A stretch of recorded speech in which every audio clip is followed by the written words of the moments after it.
Yo, yo, yo, yo. What's up, everybody?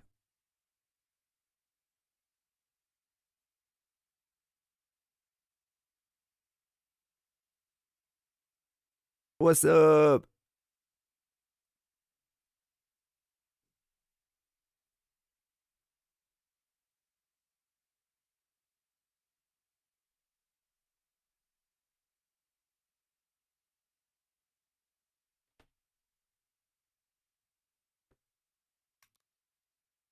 Yeah,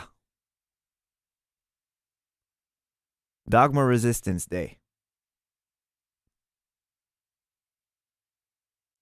We made some more copies of these, so grab one if you feel like it. Helps us a ton. And yeah. So before we start, for those of you who don't know, uh, that album was written when we were on Cubase back in the day. So for me to get to the project files, it wasn't that simple. And like 99% of what you're going to see today, maybe 100, is audio files, which is a bit of a bummer. So no MIDI. I do have them, but it's on a backup drive that died. So I got a software that restores failed drives. And it's a long process, so I had to kind of restore the final mastering project. Otherwise, I wouldn't have anything ready in time. But there's a lot to go through today. Yeah. The software is Stellar. What's it called? Stellar something. Stellar Recovery, something like that. Super good. I was impressed with it. Matan, thanks for the 30 shekels. Appreciate you. Thank you. Yeah. I think let's just jump right in. So you're gonna be looking at Cubase today, which is super different to Ableton, but let's go. I had to move the chat to the right as well. Yeah. So this is the mob. The mob. So yeah, the whole project is here. It's pretty much the final version. But as you can see, everything is in audio. I'm doing great. Kagan, how are you? Let's give it a play. Is that too loud or is it fine for you guys?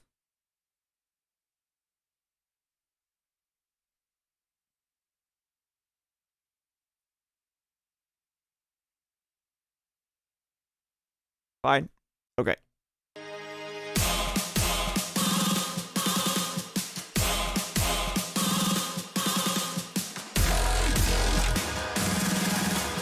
Also, worth noting, a lot of plugins I don't have anymore, so the mix should be a little bit different, but not too much.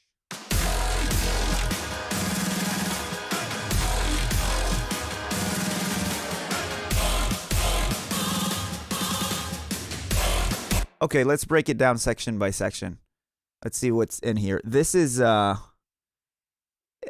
it's the final about, I guess, 98% of the way. Like there might have been a project after this where all the single files are stemmed out. So like all the drums together, all the basses together, and then I probably did a few moves. But this would sound pretty much like the final record. Pretty close. Okay, let's look at this. We have a kick, which is pretty much the same kick for the whole track. I don't do that anymore. I used to do it probably back then. The kick is then Okay, so we have orchestral, a marching snare.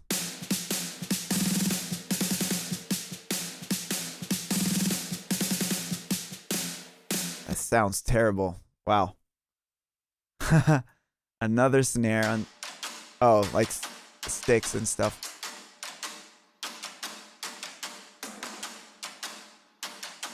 These all were, they're not samples. I probably used Damage. It's probably something out of Contact. I think I used Damage back then. It's a great library for drums.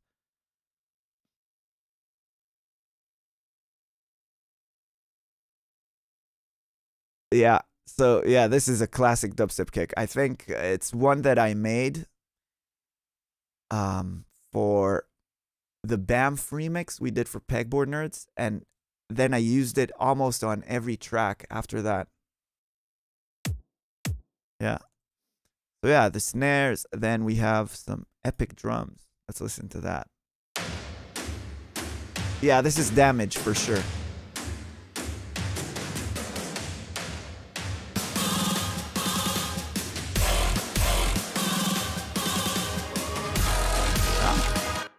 Splashes.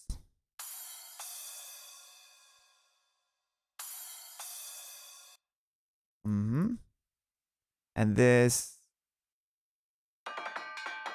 Yeah, I use this throughout the track. I think I also use this in Jungle Fury, which we will will open up as well.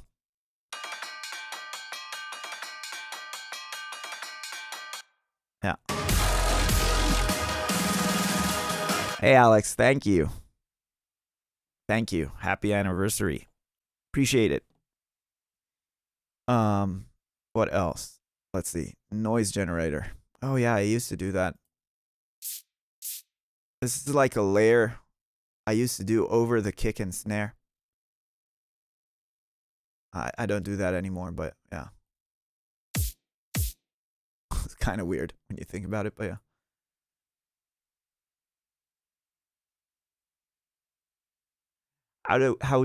Did we get the idea?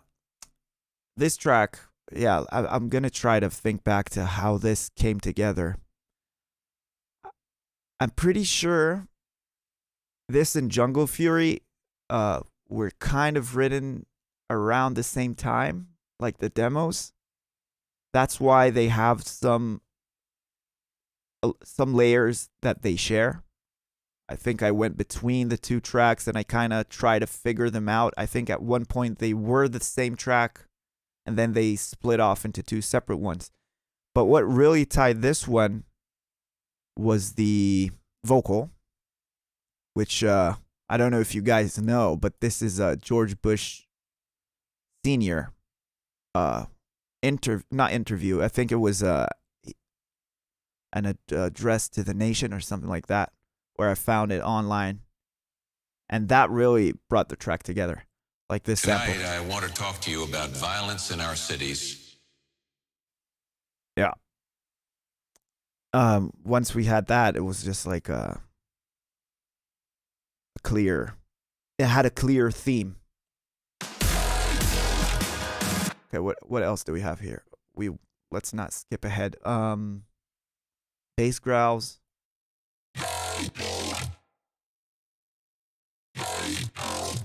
Serum.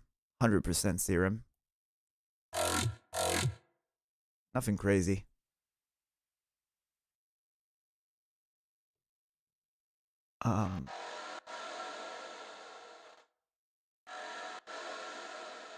Back then I used to use a lot of send effects in Cubase, obviously, because you can't do parallel chains like in Ableton. So everything is printed, which is good for this breakdown because we still have the audio. Otherwise, I probably don't have those plugins anymore. There's a sub bass under that.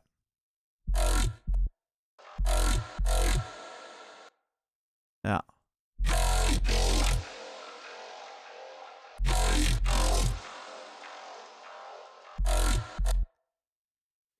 Yeah. What else? Let's see. Brass.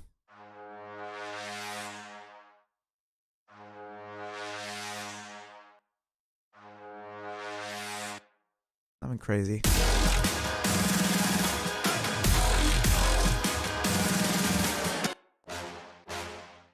But yeah, but this intro is kind of cool.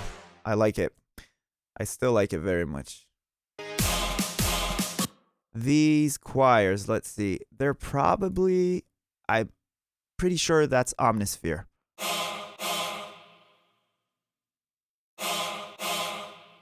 Yeah, pretty sure. Yeah, Dogma Resistance TV show could be great. I agree.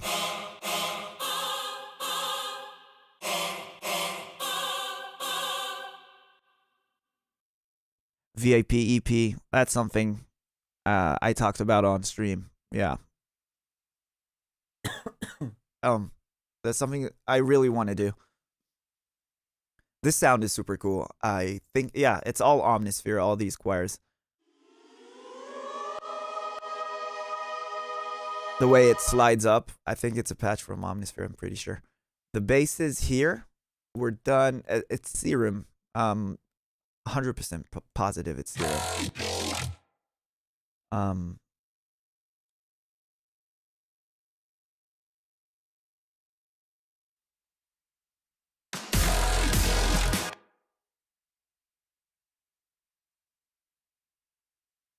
The only thing on here is EQ. I'm boosting a hell of a lot of 300 hertz. Dipping 200 and boosting 2K. Yeah, so it's making it fatter. But I wouldn't take anything about this track seriously. It's so old and the mix isn't very good. Like, it's more about the music today. Let's see. There's another choir just holding like that long chord for suspense and pitching down. Probably the same thing. Yeah, so these layers, they come together quite nicely. Like texture, ambience, wind chime kind of thing. So all of the instruments together. Oh, there's some strings as well. Oh, wait. Let's hear that. Psycho strings.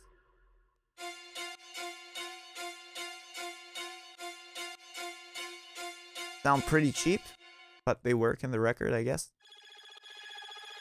8-beat ARP.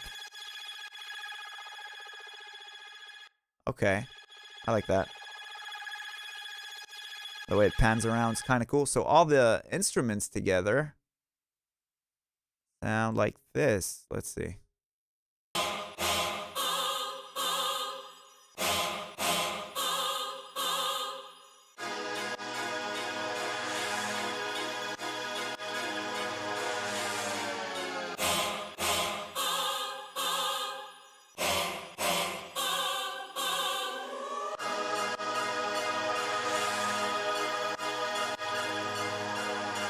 Ooh.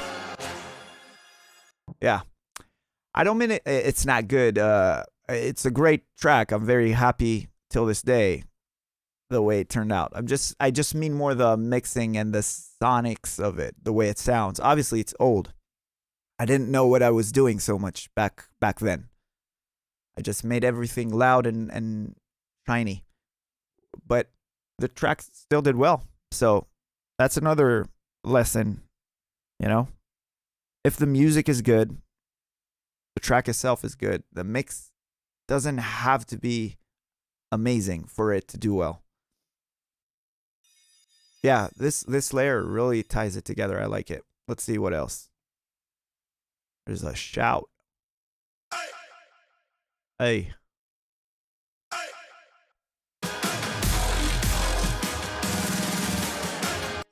Some more strings effects for tension in the background. This is very common. I still do it pretty much every track.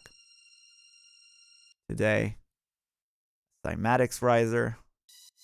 This is the effects already. Oh, wow. That sounds terrible.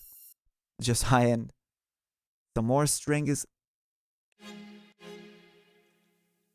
super low in volume. Yeah, the volume is all over the place because of the plugins that are missing. Um, Thank you, Kaigan. Appreciate it. Thank you for the kind words on Buckshots. I'm glad you guys like it. How do I feel about our songs being used in rhythm games? I don't know what that is, but I'm all for it. Yeah, so that's the intro section, pretty much.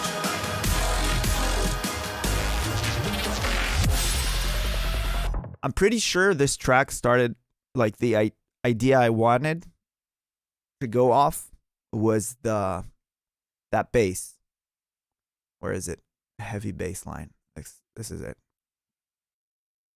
I wanted a bass that sounded like I know it sounds silly, a chopper, a helicopter. I wanted that for the build, for like a build up of a track. This is also Serum.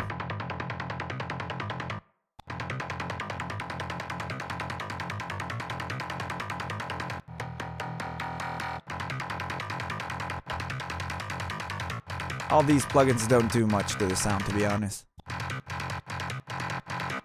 If anything, they make it a bit worse, but yeah. Just weird shit. But the sound itself is kind of cool. Pretty sure I could still dig up the MIDI for all this. It would just take me some time. There's a sub bass layered with it.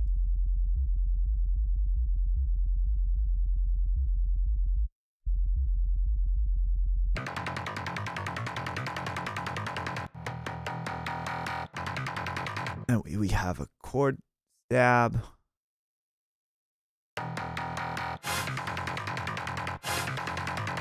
The brass kind of moves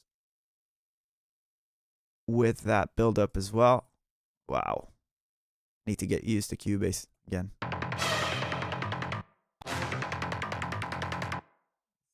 Psycho strings as well. Choir. Okay, so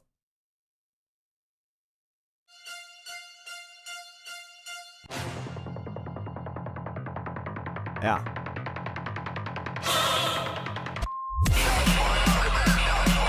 It's been the brutality of a mob.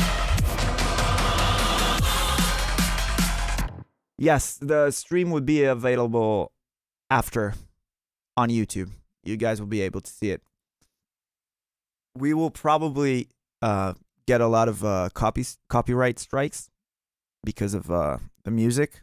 So it might be taken down for a little while, but it will be back up. Tonight, I want to talk to you about violence in our cities. It's been the brutality of a mob. Yeah. I will use whatever force is necessary to restore order. Yeah, so this was a few sentences I chopped from a way longer speech. And then obviously the mob. Of a mob. That's where we got the track name. I think this is like a lower layer. Tonight, I want to talk to you about violence in our cities. I don't remember how I did that. It's a cool effect. Probably little altar boy. It's been the brutality of a mob. I use a lot of text to speech, but this is George Bush. So this is we sampled his speech.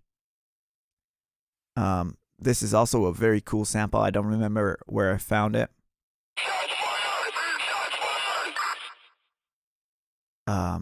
Yeah, but it really kind of ties in that silence between his sentences. Yes, we're gonna show Overkill as well. About violence in our cities. It's been the brutality of a mob. Yeah, so let's go a bit faster through this. I think this is exactly the same. Yeah. Yeah, this plays kind of well with the bass line, I think. Let's listen to that.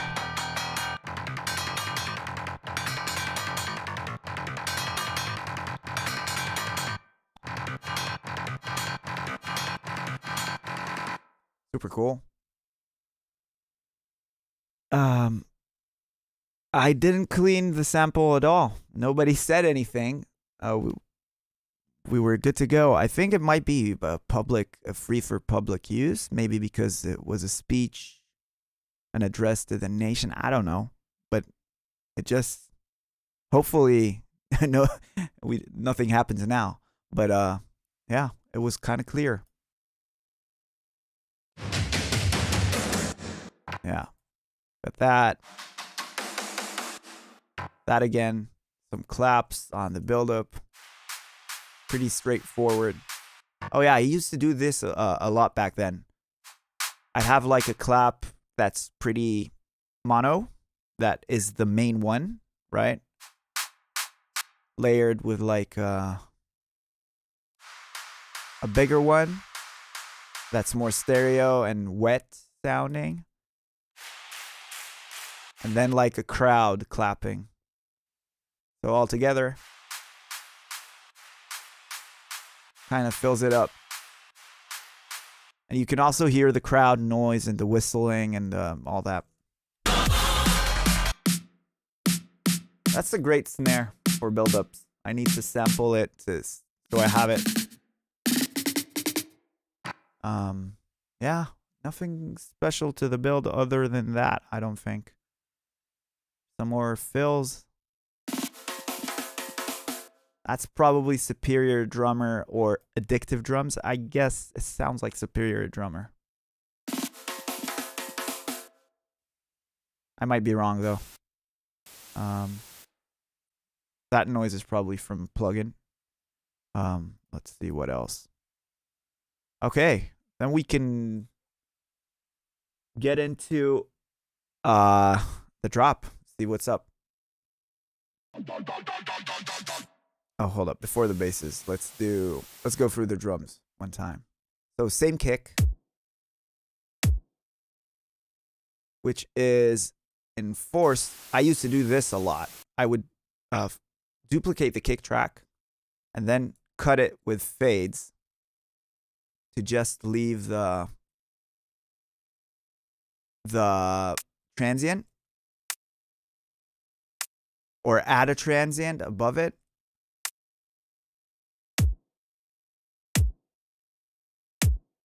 I don't know if this was actually muted or not.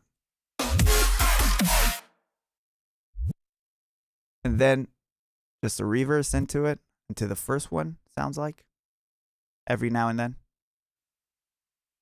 Get your ass up vocal.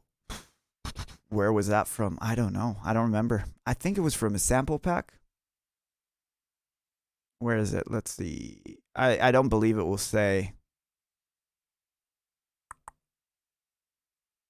There it is. Yeah. Get your ass up. I think it was from a sample pack. I'm not sure. Get your ass up. All the processing here in this project is like super final. As you can see, everything is already processed to hell and kind of baked in. So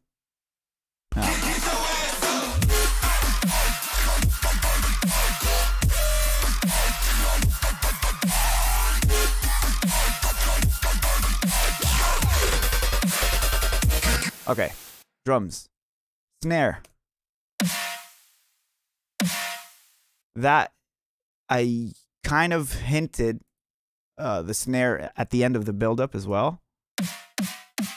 And as you can see, it's panning around, which is kind of silly, but works.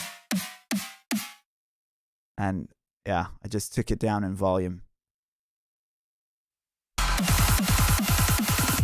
And it's pitching up with the build-up. Which I wonder if I did it here or that already, yeah, that's already processed as well. So that's the snare for this track. Then we have this open hi-hat over that part as well. Reso hat. Very sharp. Another loop. another loop, and the main hat.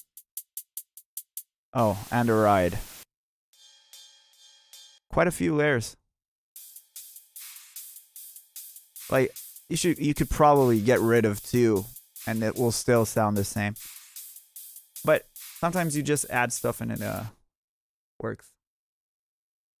Yeah,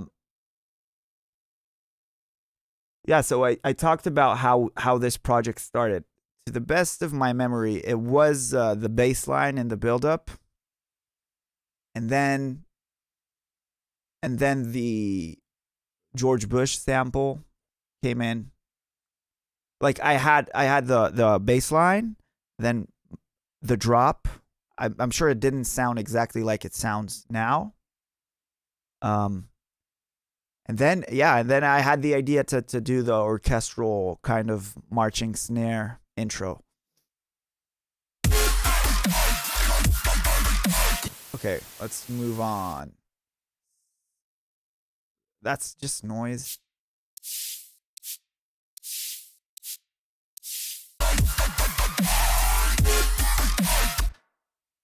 Again, I used to do this for everything back then. It's the noise layer for all the bass sounds as well. The way you do something like this is you just grab a white noise that's playing all the time. You put a gate on it and you trigger the gate from the bass sound. So the gate lets sounds through only when the bass sounds are playing. That's it. Super simple. Sub bass. Yeah, back then I used to I remember this. This was so hard to do. I used to make a sub bass for every track, every sound, and then process it, bounce it to audio, put them on the same track, level match them. I don't do that anymore. And there's a bass saw. Yeah, I don't do this anymore as well. That's supposed to give you like the warmth of the upper frequencies above the sub.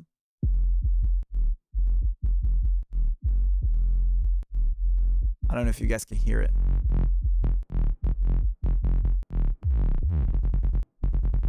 Yeah. It's mixed so quiet. I don't think it makes a difference, to be honest.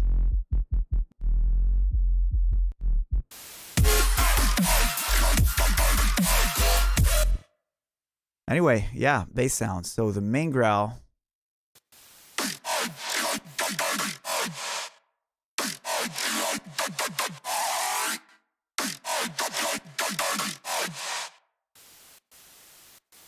Yeah. That's all the same patch with kind of variances with the FM amount. Yeah, I didn't remember doing the saw layer as well, but I used to do it back then. I think everything on Dogma Resistance has that. But as you can see here, it's mixed pretty quietly. Growls tab.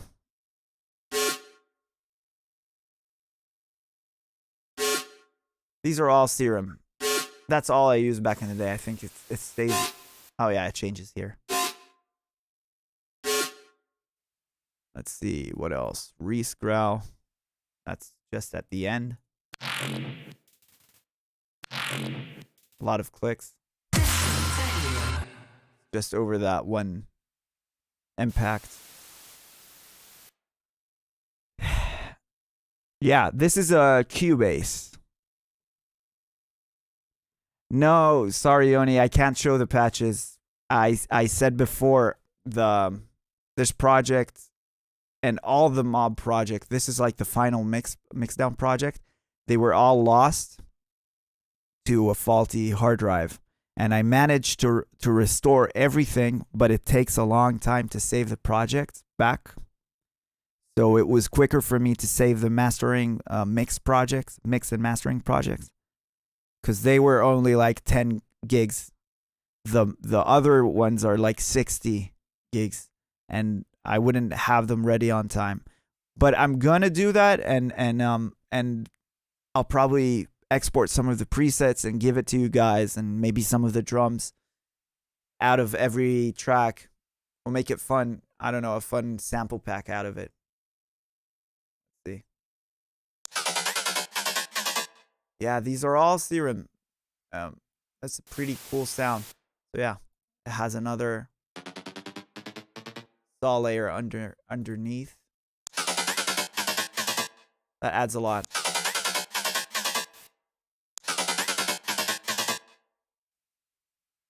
Adds a lot of support. This sound I used a lot. Damn, that noise is just annoying. Where is it coming from? Oh, it's the clipper. Get rid of that. This sound, I don't remember what track I made it for, but it's been on every Riot track back then. Like, let's see if I have the preset for this.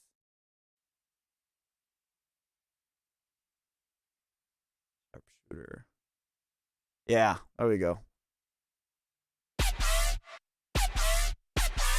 So yeah, it was in Iowa, Got Your Love, Banff. So I probably made it for Banff. Yeah.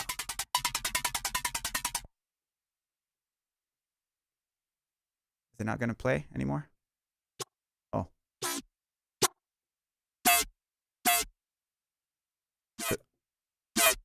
There are a lot of variation for this sound.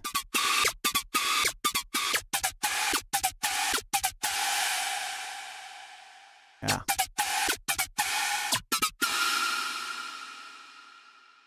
Yeah. Maybe I'll give out the preset.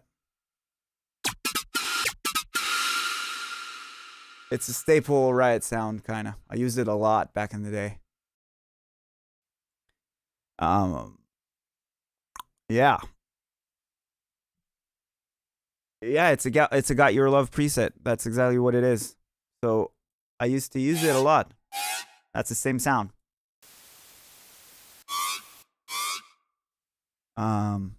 Grilly growl.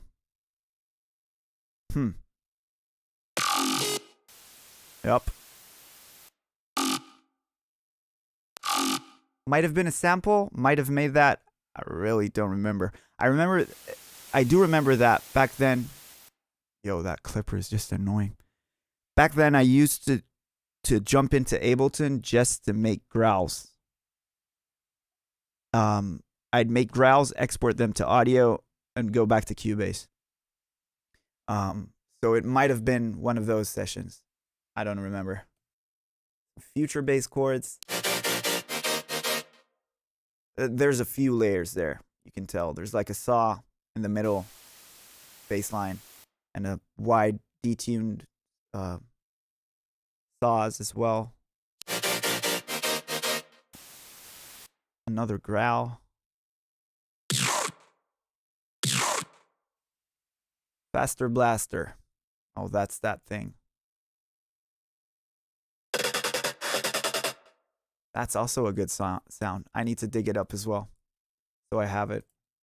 It sounds like more than one layer, though, for sure. Elephant. Oh, that's that one squeal.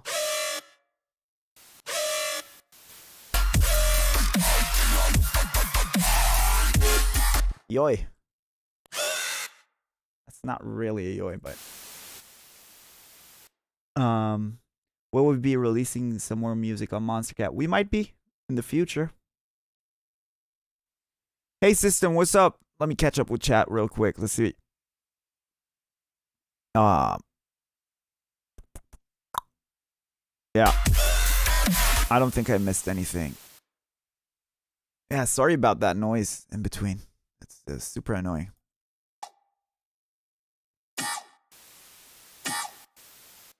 Back then, the way I used to do these drops is I'd come up with the one sequence. Jesus, stop it. I'd come up with the one sequence with one sound, that has like sort of a rhythm and a catchy melody to it. Like this one.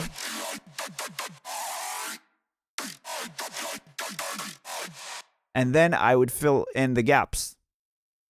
So all these one shots that you see here are pretty much just me filling in the gaps, right? So we have the first stab on every downbeat, which is followed by a second sound. Maybe we could put them in order. That would be helpful a little bit. Also, let me just do this. 1 second. This will also be a bit helpful. Oops. Yeah. There we go. This is a feature I wish Ableton had. So, now it's easier to tell.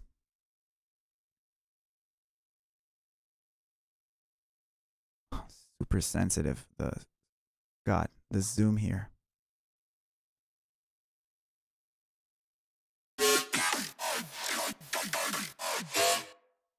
So yeah, you could see how these other sounds are just supporting the main rhythm and the melody pretty much.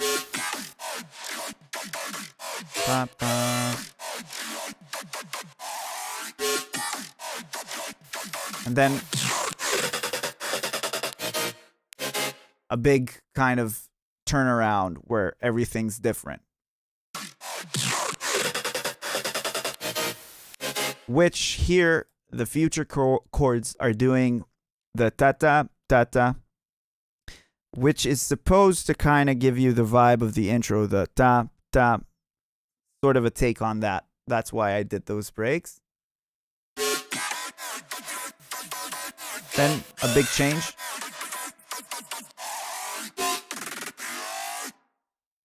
Then we have the bass line from the build-up again.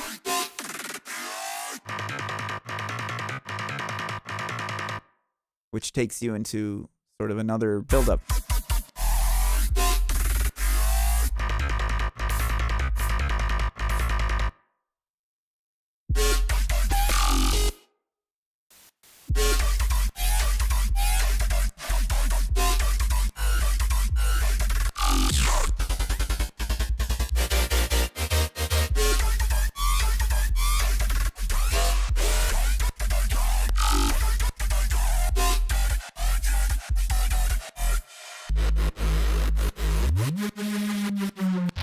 Yeah, so as you can see, this is the main sound, and I did do it in separate patches, but they all came from the one theorem patch, just variation of the same sound, and that's a huge way. A lot of people ask me, a lot of times,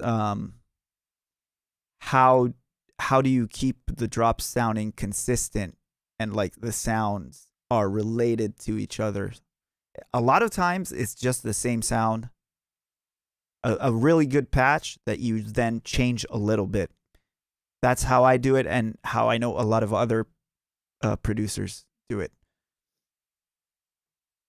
Yeah, there's no like magic processing that makes everything sounds cohesive. It's just a lot of time using the same source and just changing it a little. Yeah, so this is me fucking with like the FM amount and the octave of the probably second oscillator that's FMing the main one. And obviously changing the LFOs and the movement. Yeah, so that's this. Let's see what's happening in the background. So we have the chord stabs. Looks like. Yeah, classic dubstep.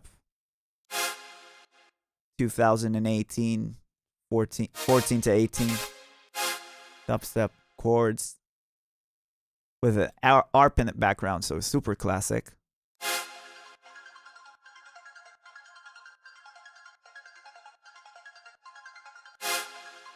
And we have another synth stab here. It looks like over the buildup.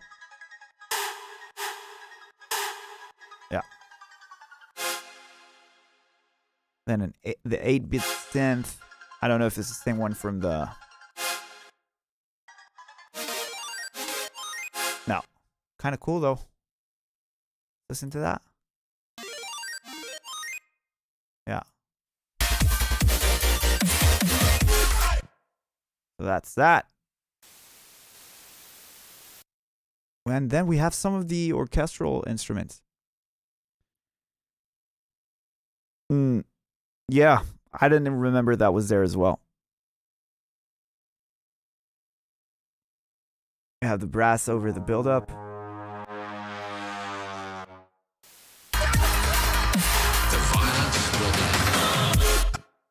That same horn slide again, which sounds like this.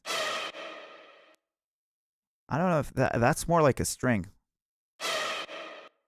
Yeah, anyway. Psycho string.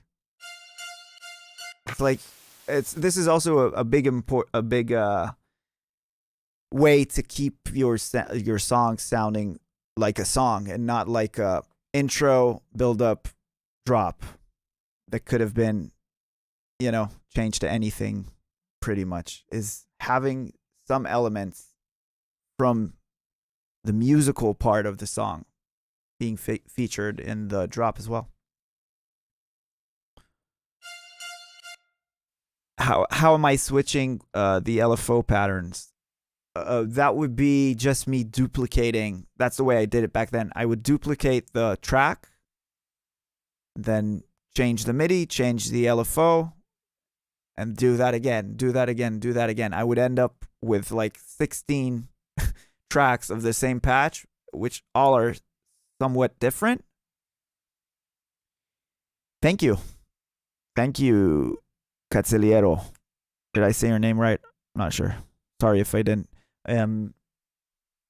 Yeah, so I would just duplicate them, and then when I'm done with the way I like the way they sound, I'd print them all to audio and put them on the same track and work on the mixing together. Pretty much. And we have the choir again. And this choir as well. So that's all part of the turnaround in the drop, which is everything from the intro pretty much.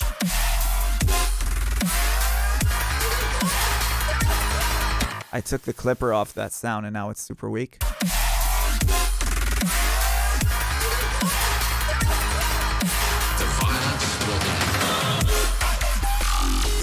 Yeah, and then we have that everywhere vocal. Oh my god, they're everywhere! Which I'm pretty sure is from a sample pack as well. I just looked for something that kind of, lyric-wise works with the mob and some chaos happening to tie in like the story of the track, and also kind of take you out of it because you haven't heard a female vocal yet. All sorts of effects.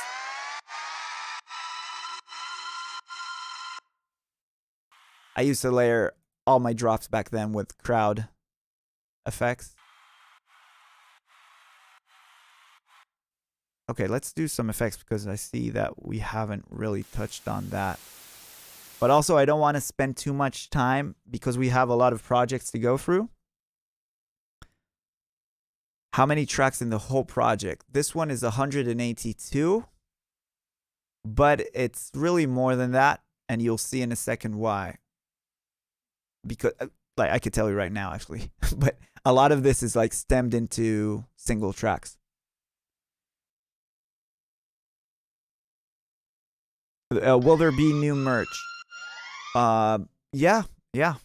We're working on something right now. We'll announce it soon.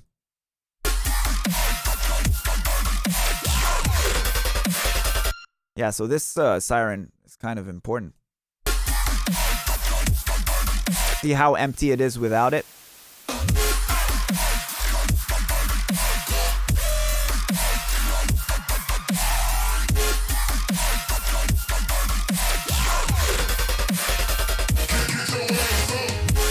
How much time? This one probably took anywhere between a month and 3 to 4 months. I remember back then I worked on the Mob, Iowa, and Overkill all at the same time. So I would jump between the projects. So I can't tell you exactly how long it took to finish anyone. Like, Overkill took a year. That I do remember. I always made some progress with it and then put it aside. And then always came back to it until I didn't really work on it for a whole year straight. But wanted to ask you, now I'm working on my first track and it's already at the finish stage.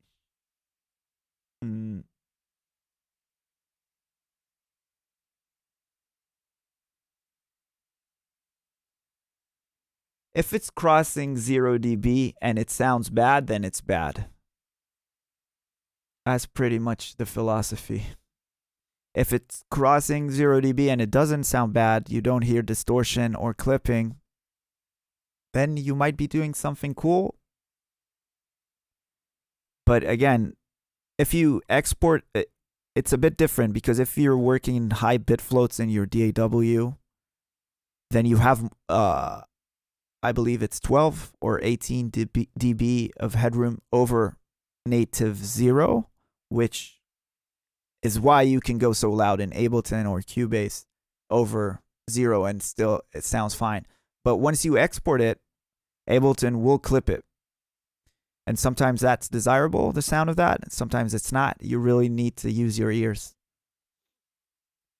Yeah, so let's not get too hung up on the Mob here. See.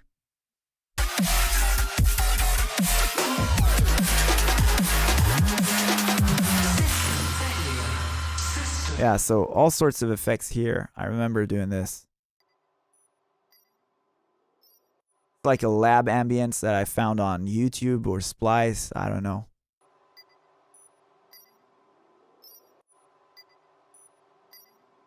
Kind of cool. What else? TV shatter effects. Somebody fucking up a TV.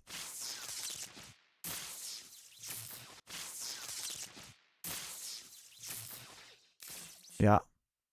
Downlifter. Classic. What else? Like some sort of impact. Another impact.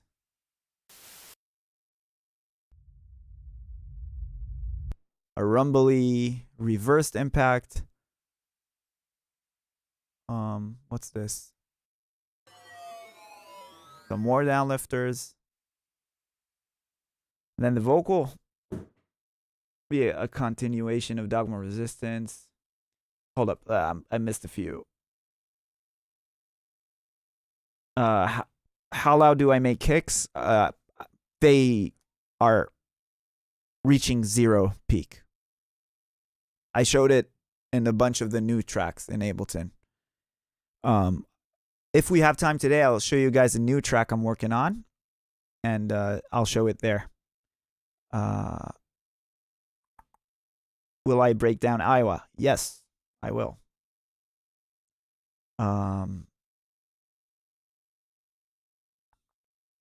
What's the best way to mix for so many instruments, especially the growls, like in this track, when you have 180 channels? Pretty hard to make the instruments compatible with each other. Well, you do have 182 tracks here, but they're never playing at the same time, all of them together. It's, first of all, good mixing comes from good songwriting and arrangement and production. If your production and arrangement isn't good, there's no amount of mixing you could really do to fix that. Just like, over processing a kick to make it fit the mix, you're better off choosing a better sample. So it's the same with this. You can't polish an arrangement that doesn't really go well together. Like you probably make it 10% better. But if the arrangement is good, the sounds flow well with each other, they don't mask each other, they all have their own space and time in the mix, you'll have a much better time mixing it. Yeah, so this vocal is text to speech. You guys probably know it pretty well. System failure. System failure. System failure. System failure. System. Yep, so all the processing was done beforehand and it's printed. Okay, so this is why this isn't 182 tracks. This whole breakdown section is already one file. And this one is probably 60 tracks extra on its own. I did it in a separate project and bounced it because my computer probably couldn't handle it at all. So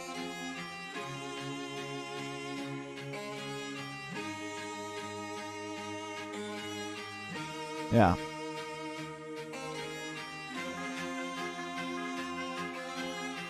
Trumpets.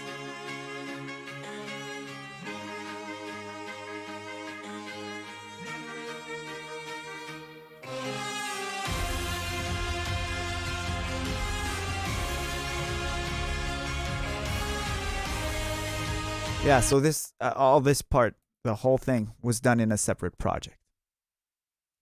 Tina Guo, I'm not sure if this. No, that's a violin. It's either Bohemian violin, which is my go-to for like solo violin, or there was another one I used back then. I don't think I had Bohemian violin because it was expensive and I didn't have any money. I bought it probably a year or two ago. So this was something else from Contact. I can't remember the library name. Yeah, and then there's the narration over that, which is a dude we contacted on Fiverr. I wrote the lyrics, we sent him that, and he came back with this, and then he did the whole intro, right? A state of chaos and disorder is upon us. Will you take up arms? Will you help us make our last stand? Yeah, I think I did the intro or overture. I wrote that. I wrote the lyrics for that.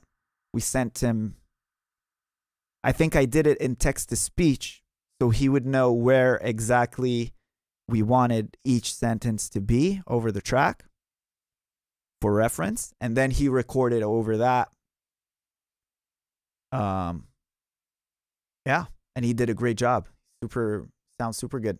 And then I decided to use part of that intro of overture in the mob. There was a different breakdown here. Originally, the breakdown was the one you hear in the VIP. That's the original breakdown of the mob. A state of chaos and disorder is upon us. Will you take up arms? Will you help us make our last stand?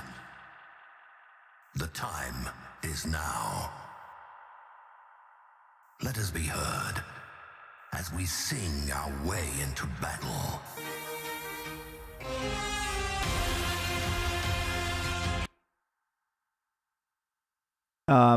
Did we ever want to be part of the Disciple label? No, to be honest. No. A lot of those guys are awesome people that we know pretty well. But I'm not a big fan of the being a part of sound print. There's nothing wrong with it. It's just not my style. I like us to be our own thing. I think that's kind of cooler. But there are a lot of great producers on that label.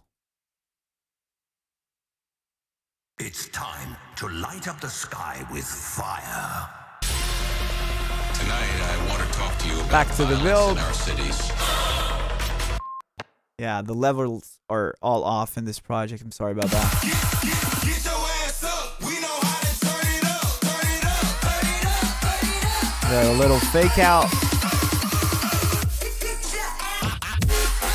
into the wake up vocal, which I thought was funny. Because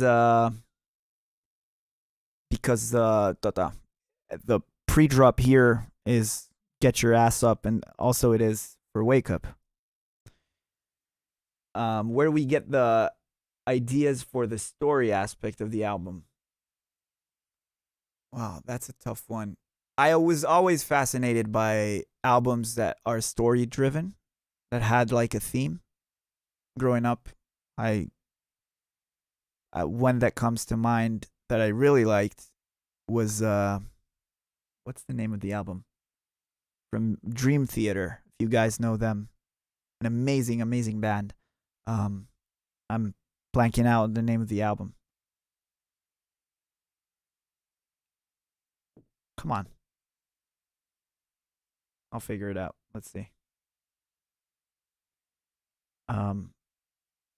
If you guys have any more questions, though, because we're about to move on to the second project. Yeah, Metropolis, part 1 and 2, and what was that one?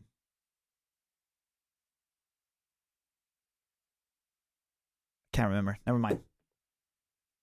Where do you get the pre-drop vocals?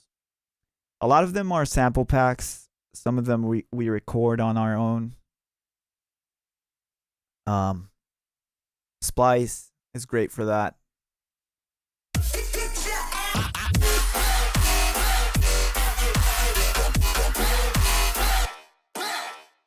This is Splice, I remember. This vocal. Let me see you, let me see you. Let me see you, let me see you.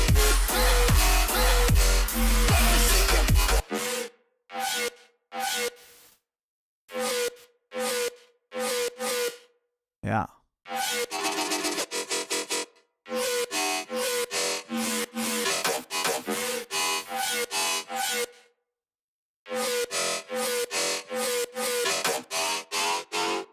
And then back to like the original drop. Get your ass up.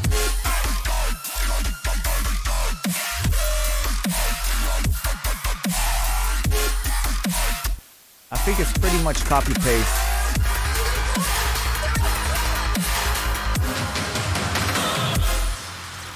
And then my favorite part is the music box.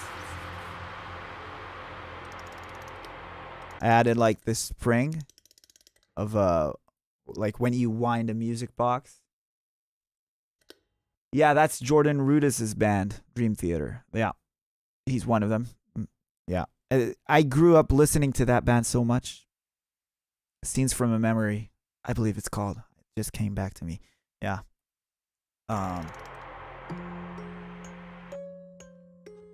I don't remember the instrument I used for this. I do remember I recorded this myself because I wanted it to sound kind of off time and like out of place a little bit. I recorded like the chords in one go, and then I recorded the melody up top over it. And The machine has fallen. yeah, and that's the mob. All stations are now disabled. System failure. I repeat. System failure. System failure.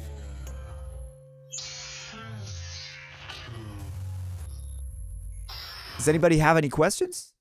Or do you guys want to move on? What's up? System failure. Yeah, system. Like, I know there's not a lot of MIDI to go through, which is kind of a bummer. Yeah. But just one note on that music box at the end. What I did here that makes it sound a little bit like it leaves you uneasy is I'm not landing on the fundamental on like that one F note. I'm leaving it open, and that's a cool trick to like add suspense and be super annoying. who would we like to collaborate with? I don't know. Need to think about that. I guess Knife Party is always on my mind. To like, I would always love to explore that. Like off the top of my head. System failure. System. Yeah, we talked about this in one stream about using glitch too. So this is what I use to get the glitching effect here. I repeat. System failure. System failure.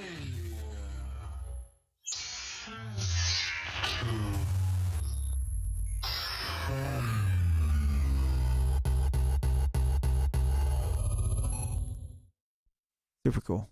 Okay, next in line. So these are all the projects we're going through today. The Mob, Jungle Fury, Iowa, Blackwater, Overkill, and Take That. So, let's do what? Iowa next? Yeah. Iowa, let's go. Activate. Don't crash. Let's go.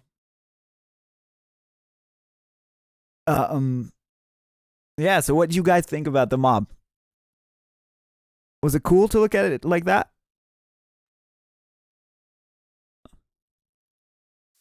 Yeah, so a lot of plugins missing again.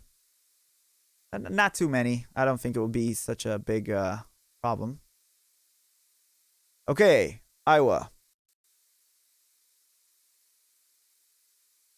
Oof, goes that up. So yeah, this is even less expanded than the Mob. As you can see, everything is pretty much as stems. But okay, intro. Let's talk about it.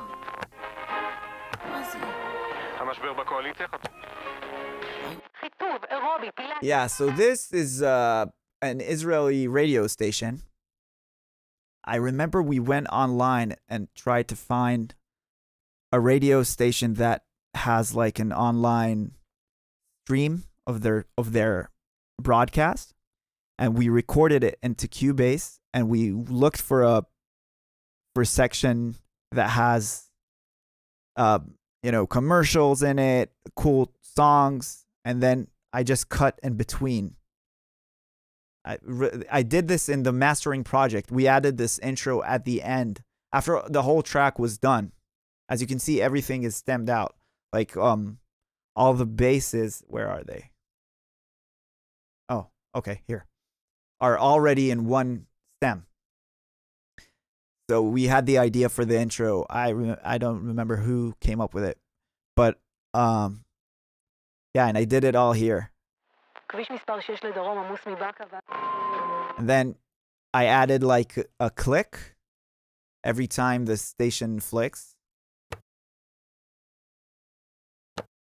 As you can see, I probably recorded myself doing that on something. So it works with like the station changing. Pretty much.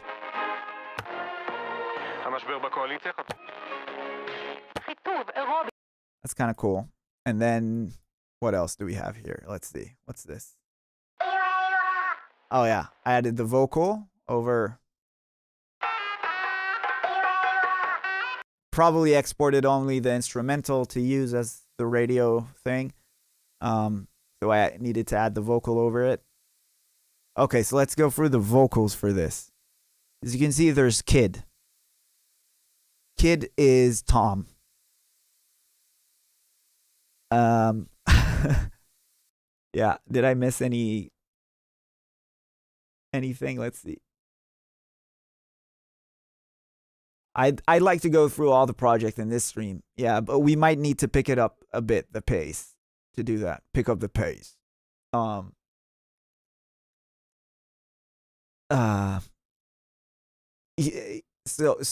yeah, this is Tom. We recorded him talking in a high pitched voice, supposed to sound like a kid.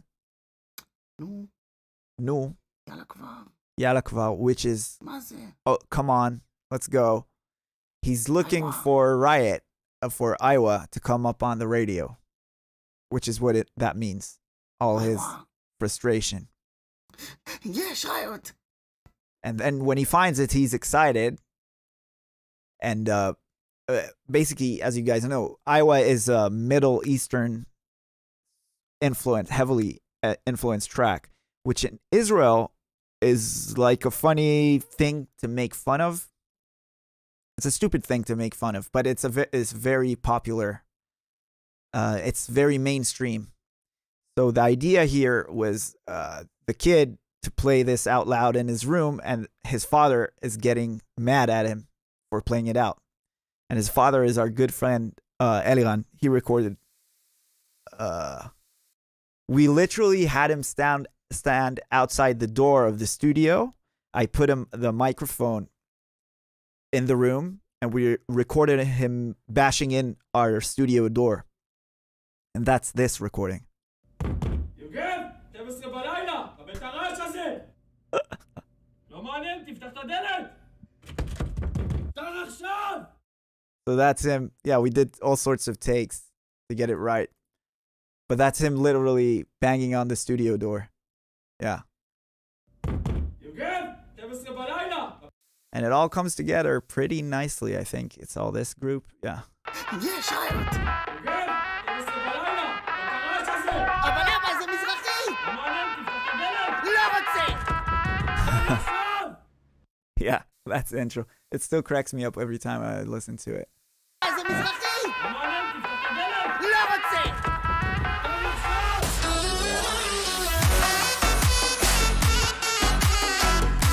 Okay, kick. Again, a different kick. Pretty long kick as well. So yeah, as you can see, I'm not sure if it's the same kick. Let's see. As a drop. Sounds like it. Yeah. No, it is different. But I stemmed out all the kicks to one kick track. This was probably 2 to 3 or 4 kicks that I then stemmed out. So again, it says 139 tracks. It's really way more than that as well. Sub, for some reason, with the drums. That's all the intro and verse subs.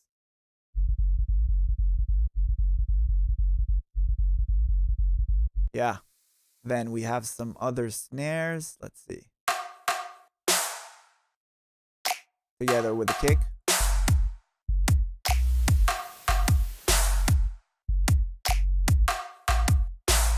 We really went for that Middle Eastern vibe. Mizrachit, as we call it. But with like dubstep drums, right? So the clap.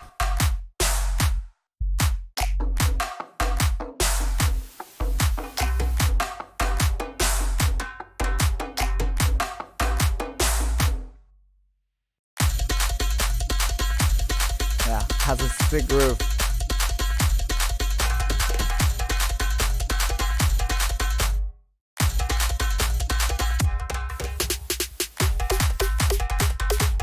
Yeah, another percussion here.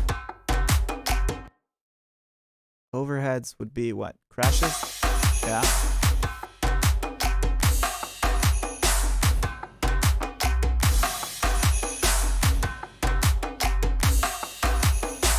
A lot of drums.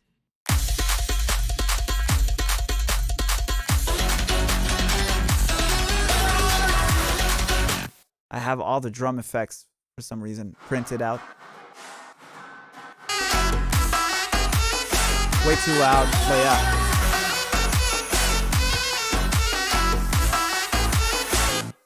Let's see what else.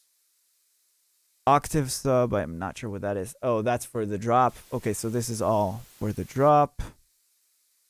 Verse bass. Let's see that.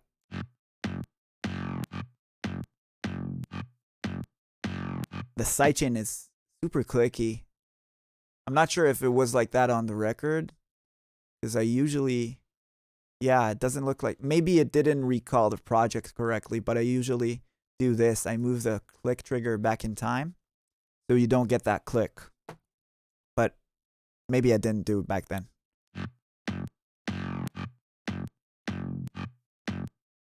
Yeah.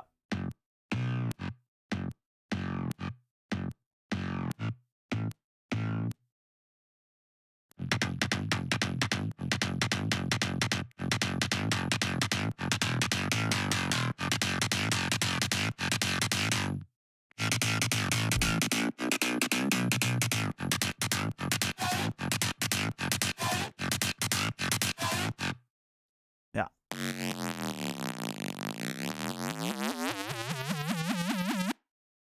Those are the verse basses. They work together with the sub, obviously.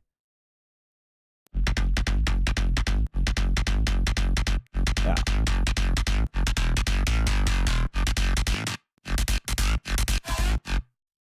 And what else? Let's see. Synths. It kind of sucks that everything's batched together like this, but thank you, Superio. Appreciate that. Some reggae vibes, sort of, with that offbeat, but kind of works with her drums. Fills in the space.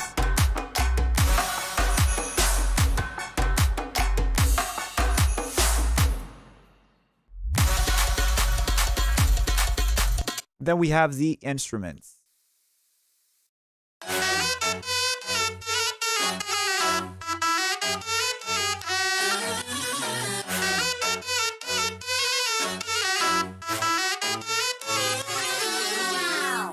There's a lot going on here. I wish I had this separated. Do I need to explain a bit more about the Eastern song again? Oh, it's just the intro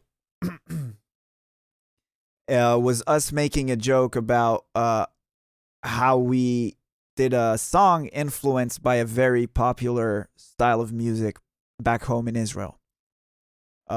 Which is a joke. We obviously really like doing that. We dig that sort of vibe. Yeah, so this the main lead sound is a Zorna, which is a Middle Eastern instrument, and I'm pretty sure this is a sample I found. I don't think I did this with a library. But then I enforced it with other instruments, with other MIDI instruments. I'm pretty sure that's a sample. Then we have the effects separately.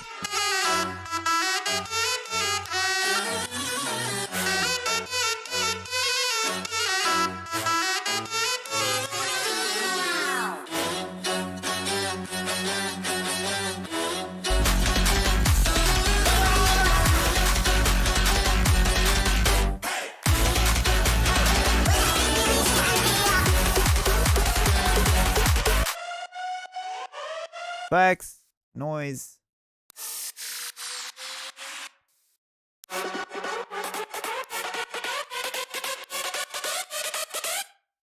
Yeah. Vocals. Also a sample, a great sample I found. I'm pretty sure I just pitched it up. It was probably somewhere around here.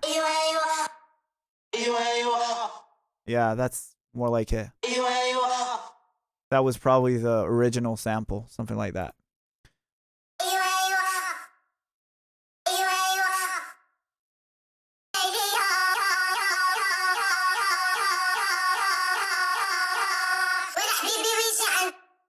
Yeah. I think we tried to figure out what she's saying, and we didn't get a clear kind of translation.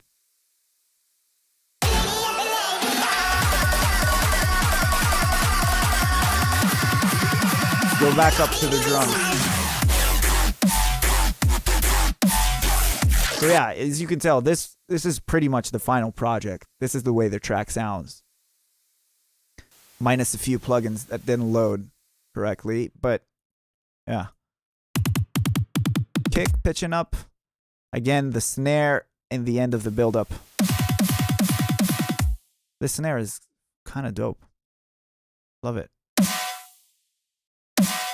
It's an Iowa snare.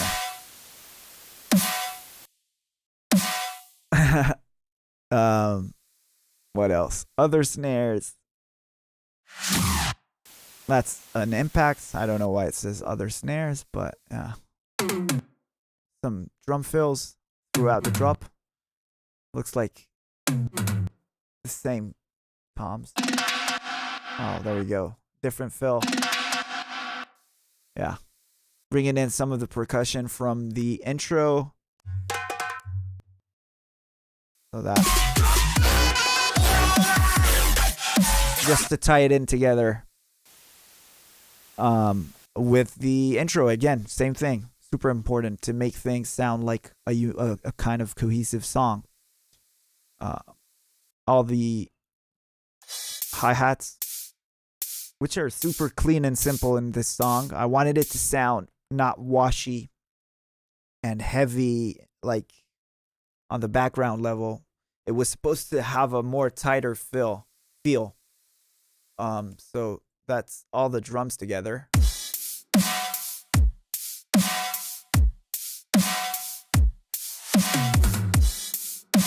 Super tight and punchy. Snare pitches down for second part. I used to do that a lot. I still do that a lot. Changing the snare a little bit. So it's just the tone layer of it changing. See that? Then it goes. Bum, bum. Just goes down a fifth, probably. What else? Let's see the basses. So, sub bass.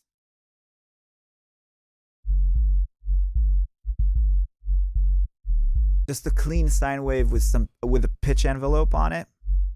And that is enforced with an octave above that. I pull this up. Yeah.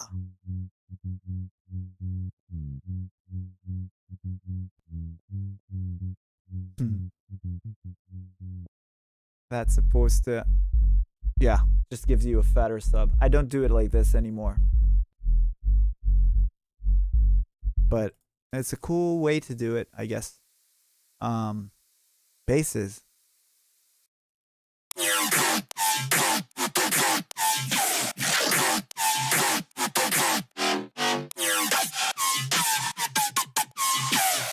That's that sharpshooter sound. This. It's all that. Let me load it up again. Pretty sure I have. I saw Iowa in the preset. Let's see. Iowa. There we go.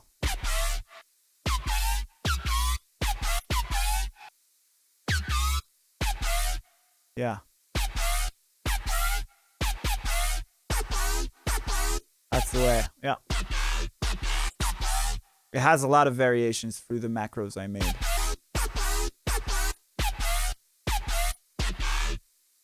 That's this sound. Come on. Doesn't want to delete it? Let's go. Obviously just processed and blown up with a bunch of OTTs probably and distortion.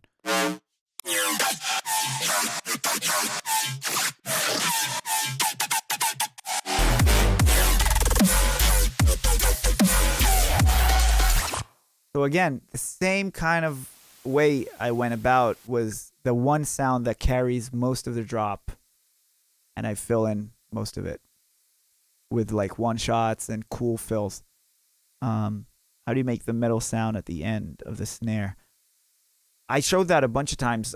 We can go into that when we're back in Ableton after we go through all the projects. If I even, if I even have the time to do that, because there's still a lot to go through. What else? Back to the verse bases for the build.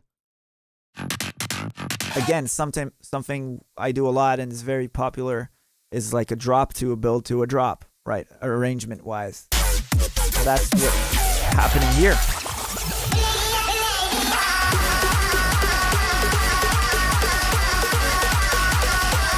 What? Oh my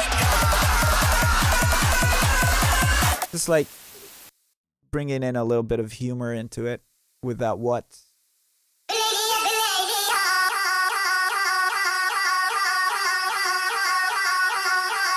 What? Oh my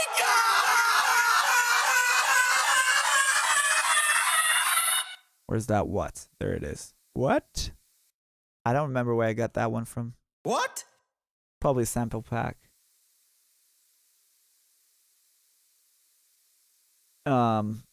What? Oh my God! Yeah, second drop.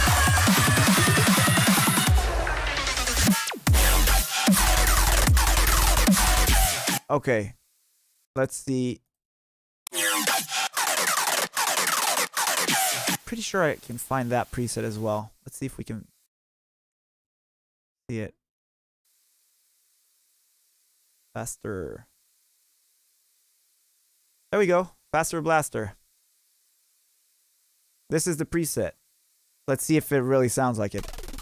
Yeah. There you go.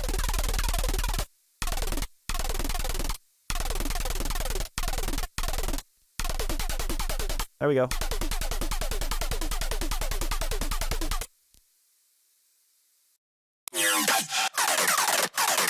Just probably I added a shit ton of layers to it, and yeah, but this is how it started. Might not be the final one, but I when I restore all the projects, I'm gonna go through all the bass sounds and save all the patches, and we could go through them again.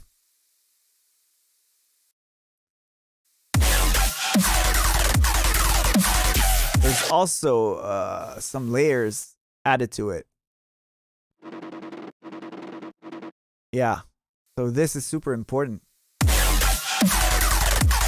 Like, see how empty it is without that?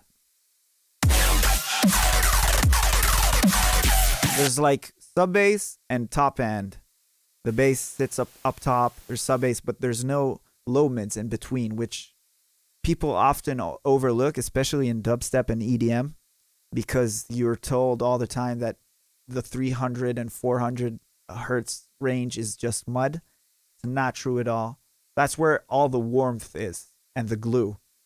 And most sounds are muddy over there. But the way I did this, I didn't just go to that sound and, opened up goddammit, EQ and went like this, to make it sound warmer. Then yeah, I would bring up a lot of mud probably. What I did was create another layer that's just focused on that region. Could have done this, to be honest, as well. Make it cleaner even. It's way more consistent, right? So without this, let's bring that back. Empty as fuck, right? But yeah, it needs that, in my opinion.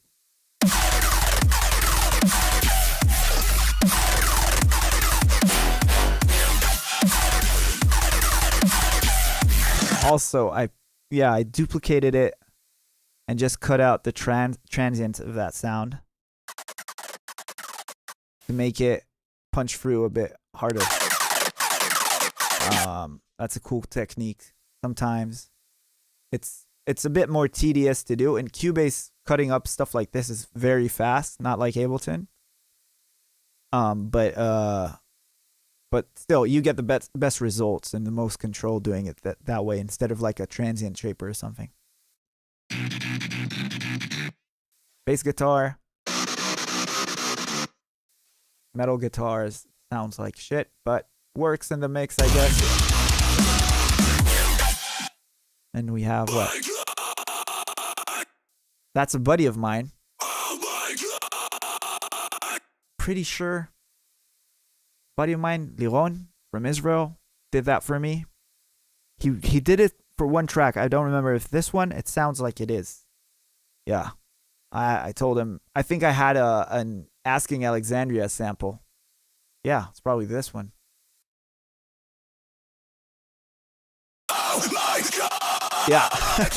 So that's Asking Alexandria, which is a big. I don't think they're active anymore, but they were big back in the day. So I sampled that record, and then I said, you know what? Let's get a buddy to do it, just so we don't get any. Joseph, thank you for subscribing.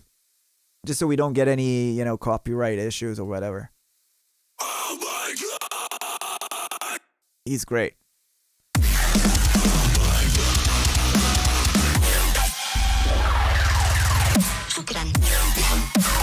Shukran, which means thank you in Arabic.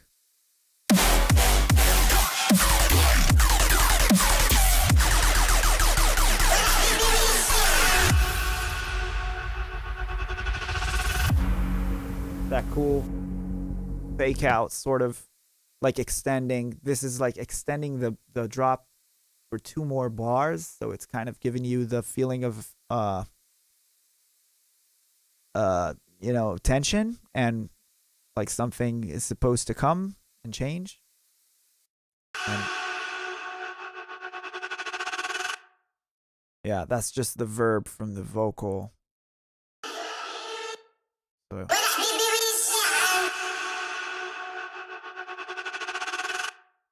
being auto-panned, probably I did that in Cubase back in the day, which would have been Chopper, if I remember correctly, is the name of the plugin.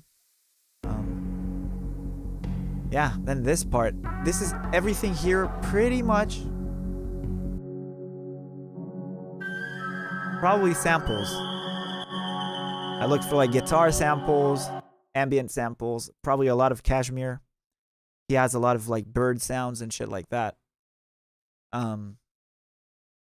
Yeah. Middle Eastern instruments.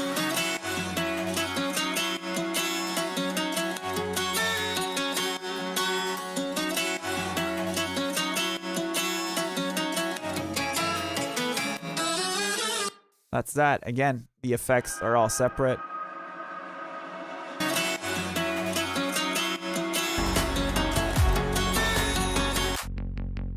That's just the bass for that part.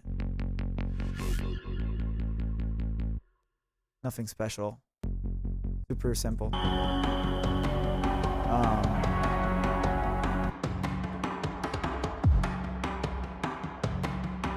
Kick is filtered for this part. Took it down in volume as well.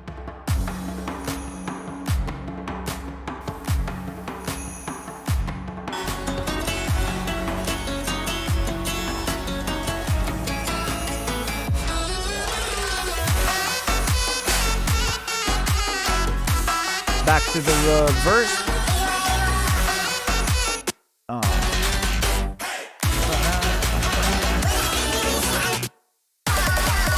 Sounds to me like a copy and paste. This build up might have some changes.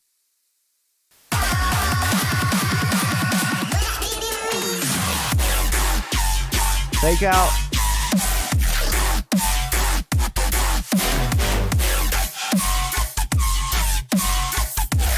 Some changes to the bass pattern.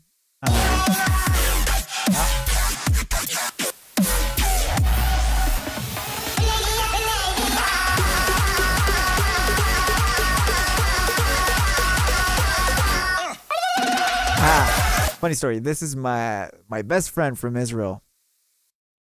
He recorded this. Kululu is what we call it back home. I think as a joke, like one day in the studio, we used to play in a lot of bands together, and like when I used to play the drums, we'd play metal and shit like that. And for one of our songs, he might have recorded that, and I found it laying around my sample folder. And I said, I have to use this. As you can see, it was a very short recording, so I had to loop it. But in the mix, you can't tell that it's a loop, I think. But it is. Just carries over. But yeah, it's a loop because it was super short. Then. Yo, dog is. Muhahaha, yo doglets. Yo, dog is. That's I probably had that bass because we switched to like a triplet groove for this drop, right? And then let's see, that's the bass coming in for the build.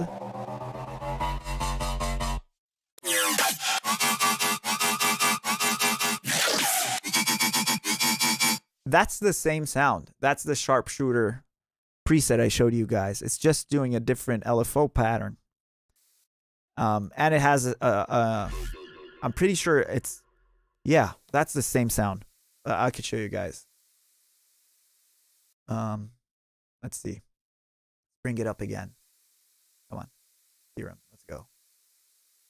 Sharpshooter. That's this. Yeah. Just doing this. Like a triangle. Have to copy this probably here. Get rid of that. Get rid of that.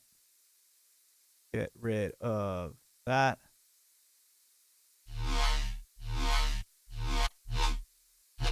Oh yeah, it's in envelope mode, so let's figure.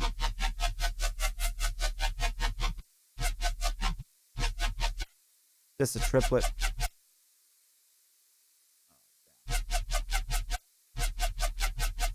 That's what that's doing. Probably an octave up. And then there's the second layer underneath it. The heavier one is probably this. Something like that, but just mono.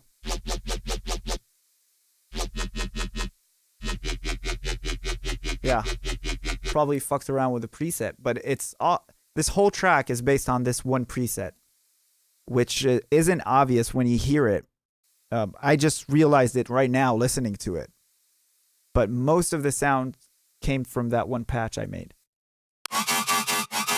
All that. And again, it looks like I did the same thing.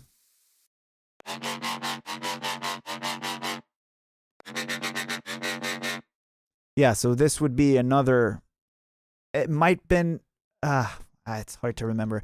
Might have been the same one duplicated and then just I crushed it. So if I mute this, again, clean and empty, which works. It's not too bad. It's a bit more clean, but kind of empty. Yeah.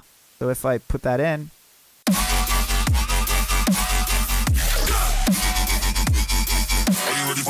Riot. yeah, it kind of adds a lot to it. Oh, here I did the, oh, here you could see the noise. I'm just limiting the noise for no reason, honestly. And then you see I have this gate that is triggered by a bass drop trigger. A lot of audio work. So bass drop trigger would be what? Where is that? Bass drop trigger. Where are you? Cool thing is you can search in Cubase. Bass drop. No. Oh, there it is. So I took all the basses and I chopped them up. And that is triggering the noise, which is where again? Well, there you go. That's triggering the noise to follow it. The same patterns.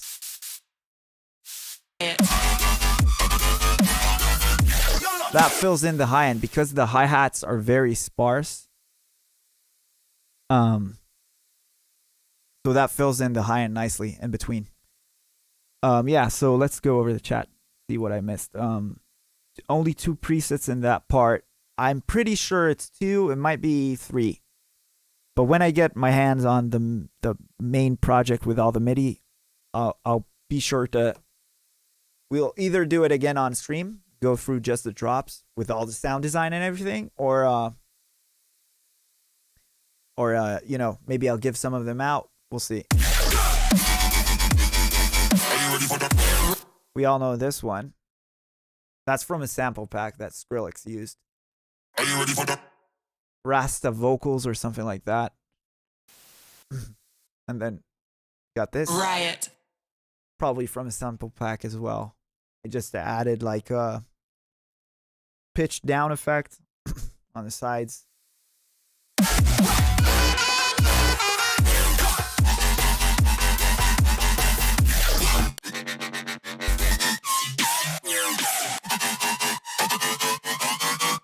Yeah, this is all the same patch. I'm just playing a lot with post-processing. None of this. This doesn't really matter. This is just shit I did for mixing purposes. Like if I take this off, it just makes everything sound a bit louder and more controlled, probably. Brighter as well. But yeah, as you can see, there's some phasers, a lot of post-processing in these sounds individually. Got some effects.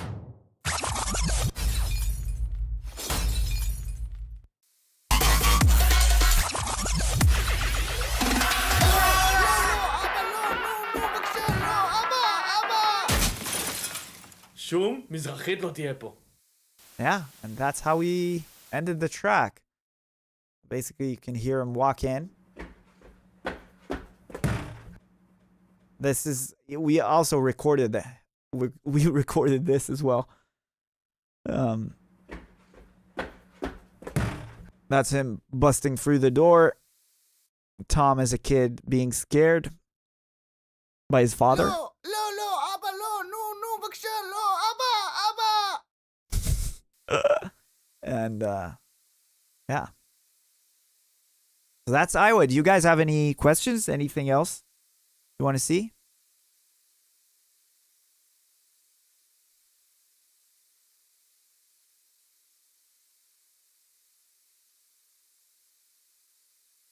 Can you marry Iowa? Yeah, it's single. It's single, and you can. Actually, it's not a single. It's part of an album, but yeah. What does the dad say at the end? He said, "No Mizrachit music in my house," pretty much. Which is the name of the genre. Did you guys create an Iowa VIP mix? No. But now that I have the project, it's gonna happen. You flatten the tracks or synths? Do you do it some other way? I probably just exported all the synths together. You need to understand that back then my PC wasn't very powerful, so this was like I was forced to work like this. I probably wrote the verses for each of these tracks, right, in one project, did the drops in a separate project because I couldn't do it in one. These are like if you see the project fully expanded with all the instruments on each track, it would be well over 200 tracks. It would be 300 probably, maybe more.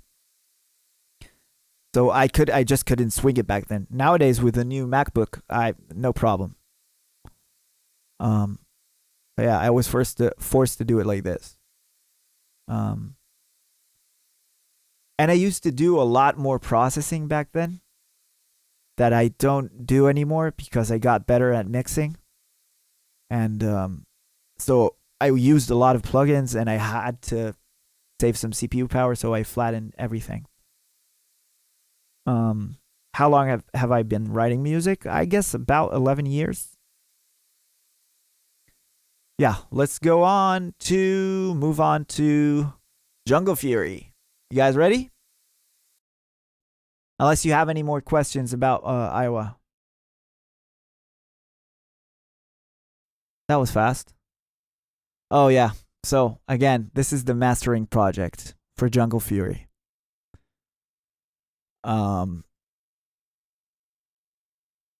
Okay. I have a question. Who can tell me what sample we used for the drums? That loop at the beginning.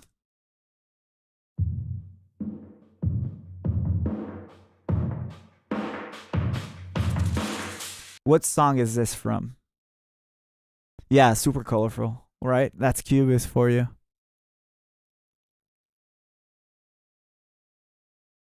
Do you guys know? Does anybody know?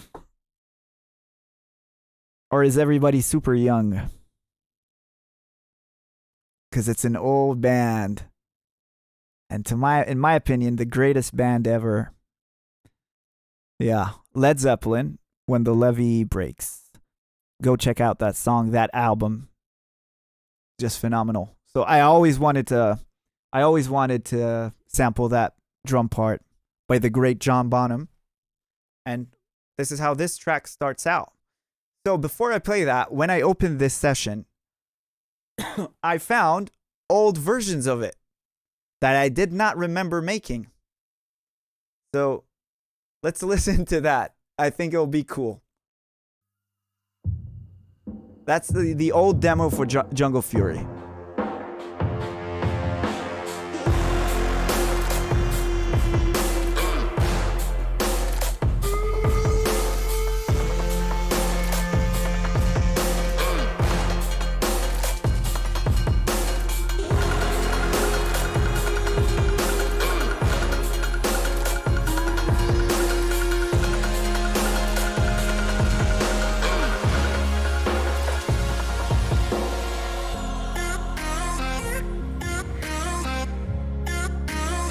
Completely different.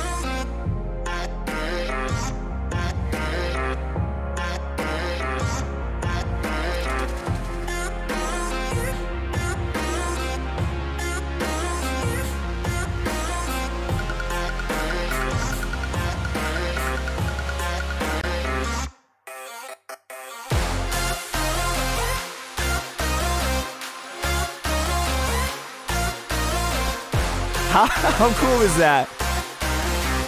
I don't even remember making this.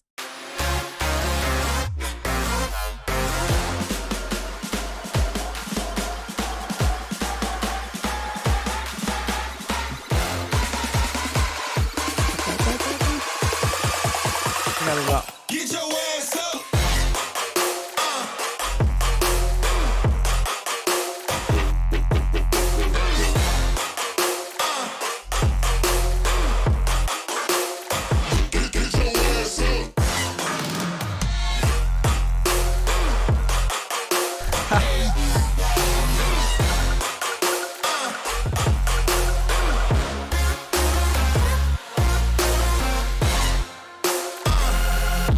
What? Ah!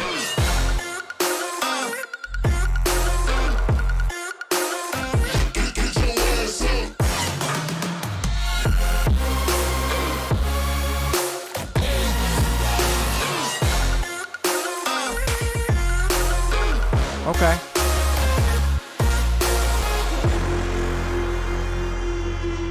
Super different, huh?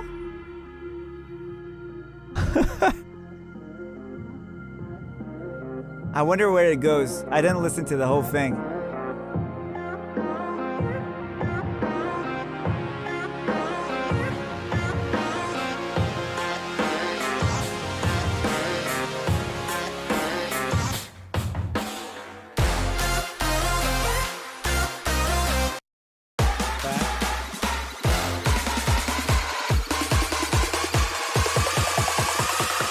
Get your ass up.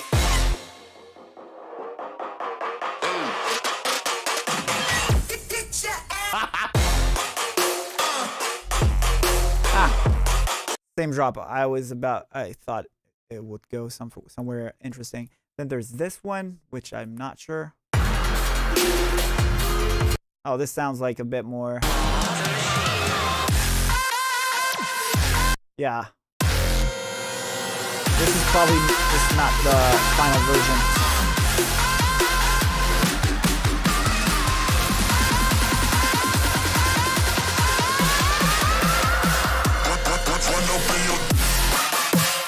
Oh, yeah, that was the original drop for Jungle Fury. I remember now. Then we changed it, but this was the drop.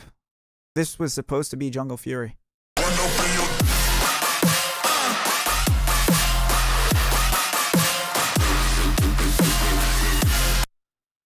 I just thought the drop wasn't good enough, if I remember correctly. Now it's starting to come back to me. I think I just didn't like the drop. I wanted something a bit more jungle sounding. Like, the idea here for me was monkeys and elephants. It sounds kind of stupid, but the first drop sound is supposed to remind you of a monkey, and the second one is supposed to remind you of an elephant. That's the theme here. I don't know if that translated, if it's subconscious for you when you listen to it. So this would be the monkey. Kind of stupid, I know, but that's what I thought about when I made it. And this is supposed to be the elephant.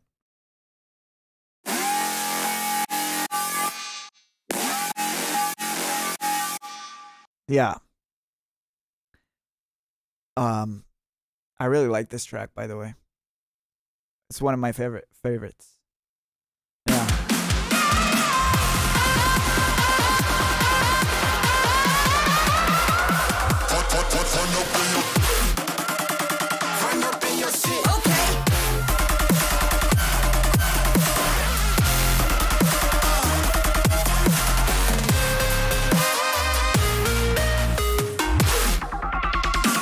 Doesn't that remind you of monkeys in the jungle? It does me, for me.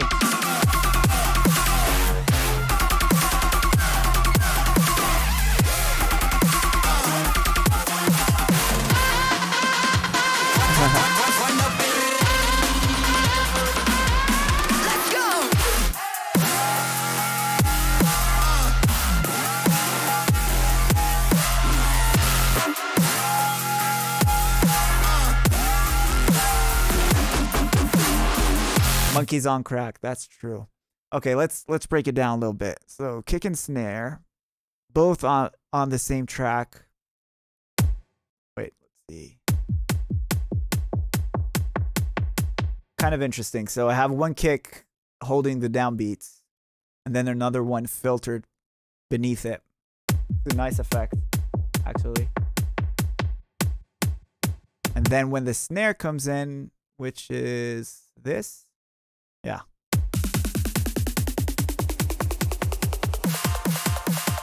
I took the kick out, which is super important. Yeah, did I miss any chat? Anything interesting? Yeah. What else? Some percussion. Drum effects, top end.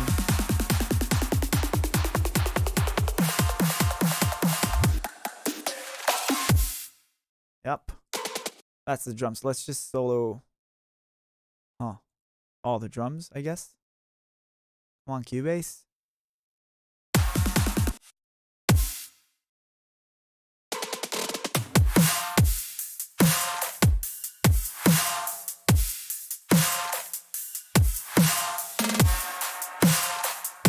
Yeah, I went for some kind of unique percussion, I guess, for dubstep.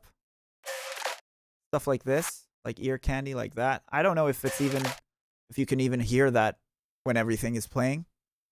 But to me, it needed to just sound a bit more, I don't know, to have a wild vibe to it. So the drums didn't need to be as clean like Iowa, let's say.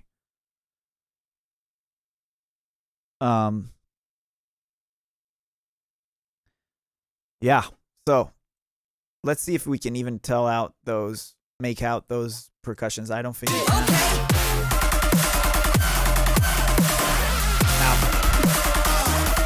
A little bit, a tiny little bit, if you know what to listen for, but I guess I would mix it differently today.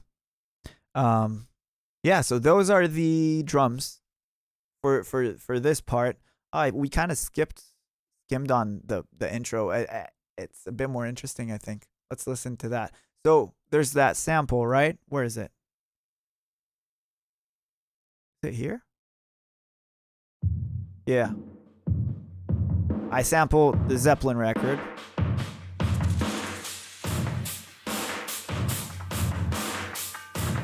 And those are the percussions from the mob. Same, same sample pretty much. Dum dum dum dum dum dum. It's the same one.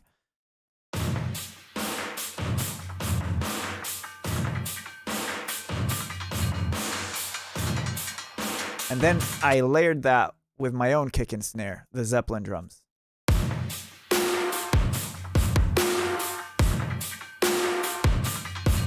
And the Zeppelin drums are heavily,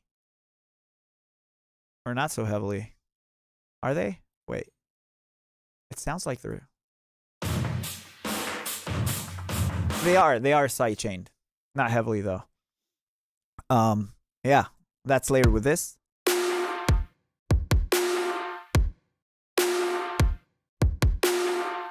Again, snare stuff. The same thing from the drops. And we have sub bass. Super sidechain. And wait, where are all the horns? That, oh, there we go. That's a lot of, if I remember correctly, a lot of samples from Kashmir.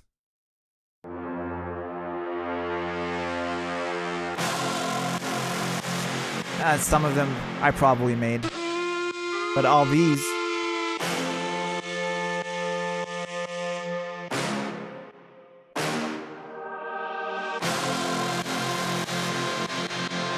and guitars, you can hear the distorted guitars.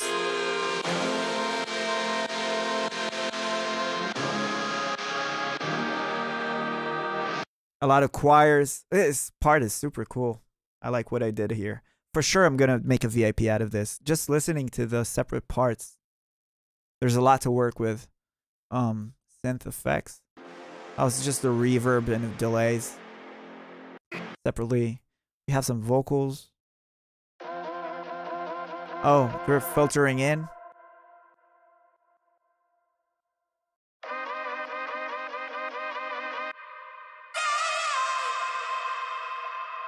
Yeah, so this part, the goal of it was to remind you of a jungle, but like right before you walk into it, right? So like you're standing on the step, like towards walking in.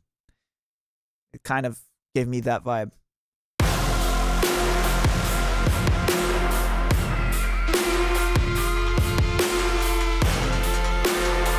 And we have some animal effects, which is probably also from Kashmir. Like a lion or whatever. An eagle thingy.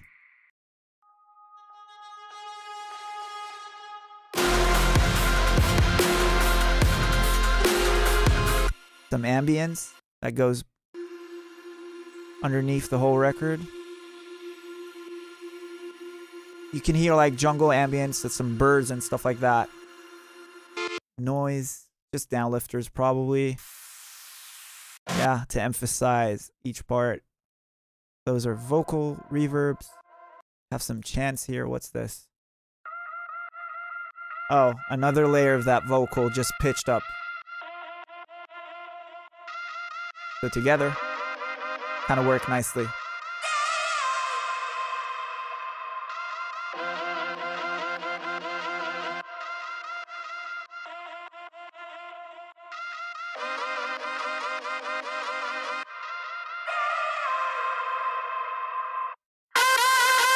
Oof.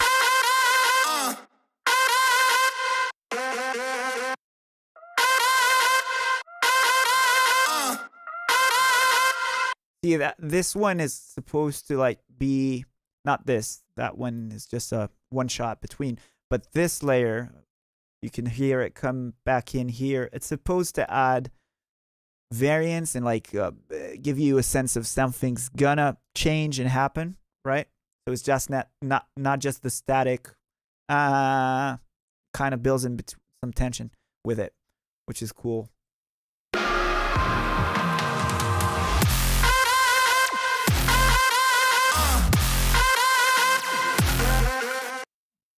Let's see, what do we have here?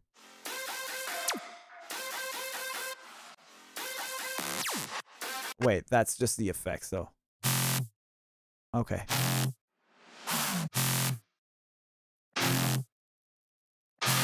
Guitars. Okay, the guitars.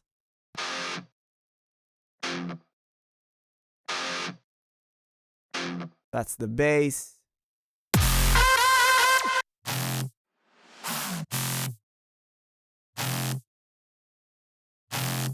Yeah, nothing crazy. Bass effects.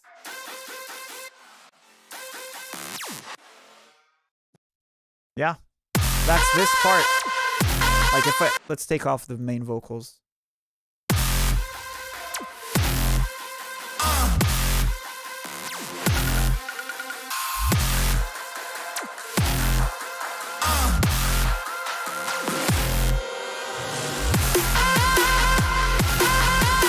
Then we have some more guitars.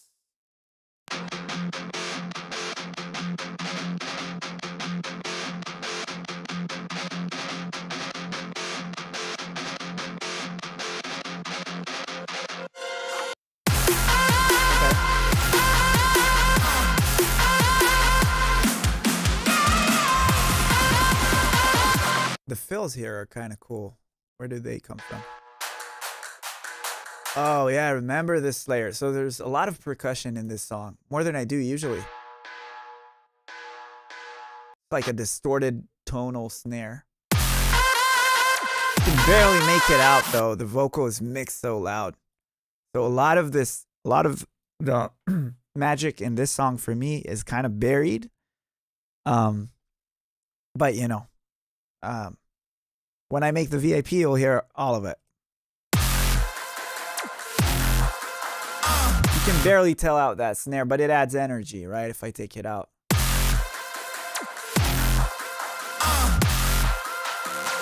In.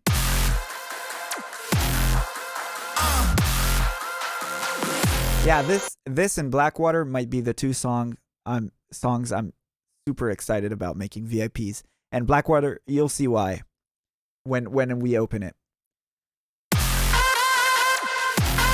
Both of them. Okay.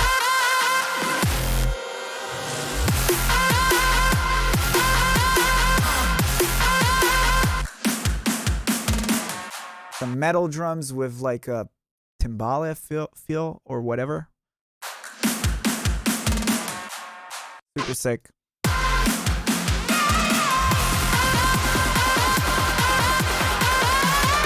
Again, hinting, this is big, hinting the drop lead sound. It's still a you know, it's like an on the nose thing to do in dubstep. But if it's done subtly, like here, it's pretty subtle, I think.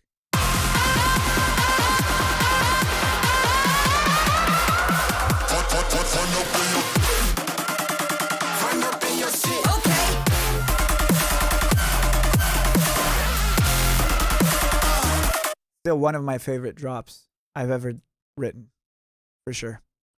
What do we have here? Just the bass.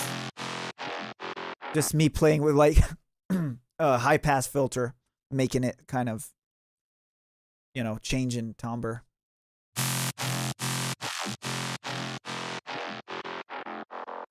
The guitar tone, I don't remember, but it was probably shredded like I showed a bunch of times with like a, I don't know if Neural DSP was out by then. It probably was. So probably one of their amps, their amp simulators. Yeah. And then let's drop into the drop. Yeah. So main synth. Let's listen to this part. A lot of reverb throws. And this is basically me playing with the rate of the LFO. So when it's doing that one note thing, it's probably automated to be longer. So you get a longer tone out of it. And that also has a lower layer. Again, this is super crucial for fullness. Now, let's solo this part and let me mute this. I'll bypass it, like mute it in and out.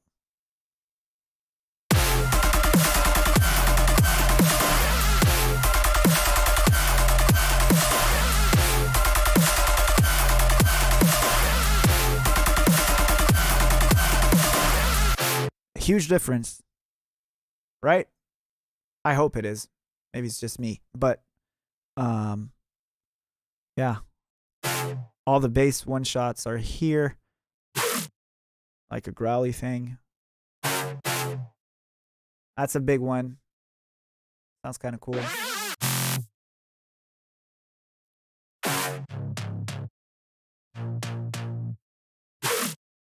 Yep. Again, this is a theme, I guess, with our tracks. Is the one patch carries the whole drop. Everything in between is fillers. This is all the same patch. It's just variations upon variations of that one patch. Run up in your shit. Okay.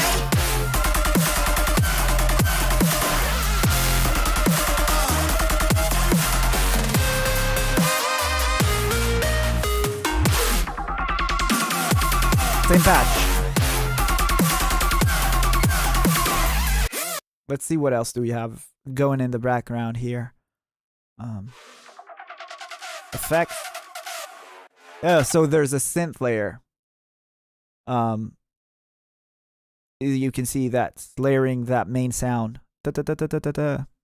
Doing the same thing. Just to enforce it a little bit, we have some synths. That's the synth that's going to come in. The breakdown is kind of alluding to it. Chords. Effects. Guitars. All together.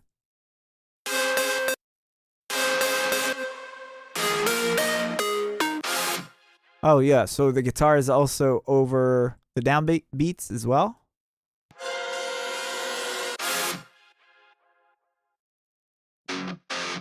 Yeah, that's playing over with this sound.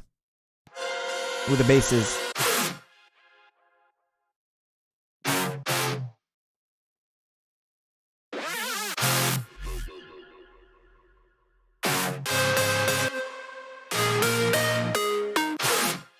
Right?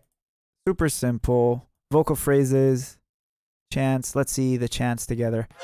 This vocal track, if I'm not mistaken, carries most of the energy of the drop, like for ambience in the background.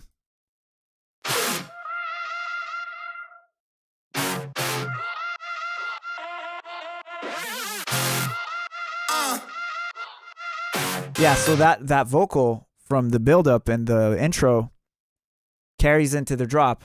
Let's see if we take it out. It's going to make a huge difference, I bet. Let's loop that section again.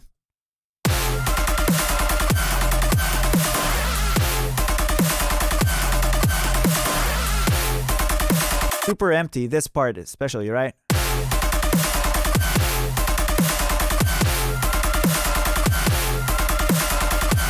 Adds a shit ton. Love it. Noise effects. Just making it fuller, more exciting. Oh, this does a lot as well. Kind of loud. Yeah.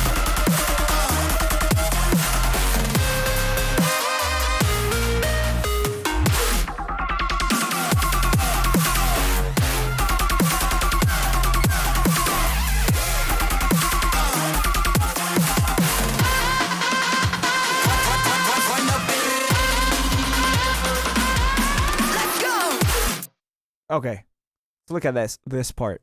What's happening here? Back to the guitars.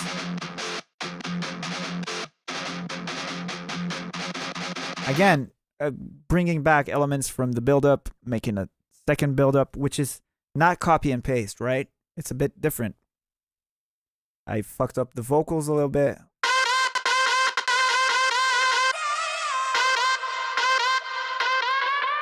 Made it a bit more interesting. There's like a almond break sort of thing going on.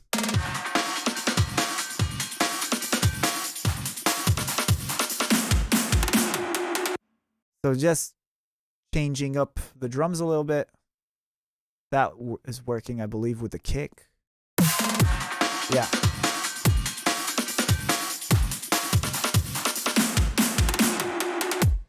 Yep. Nothing other than that. Yeah, that's pretty much the vocal that's carrying this build. Oh, and this one, which is kind of cool. That effect. Let's go! Yep. Andre, welcome to the stream. If anybody just joined or joined in the past few minutes, we've been breaking down Dogma Resistant track by track. We're not going to do all of them, but we're going to do quite a few. We already did, what did we start with? The Mob in Iowa, and now we're on Jungle Fury. How long have we been going? 2 hours. Not bad. That's not bad. We're on schedule. And yeah, let's see the big bass. So this one has the low end support layer as well. This bass, I made it in Serum. I believe it's 2 or 3 patches, and it was a pain. I remember the patch. I just loved it. When I synthesized it, but I had such a hard time mixing it. There were a lot of like resonant frequencies, and I remember it just pulling an EQ and just notching it everything out. And I remember killing the sound and just getting mad at it. And probably today I wouldn't even do that. I would leave it all in. But anyway, I was a young producer who, made a lot of mistakes. But that's how you learn and you get better.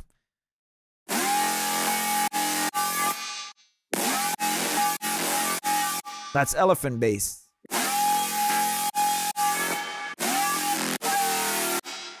Super sick sound. I hope I can find like the patch for it. I would love to use it again.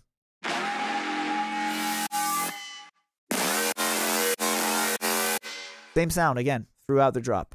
And then it has this layer, which is super mono. And the big sound is obviously very wide. Let's do the same mute unmute thing.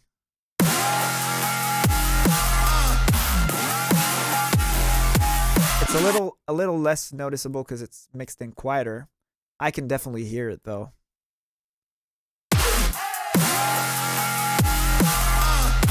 Suddenly just there's a sort of glue with the kick and the bass. That I can tell immediately by it being reinforced in the center and in the low mids. Kind of cool. Yeah. There, that's that cool lion again.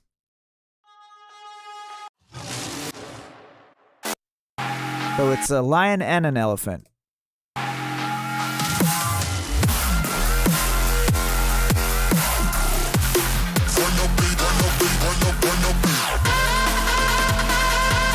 Again, the drums here, back to that Ammon break sort of feel.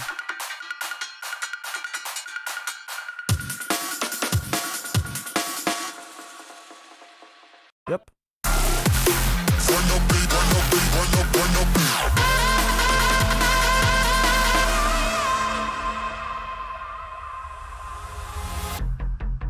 Again, same thing with the 2-bar extended 2-bar thing.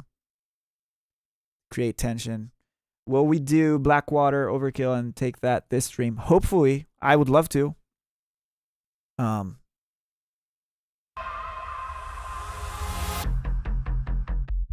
Sub bass. There we go. That's the breakdown bass line. 100% Serum. Yeah, I'm pretty sure. Nothing crazy. Already been processed. keep holding that one note until it changes,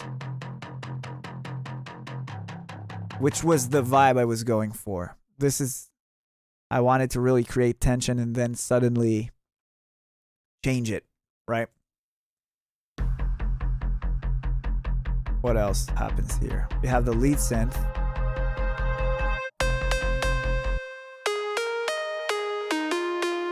Probably Serum as well.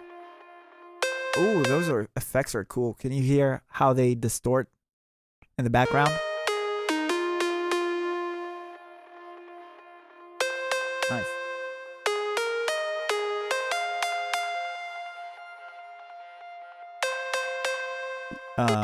Will I give out any samples? Yeah, for sure. I'll figure something out and give you guys a sample pack from Dogma.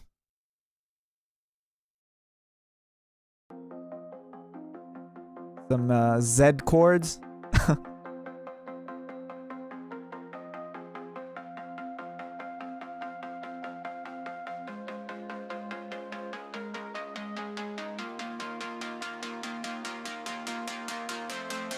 That changed to major. Super sick. Back to minor.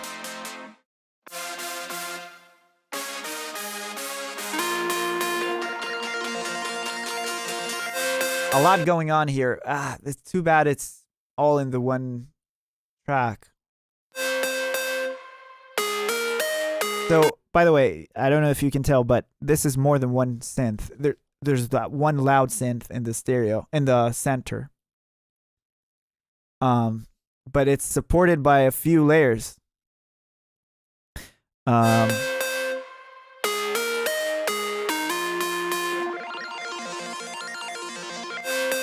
cool.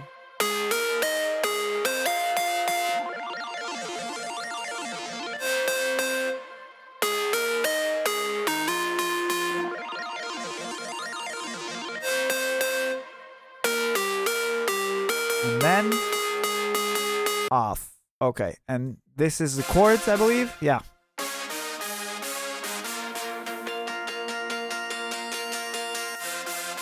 Like a cool bell thing.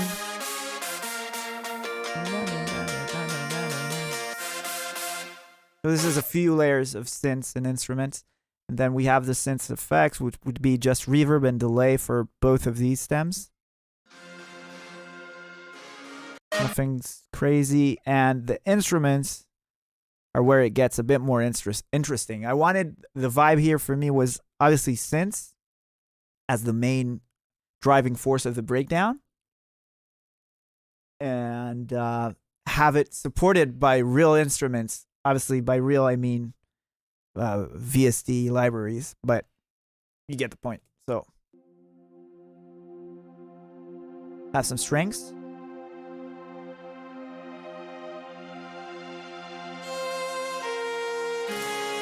Acoustic guitar.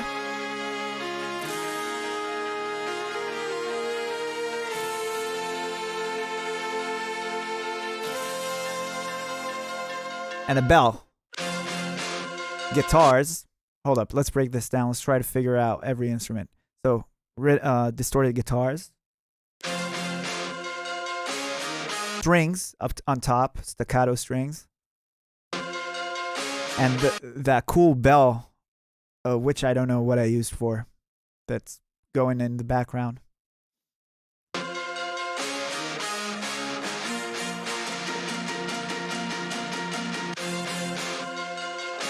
And a choir or string ensemble.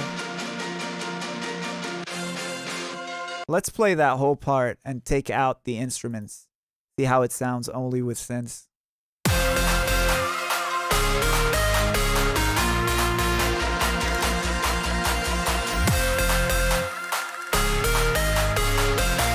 Yeah. I really like those toms. They sound super good.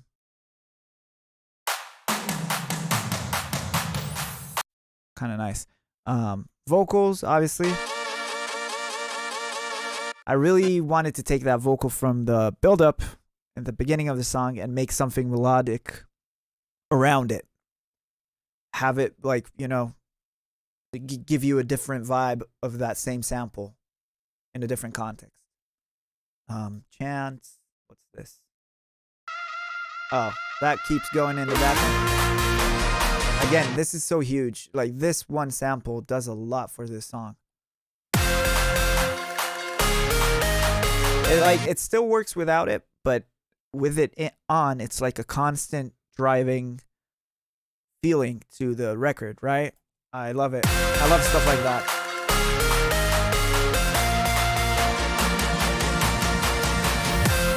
Are you guys having a good time, or am I just wasting too much time on this part? We can move forward.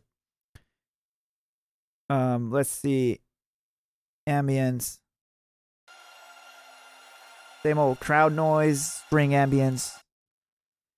100%. All right. Okay, cool. Because I do want to get to all the projects today. Back to that same verse.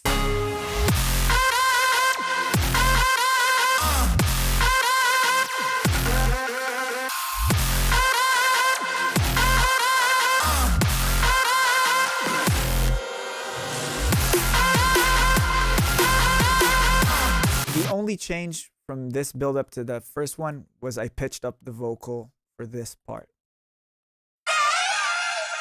I wanted it to go up. So cheaply done because the sound quality of that sample was shit. But in the mix, it kind of works. You can't even tell.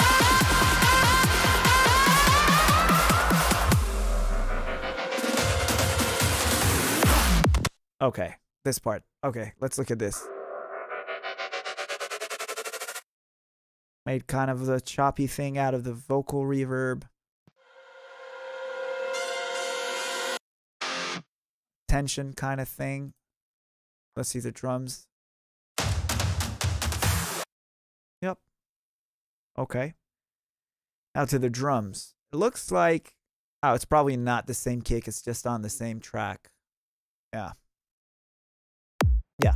It's more of a psytrance kick.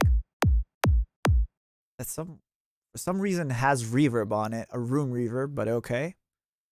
And we have a sub bass. Okay. So the sub and the trance bass are separated. Oh, that's weird. Okay.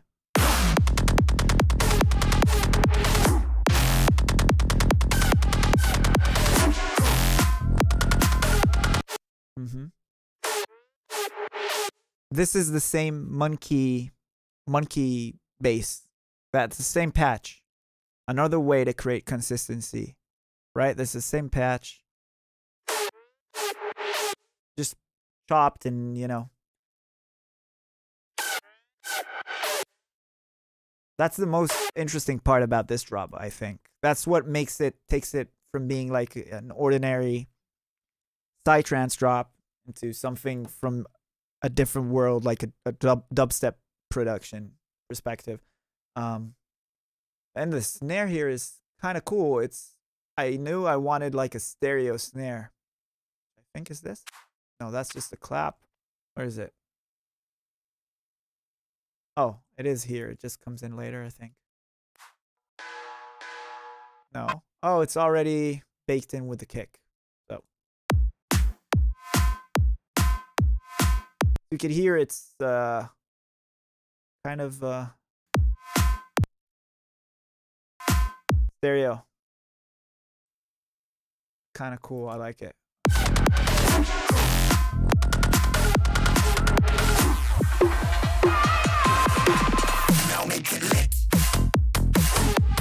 And that vocal is me.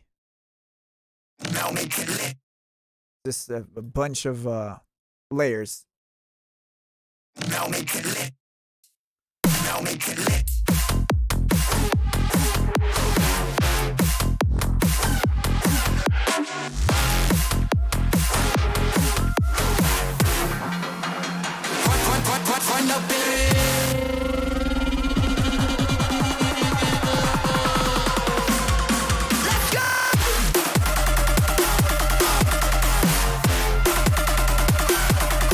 So yeah, the whole idea here was to, instead of changing the drop bass sounds is changing the drums. And I don't know, something about the jungle vibe of it gave me the idea to go for like this sort of weird groove.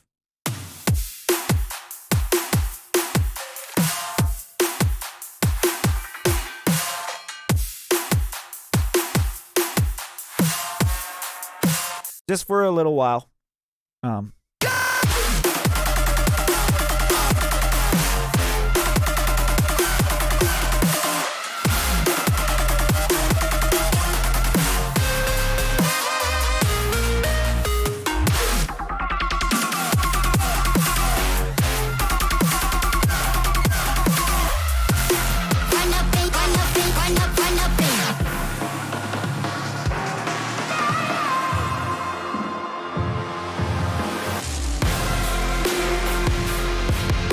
Back to that intro finally, which is a bit different. I think the guitars are a bit louder, supposed to give you sort of like a back to the basics, back to the beginning sort of thing. Close the track out nicely.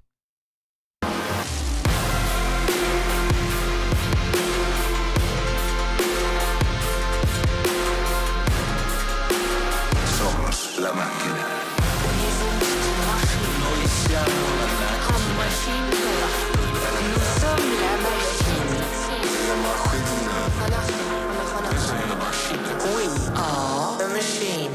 Yeah, so for this part, I really wanted to have this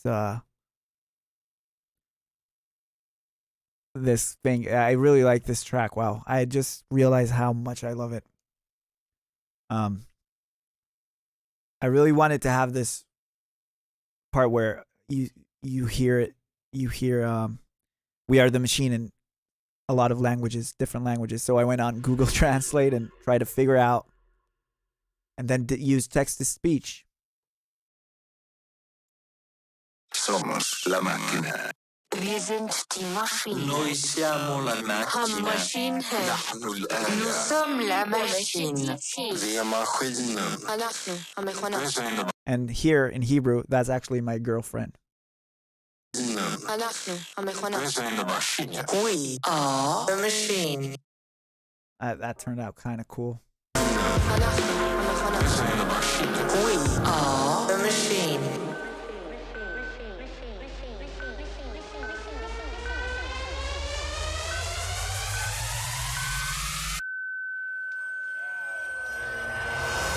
And that's the beginning of Disorder. Right? Is that here? No. One up. Where are you? Yep.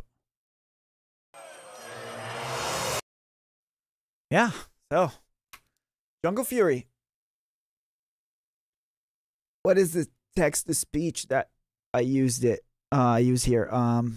I think it was called Natural Reader or something like that. I can't remember. And I tried a few days ago. I wanted to use it again, and I couldn't find the website anymore, which is unfortunate. Because it had the best voices. I think it was a website. I think either we paid or I don't remember. I used to have it bookmarked and on Chrome, and when I don't know, it either it's not available anymore or I don't know, or it changed. Do you guys have any questions about Jungle Fury? Jungle Fury?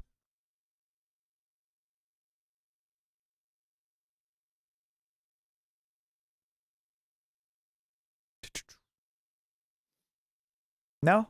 We good to go? Let's do Blackwater. Why not? Let's go by album order. We didn't really up to this point, but from now, do Blackwater.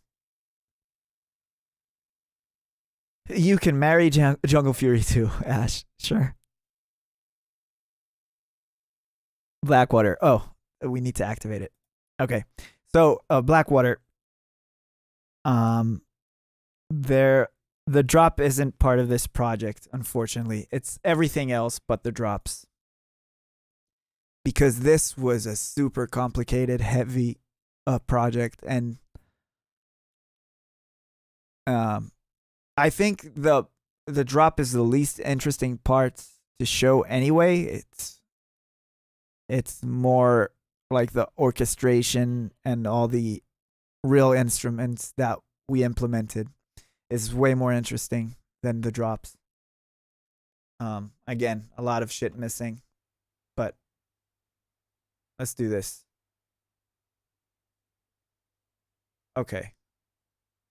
This is not in full audio stem, so we still have the individual tracks, but they're flattened to audio, which is good because if we had like the MIDI, I probably don't have more than half of these libraries anymore. Let's see, where are we going to start? Give it a play first. See that everything works. There we go. So, a little bit of background about this song. One of the best video games I've ever played is Red Dead Redemption. And during the album, when I was writing it, I was searching constantly for themes for songs, and obviously Jungle Fury had that jungle vibe. It gave me it was kind of that's why in the comics what I wrote about, like that Indiana Jones vibe. That's from a lot of fascination with those movies growing up, and this came out of me playing Red Dead Redemption 2, doing the storyline. And while I was playing that game, I was also writing Blackwater. So heavily influenced by that. Let's break down the drums for the intro. Have this timpani / low boom.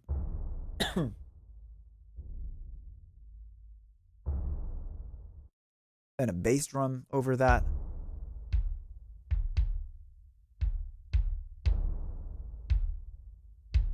Marching snare. These are all contact libraries. Pretty sure. Keep going.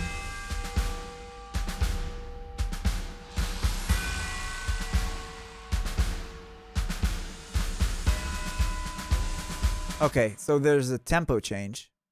You can see it slow down from 115 to around 90 BPM at the end.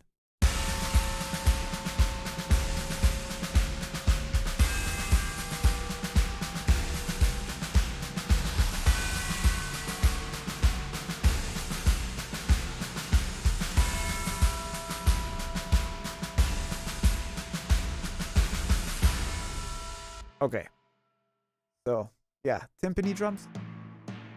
That's following the bass line. Kind of cool. I listen to a lot of spaghetti western music to get my instrumentation right, so I use the right instruments when I wrote this part.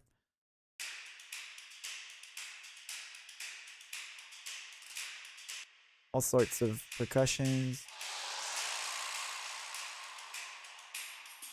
Tambourines. This was supposed to give you a vibe of like a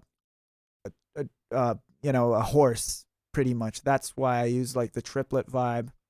Sounds like a horse riding, I guess.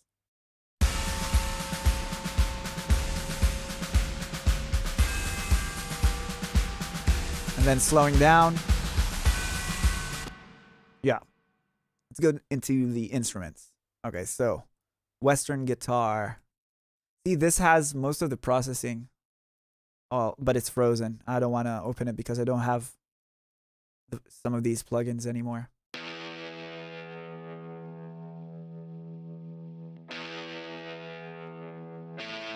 That's one guitar. This is a second.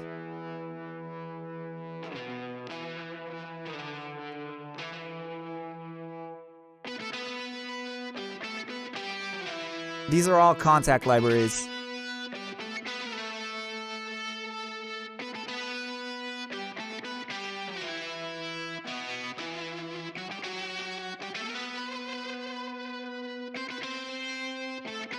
Um,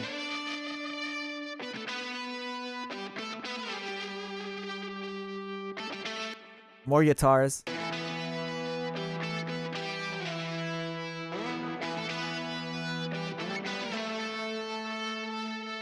More guitars.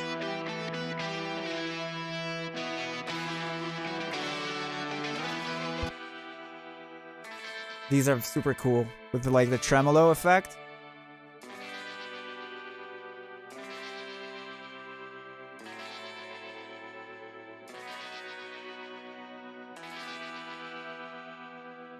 Then it picks up.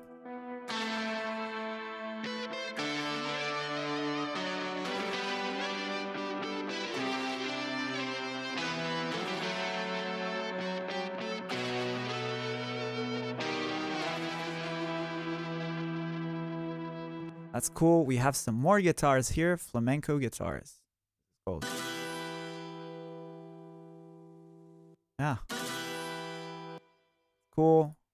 Oh, and here the acoustic strum comes in. Like, accentuate the rhythm of it for the second part.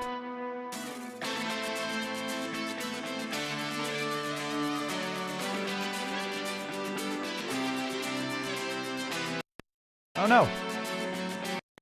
Oh no.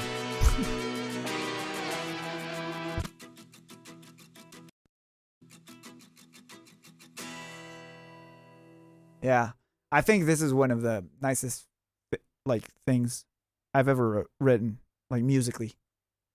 I'm really proud of it. Oops. Bass guitar. See.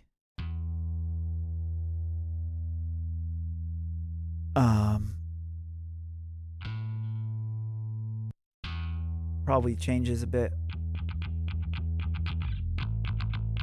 Yeah.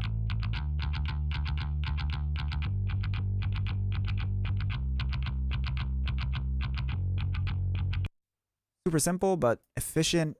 Let's see, horns.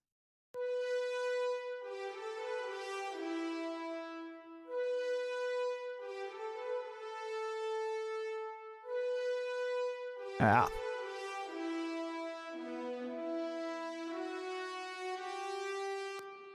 See, there's some trumpets here.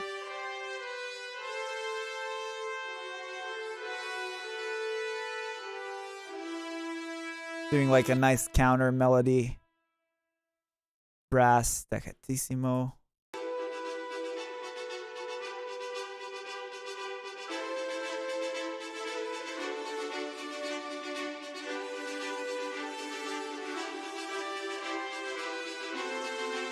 Some more brass stabs.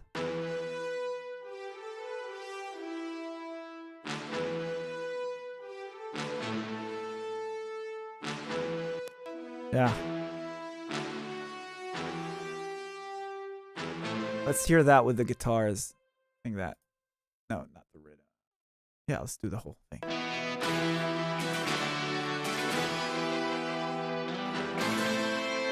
Also, a heavy influence for this was Knights of Sidonia by Muse, which is one of my favorite bands as well. If you know that record, you probably hear that a little bit in here. But if you don't, go check it out. It's a super cool song that I love very much.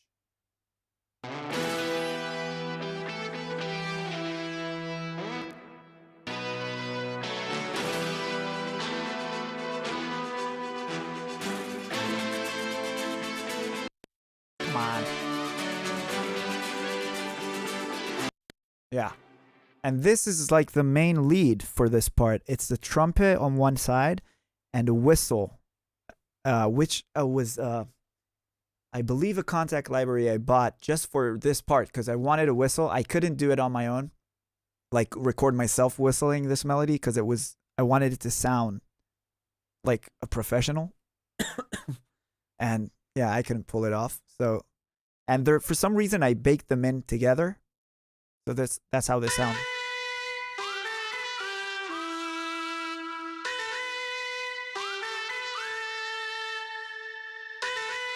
Super over processed and everything. I don't know why I did that.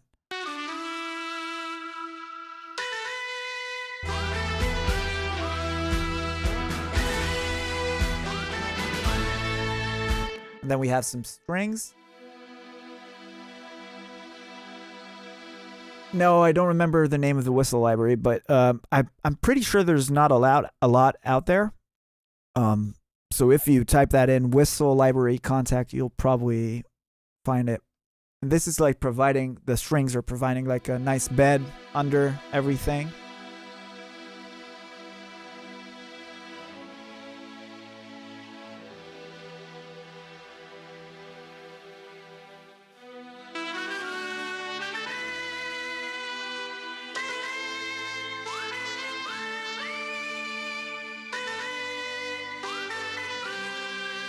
I could listen to this a lot. I really like it. Okay. Some more strings. Didn't remember this part at all. CSS is Cinematic Studio Strings. That's my go-to string library. Check it out. Cinematic Studio Strings and Cinematic Studio Brass would be the brass. CSB trumpets, CSB horns. Those are still my go-tos. See what happens with this.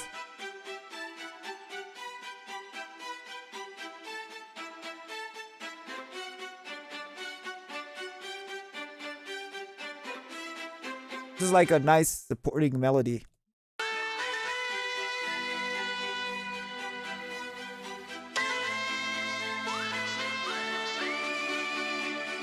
There's a lot going on. Like, a lot going on. But somehow it meshes well together. Another violin. Solo violin. I think this is the one I used for the Mob in Jungle Fury. JB violin. Joshua Bell. Yes, Joshua Bell. I just realized what JB stands for. It's a contact library. That's what I used before I bought Bohemian Violin. Joshua Bell. Check it out. It's pretty good. Yeah, so that's a mistake. That shouldn't be there. I don't know. You can't tell in the mix though, but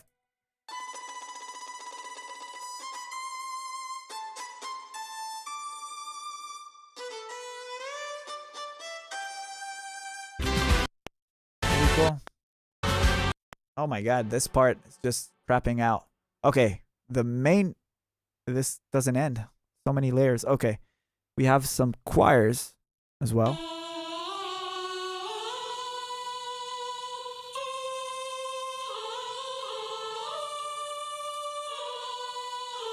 Yeah, renowned violinist in the mix. His sample pack is library, is super good. So that's the main choir. Some harmonies.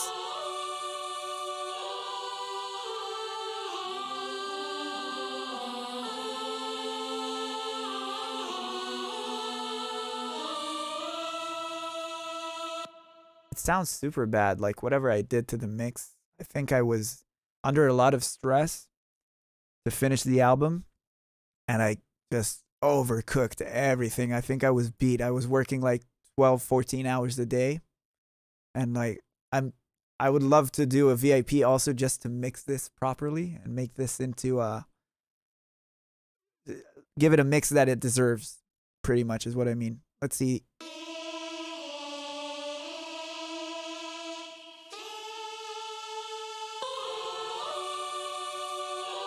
Also, legato basses.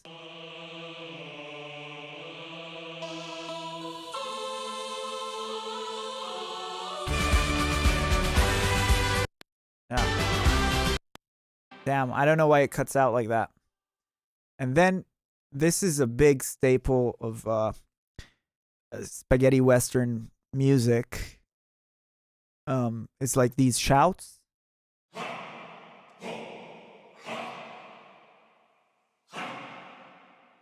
I don't remember where I got them from. I think it was a contact library as well.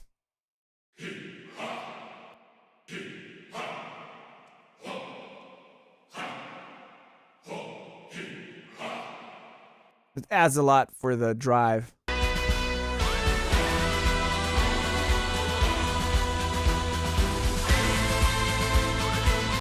Yeah. Probably my favorite intro of all time that I wrote. Okay, moving on. Let's see. What's happening with the drums after that?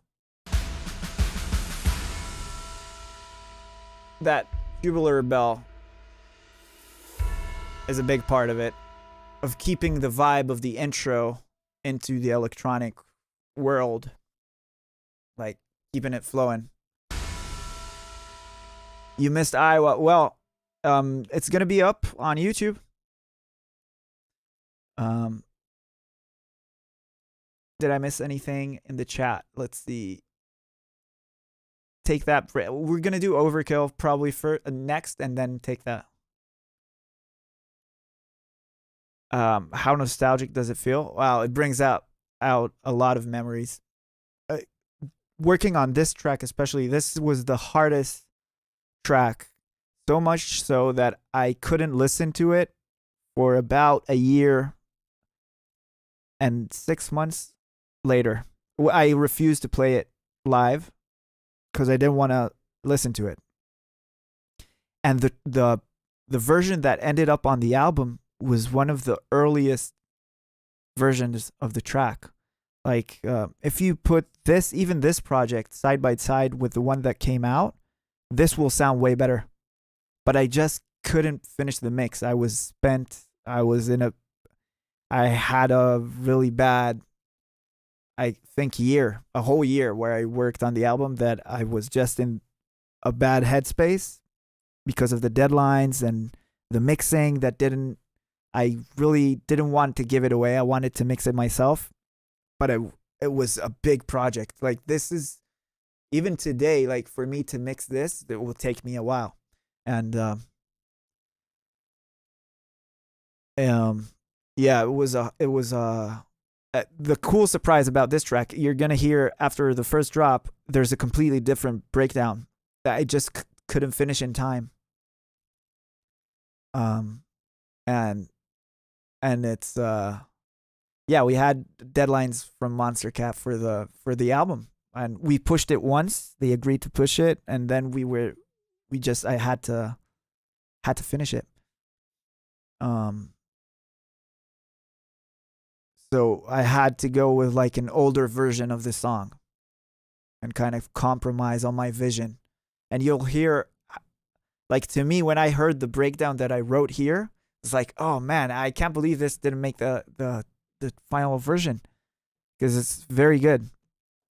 Yeah, we'll get to that in a second. Yeah, so the drums for this part, I actually used the orchestral drums from the intro to build up the hype here.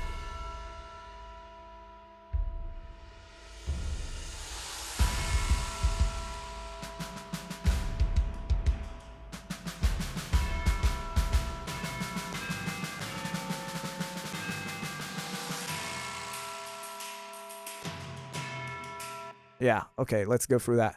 So as you can see, the metal drums are still in MIDI. That's the first time today. They're frozen. Let's give them a listen.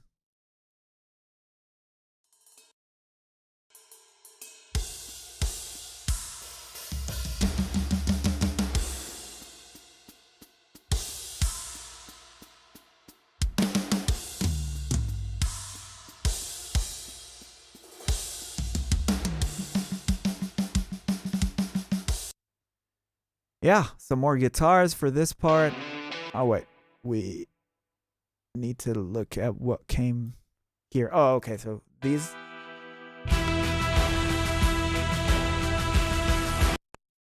Tonight, an Come on. lingers. Cubase's freaking out. I don't know why.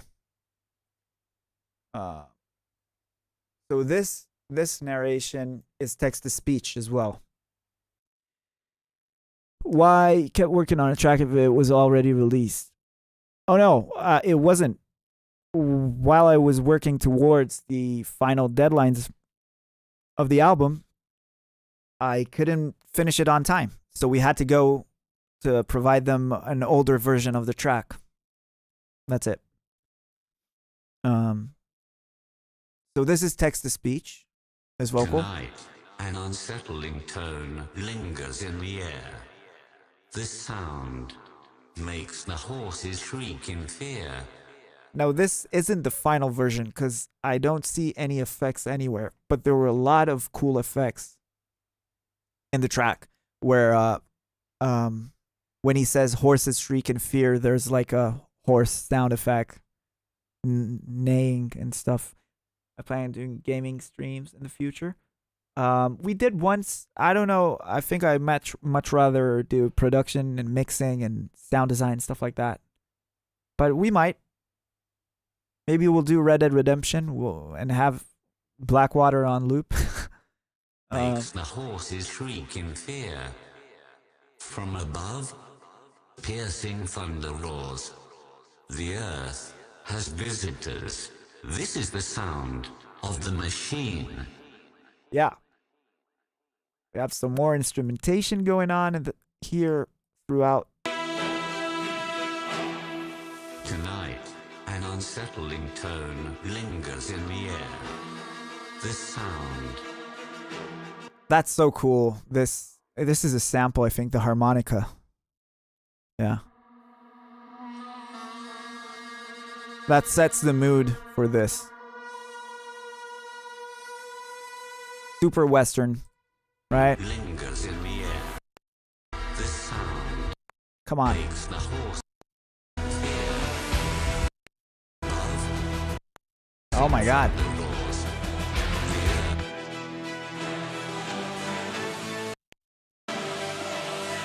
And then we have the infamous Blackwater Choir.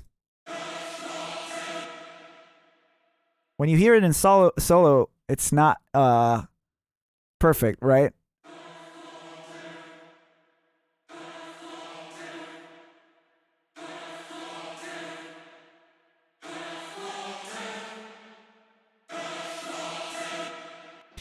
That's because it's library. It's by East West, and it's called Hollywood Choirs or Symphonic Choirs, and it has a word builder where you could use phonetics to type in syllables and words and build sentences, and it takes a fuck ton of time to perfect it and make it sound authentic. It's super tricky, but yeah. But in the mix, it's kind of in the background. It sounds like a real choir, sort of.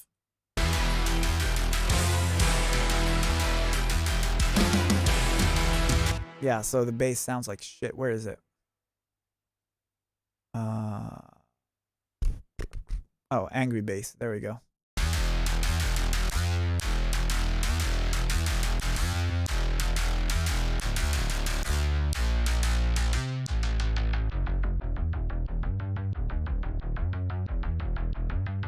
That's all the same bass.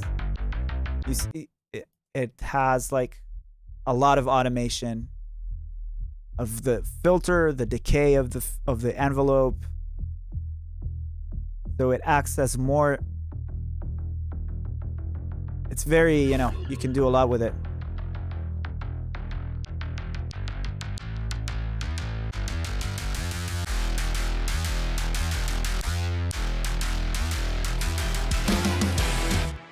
Strings are kind of holding this down as well for tension.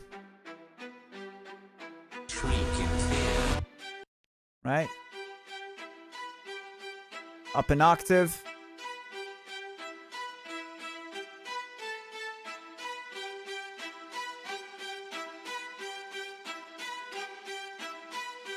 This, I could tell, is Metropolis Arc.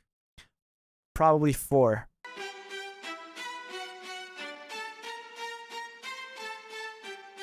When I'm looking for really dirty sounding strings that have a lot of character, those are my go-to. I love them. Metropolis Arc 4. Reverbs fade in after the dry signal. What's your approach on this? Effects channel sidechain by dry signal. That was my approach back in Cubase. Everything was using sends, as you can see. Choir verb long. Like the bass probably has a bass room. I muted it because I don't have the plugin anymore. But yeah, I used to use only, here you can see, guitar, delay, guitar, only sends. I don't work like that anymore. In Ableton, I do everything with parallel chains within the track. It's way more efficient, and then you can freeze it together and save CPU. Like with sends, you can't. Yeah. So after this, we go into the build-up, which is led pretty much by these choirs.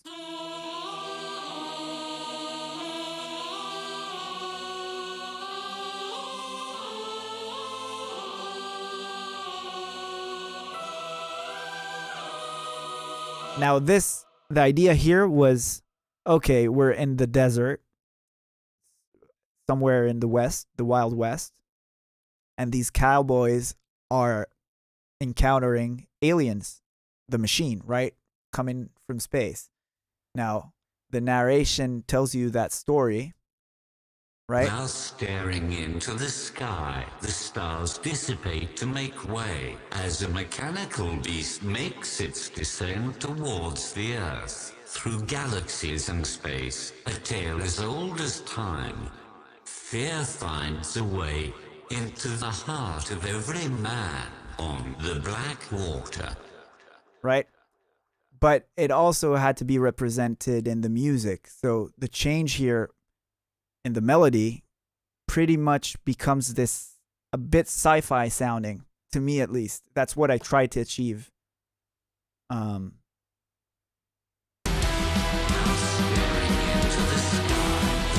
But also the drums are still like the Western drums together with the metal drums. So they're playing together.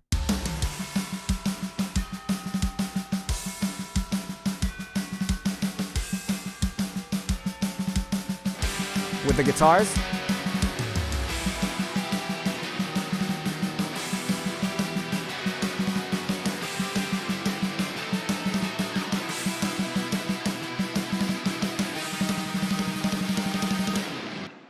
And there's supposed to be like a kick, like a dance, a dubstep kick supporting all this, but all the dubstep parts aren't in this project. They were made in a separate project and mixed in a separate project, again, because my PC couldn't handle it.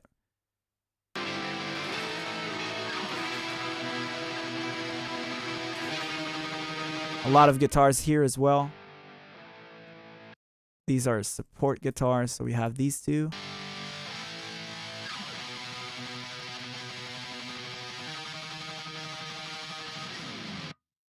And horns. Supporting the melody with the choirs.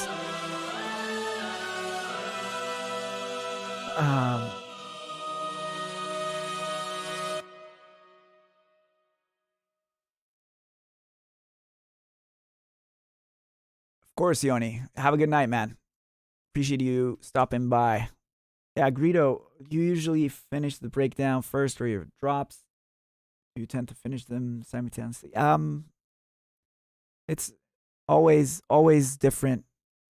I don't know. Sometimes when I'm working on a drop, like writing it, I get a bit fatigued and I move back to the breakdown, or decide to like spend a day on the breakdown.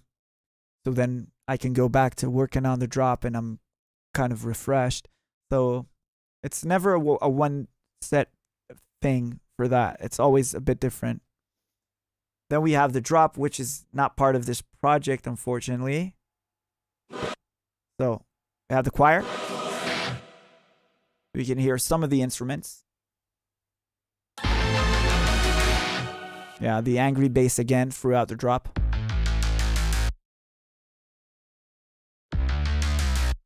That's doing the fills. The guitar here sounds sick. I really like it. Goes like this.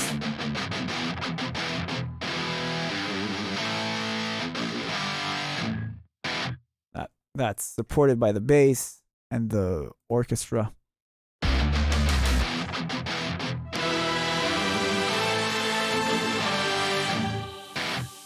A lot of noise for some reason. Yeah, and then we go into the second breakdown, and this is where I wrote a completely different breakdown, apparently, that I forgot about, that didn't make the record. And you guys are going to listen to it for the first time. Nobody ever heard it. I don't think Tom even heard it. I think it never left Cubase.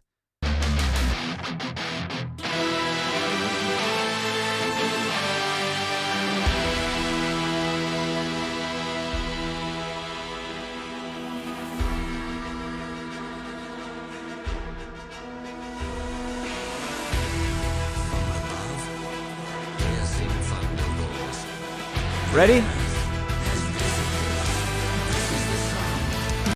No. Come on. God.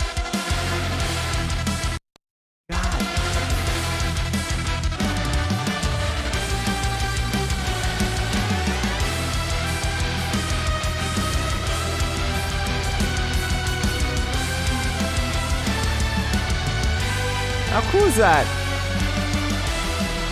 Let's break that down, because obviously it's not mixed very well, but the idea is fucking sick. Like the metal heavy breakdown with the orchestral instruments.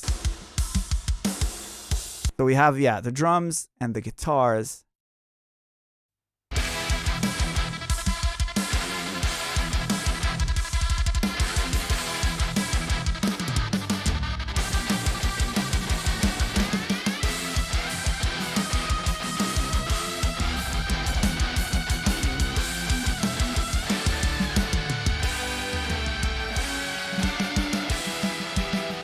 Super sick. Bass guitar. Yeah, and then there's a cool string patch,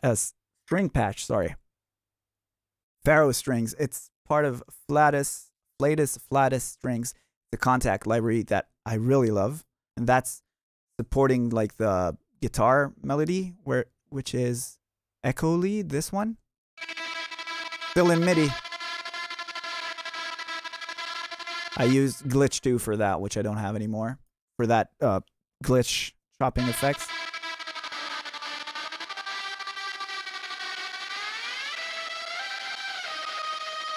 And the texture comes from these strings, which are super nice.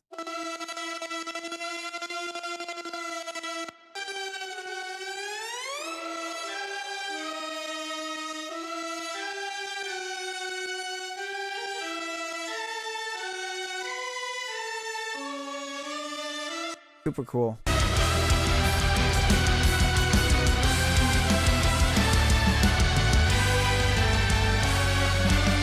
There's a lot going on that it's hard to make out, but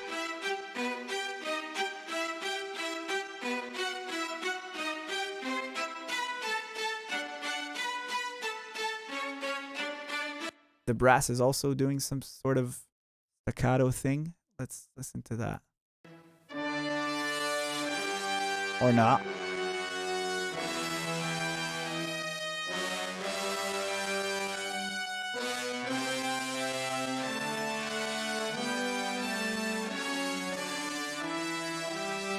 Super nice. Yeah, you could imagine how tough it is to like get all this mixed. And that just broke me. This is Blackwater, by the way. This is the breakdown that didn't make the record, that everybody's hearing for the first time. Let's see, another choir here.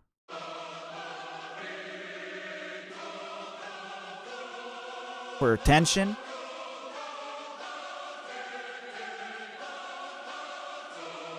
And now this is one of the reasons I can't wait to do a VIP for Blackwater. Because this part, this metal breakdown part, and just mixing it properly and giving it a different drop and changing it up, I think there's a lot to work with this song.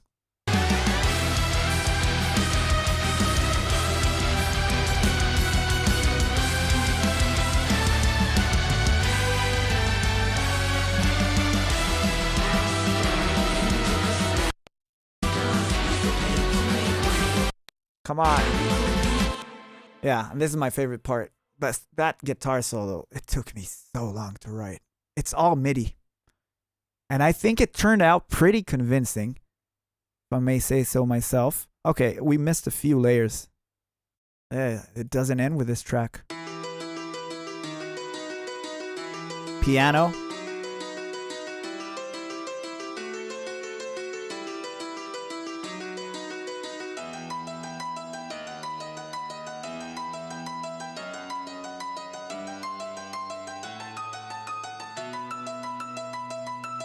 And a synth, which does what? Probably...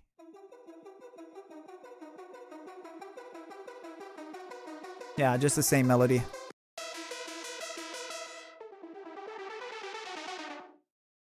Okay, we have the choirs again, which are doing, I think, the same melody as before. Yeah.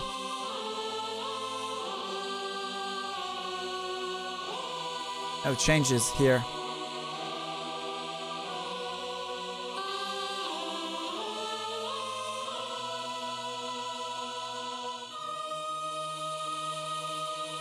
Now, where's that narration? Yeah.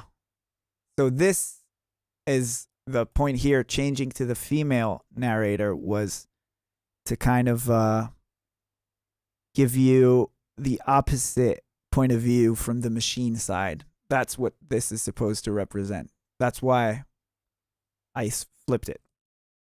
Now staring into the sky, the stars dissipate to make way as a mechanical beast makes its descent towards the earth. Then into the guitar solo, right? Come on.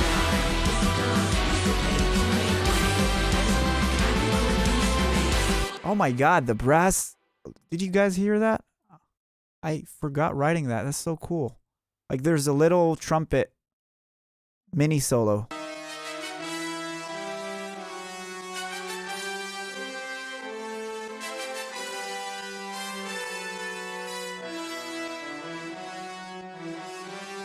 That's nice. And then we have the guitar solo, which was a shit ton of work.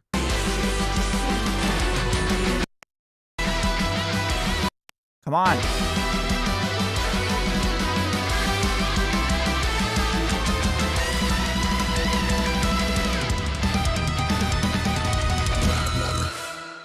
Yeah. Oh, we didn't go through the vocal at the end there. Yeah. Okay. Let's take the...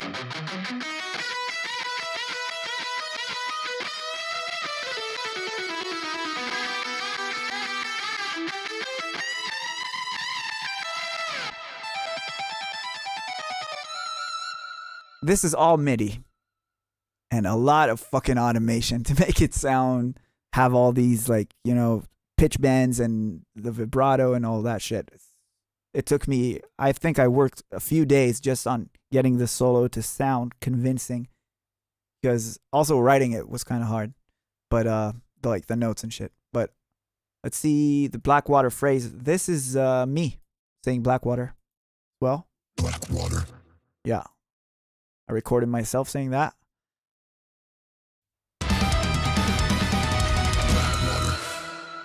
Yeah, and then we get the second drop, which is not here, unfortunately. Yeah. Have that synth again. The piano. Ooh, I remember doing that. That's kind of random. We have that. We have the strings. All enforcing that chord change. Brass as well. The bass is not playing here. Oh, because for the second part, I used the guitars, I think. No? Yeah, I guess. I don't remember what I tried to achieve here. Oh, and the Western guitars as well come back to give you that intro vibe as well. We're still in the West, haven't left yet. Blackwater. Yeah. I thought there was something. Just finishing on that chord.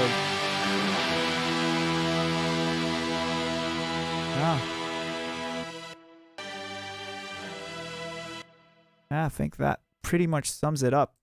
So, you guys have any more questions? Any at all? I mean, this was great actually opening this up because it gave me kind of a drive to open this up and do a VIP and work on it.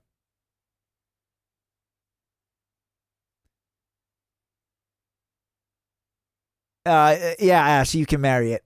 It's all yours. Overkill. All right. You guys are ready to move over? Move over to Overkill? Let's go.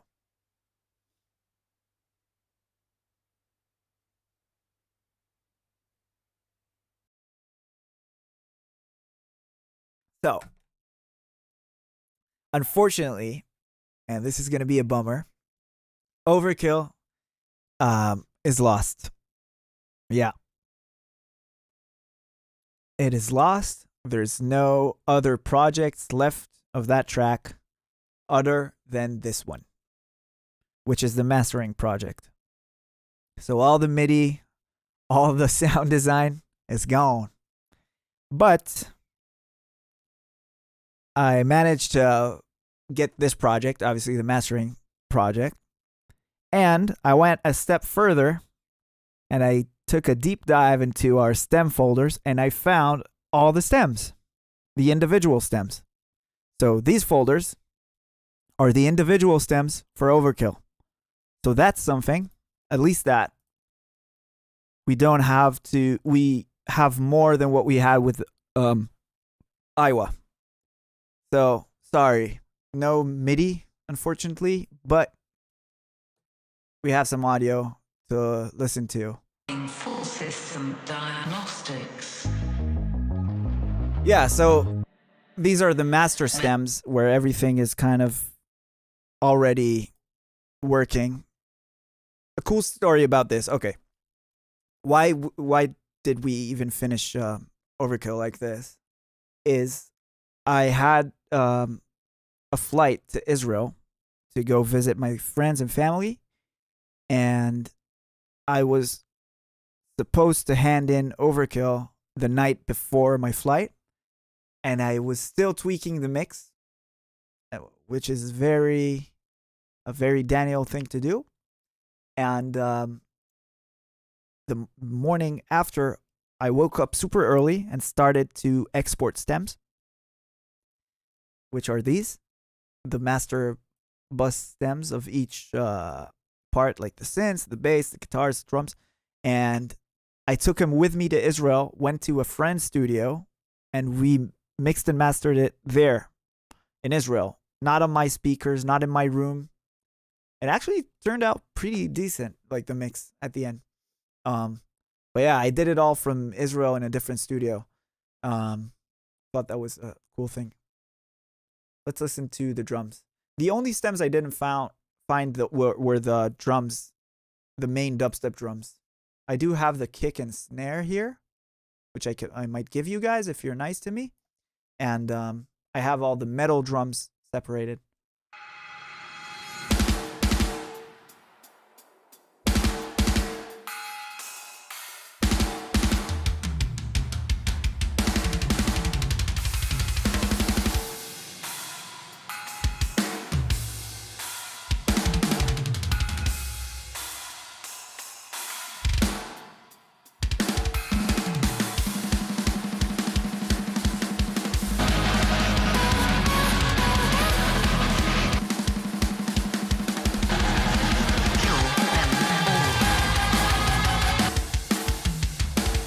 Go through the stems a little bit.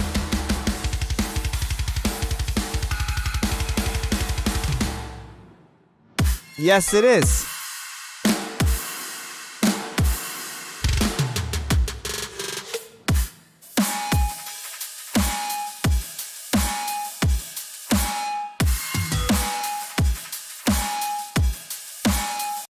Everything on this album is from MIDI libraries. I made them all myself with MIDI. That was a huge challenge. I'm not a guitar player. I'm a drummer, and I always wanted to be able to write my own guitar parts. And yeah, and with MIDI, I'm able to. And then there's the challenge to make them sound believable.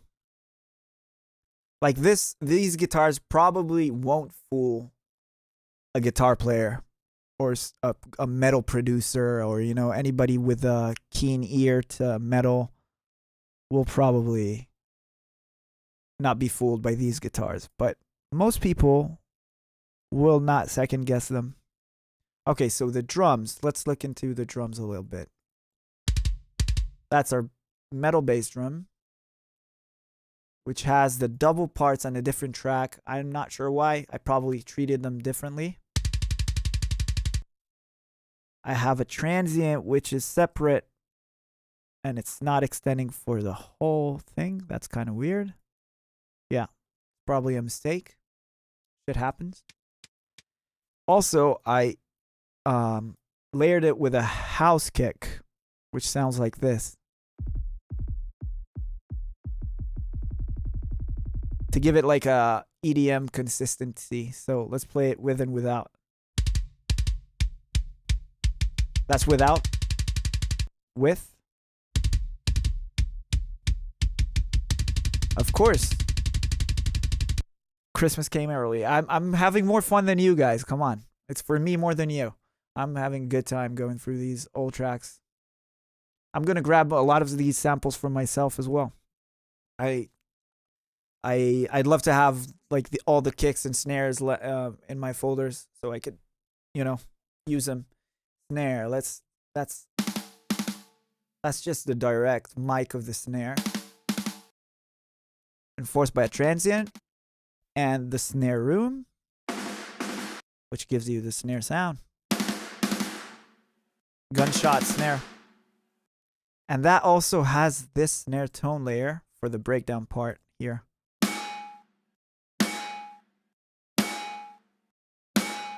Yeah. What else? Toms, nothing too interesting, I don't think. Yeah. Have the bell. I think I sampled this from a Parkway Drive record. Pretty sure I did. I really liked it. Sampled it. Yeah. Nothing else too fancy here. All the hats and crashes and rooms.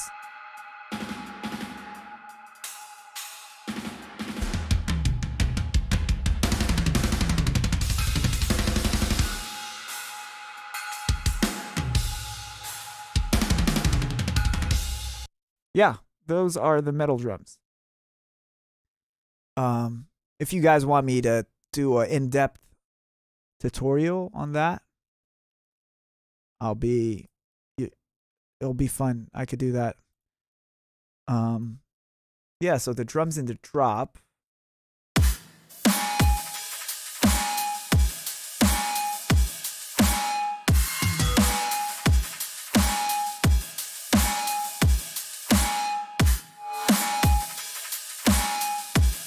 I think it stays pretty much the same. The snare probably goes down here. Yep. The tone of it.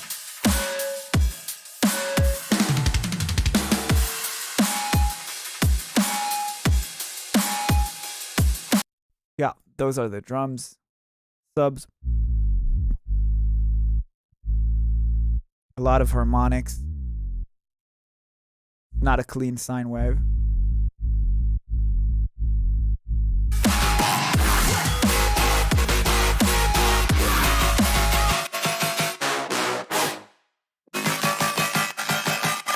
I'm super sad that I don't have this sound anymore.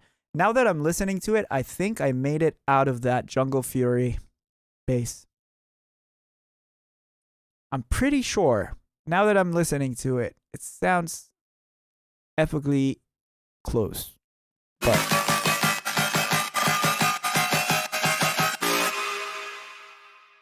That's the bass, stem, everything. But let's go through the layers. I have them separated. Let's see. Okay, so we have the subs again. I'm not sure if it's the same thing. No, it sounds too clean. But I might have changed it. Okay, hydraulic bass. That's the main one. Yep.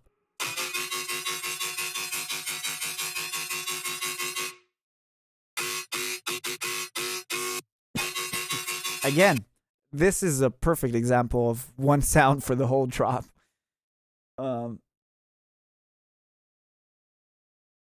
Yeah. Why doesn't Overkill have a fourth drop? I didn't think it needed it.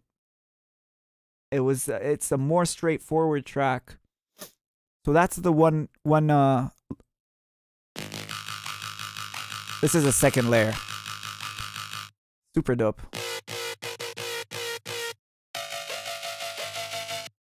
Those two together just work so nice.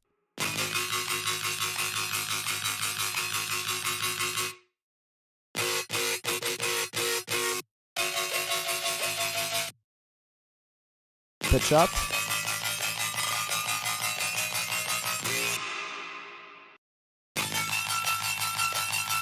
All I do here is just change the FM. The FMing oscillator, I changed his octave probably and the FM amount.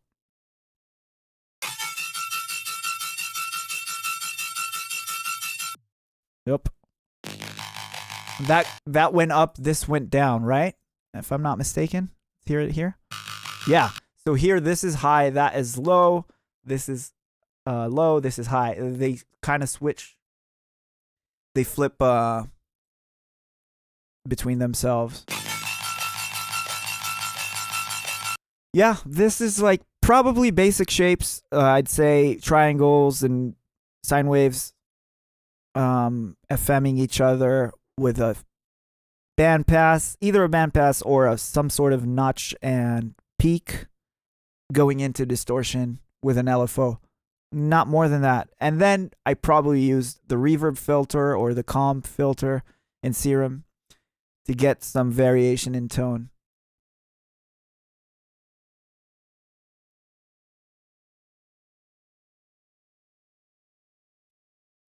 The future bass version with pitch map. I'll check it out.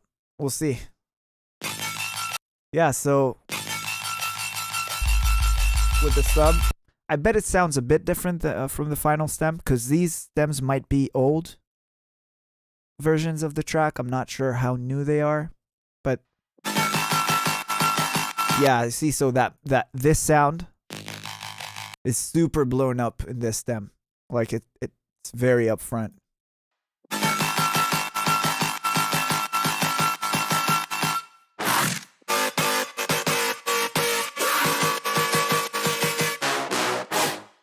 And again, oh, there's more.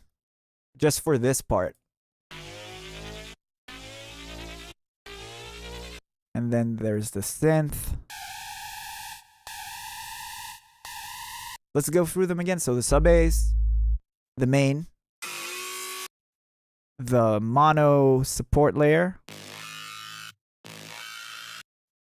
the bass, the synth. All together.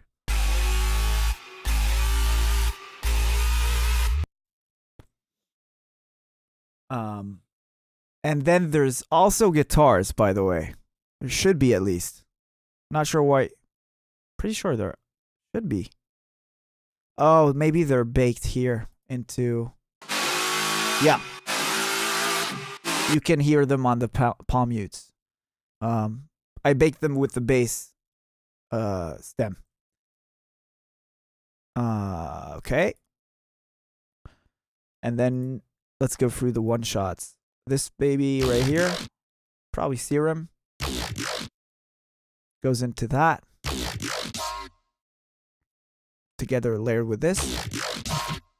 That's like a stereo layer.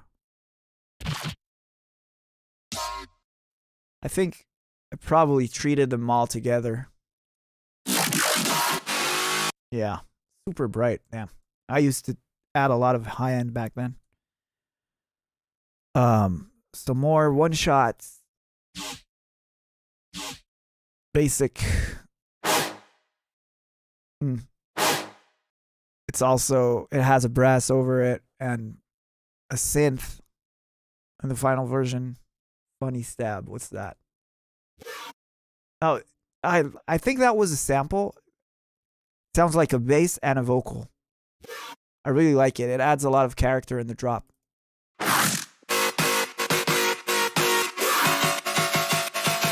Right? It sounds like a vocal, a bass. It's super cool.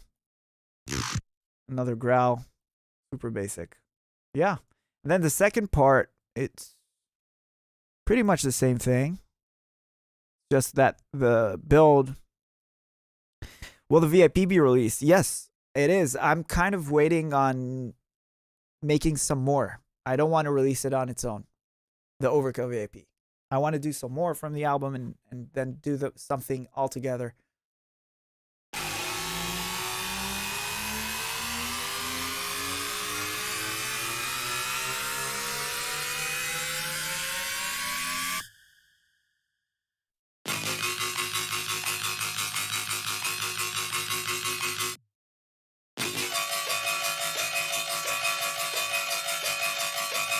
Yep. For some reason I can't find the bass for that part, the stem for the bass, but we do have it here.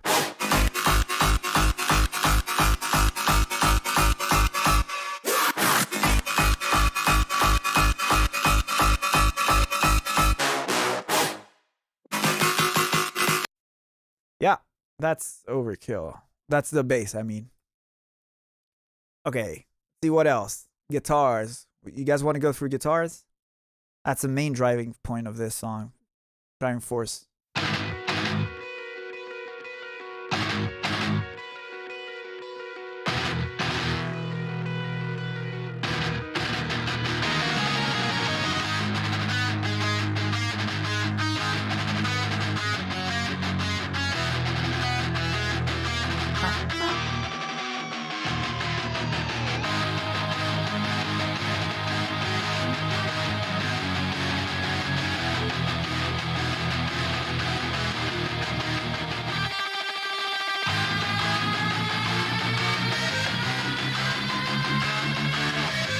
Okay.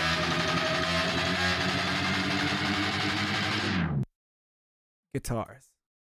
So, the only real guitars in this record are these. And this, as I told you, that I went to finish this track in Israel in my friend's studio.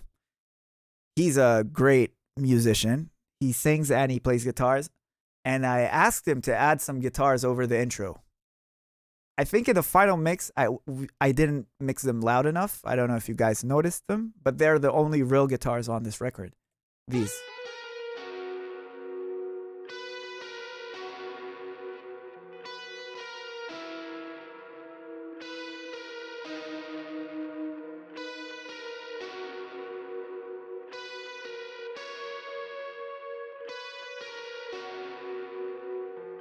Hey, Tri-Step.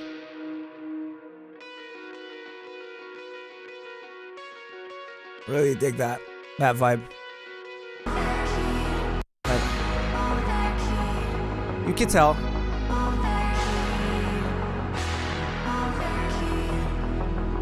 We'll get to the synths, don't worry. We're doing guitars right now. So let's see if I could, if the guitar stems make any sense at all. Okay, let's see. Bass guitar. Nothing crazy. What was my process coming up with the guitar riff? So I wrote the main riff. No, I didn't. I'm lying. The way I came up with this melody was the vocal first, right? Not that one, the lead vocal. Itamar, thank you for subscribing. The main vocal, I think I have it dry as well. Yup, this. This was my first thing.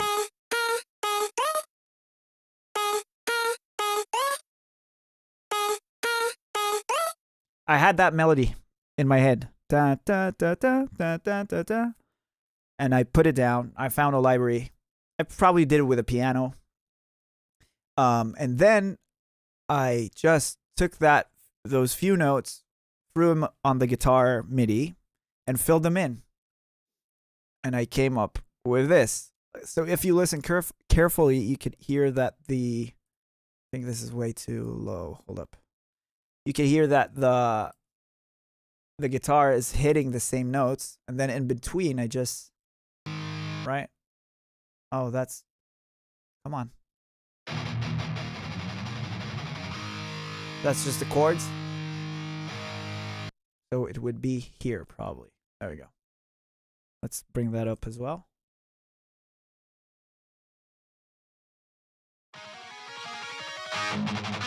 Bam, bam, bam, bam.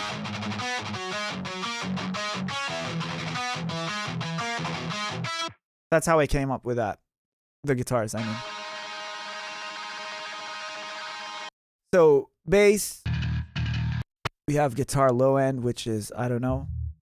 Just, I added low end, I guess. Guitar rhythm.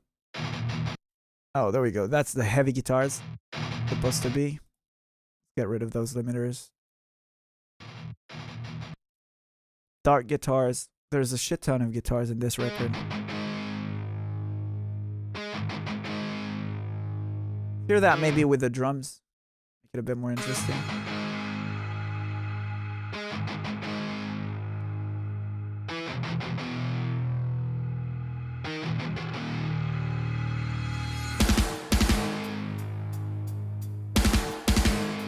Yeah, these are so quiet. Let me bring them up.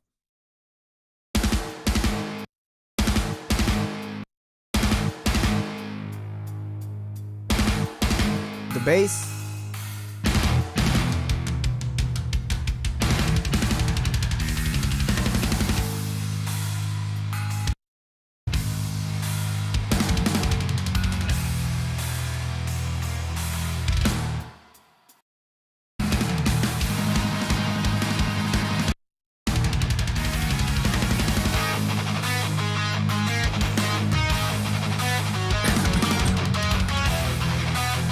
These are probably all shreddage. All the shreddage library. Let's see what we have. Some more layers. That's just doubled. What's this? Intro effects. Oh, that was my way of kind of hinting at that part where the guitar and drums come in.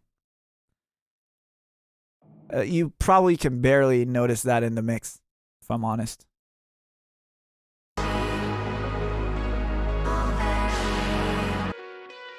I think it didn't even make the final cut.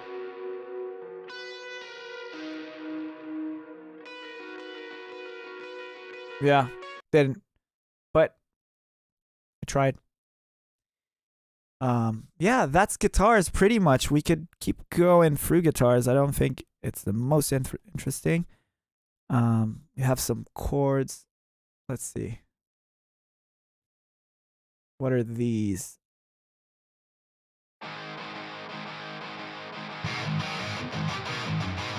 Oh yeah, okay. I get it. So I did. This is playing the lead when it's up high.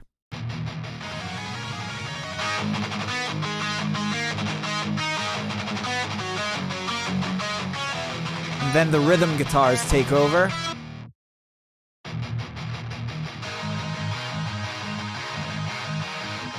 Because the lead guitar is no longer the focus of the track.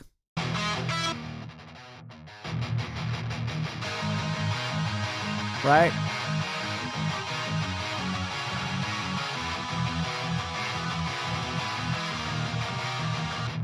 Then we have this. Just a few dissonant notes on the guitar being pitched up. And the pinch, harmonic. Sounds kind of funny on its own, right? Makes more sense like this, probably. Yeah.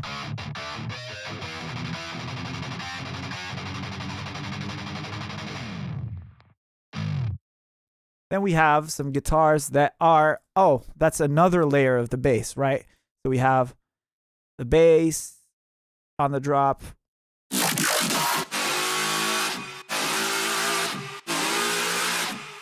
Right here.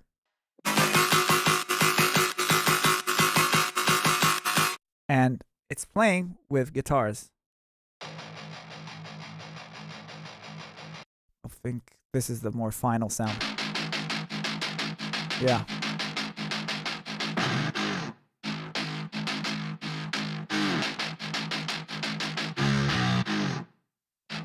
So that works together with the bass stem. Sounds terrible though, wow. Works in the mix. Sounds terrible in solo. Without the guitars, I'll take them in and out while I play the drop, okay? See how much difference that makes. It's pretty huge. Turn on the sub.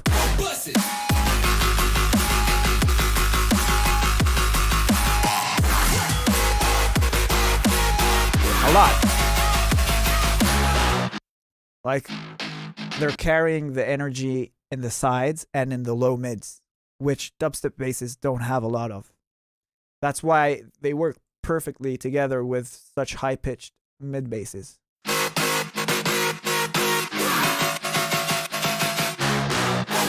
Also, the brass stab, I believe, is a bit thin. Yeah, it doesn't have a lot of low end, and I took it out purposefully. I nailed that word? Okay. Because the guitar takes care of that, right? The brass doesn't need that. And I didn't, none of that.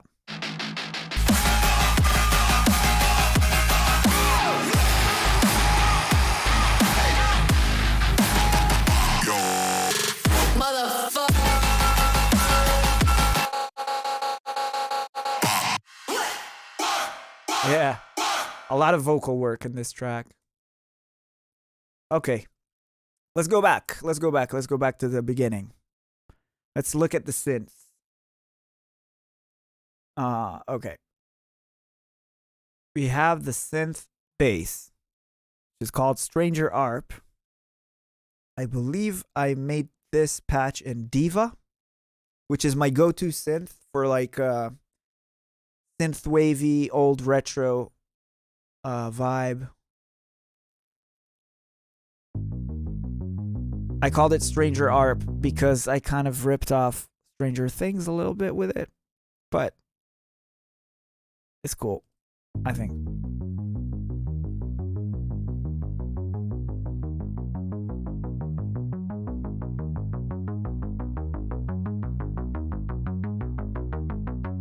I don't think it's gonna change much.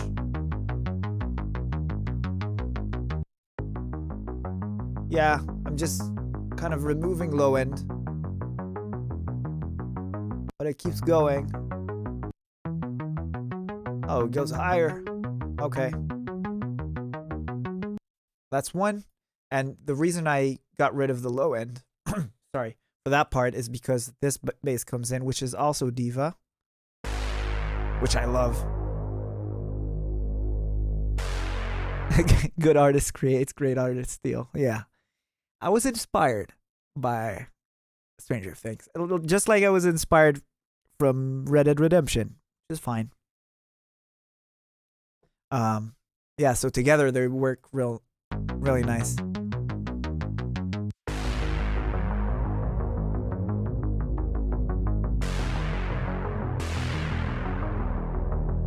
The plugin for the guitars is Shreddage. I use mainly Hydra by them, Rogue, Jupiter, and what's the other one called? Serpent. Yeah, that is layered with the chords. How cool is it that I found the stems, huh? Otherwise, we'd be just stuck with this thing.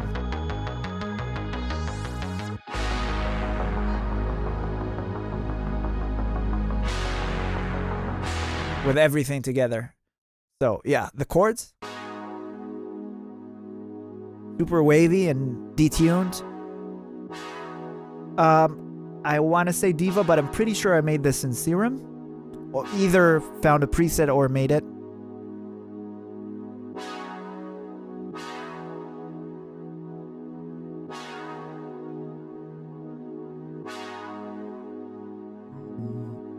Yeah. Stays the same pretty much. Maybe in the build it opens up. Yeah. So it opens up for the build up.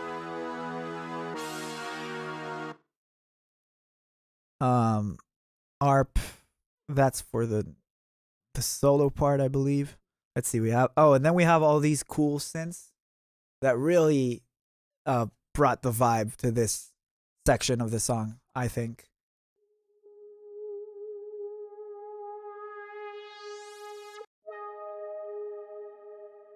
Probably Diva. I'm not 100% sure.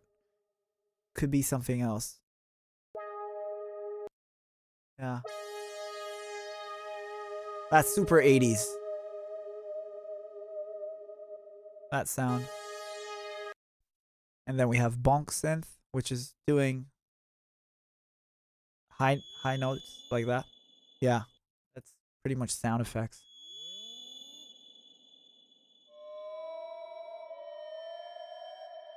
I think I made this in Serum. I might have not. Don't remember.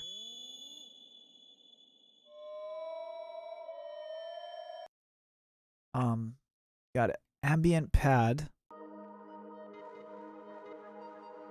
This could have been from any contact library or a sample. Shalom. Yeah, there's some. I don't think it's ring mod. I think it's sample and hold over that synth. Yeah, this is carrying the ambience for the whole part. Let's play it together.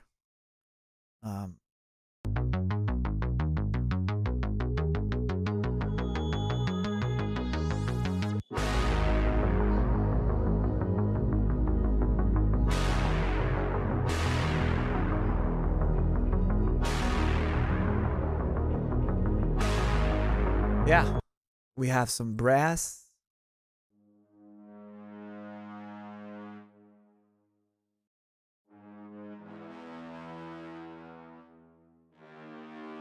Yeah, and these are just the reverbs and delays for the whole section. Yeah, and all that together gives us this, which is a more polished, more mixed version of all those stems.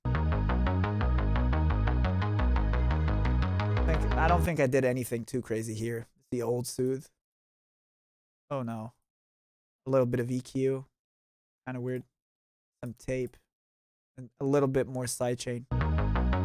Sidechain is already probably baked into the samples, into the stems here.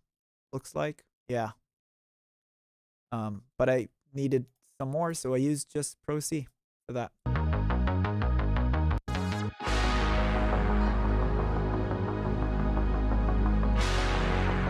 Okay, that's the synths.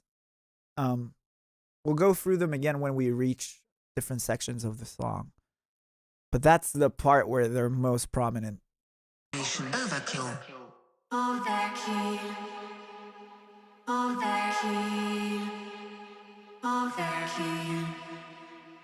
Overkill. Yeah, I was pretty burned out after the album. That's why I took some time off before writing again.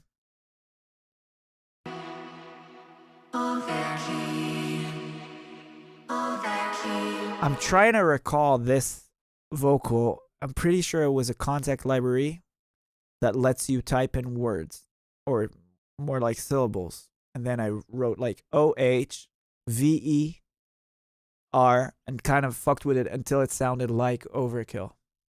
That's why it sounds half human, half just odd. It's not a real person. And then I made a few harmonies and kind of changed the MIDI to progress with the song. Let's see if we can look at the individual. I don't have all of them. Yeah, it seems like I don't have. It seems like I don't have the Overkill vocal.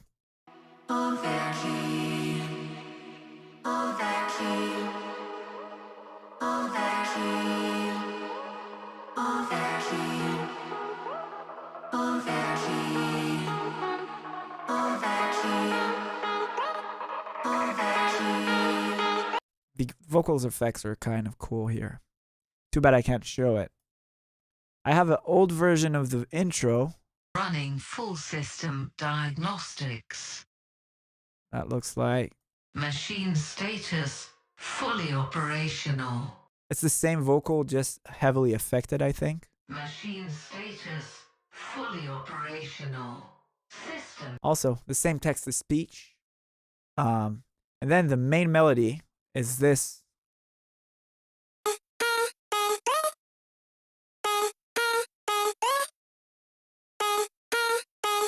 But all the magic comes from the effects, which is this channel.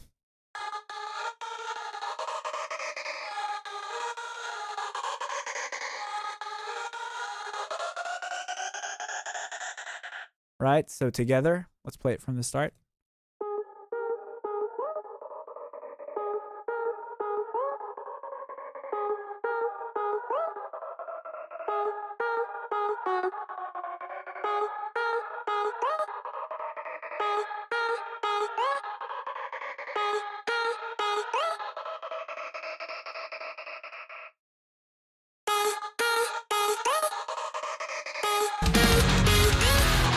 That's it. So, this sounds probably a bit better.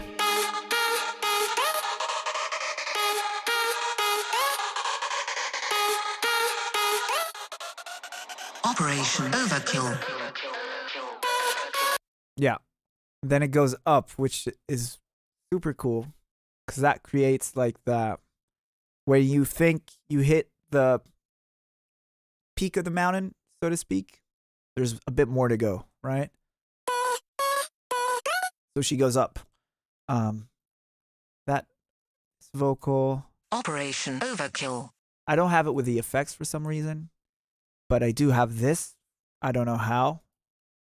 Overkill, overkill, overkill, overkill, overkill, overkill, overkill, overkill, overkill, Kill them all. That's how I did that. Just played with glitch too, and probably some pitch and stretching and stuff like that. This again, whoops, goes up.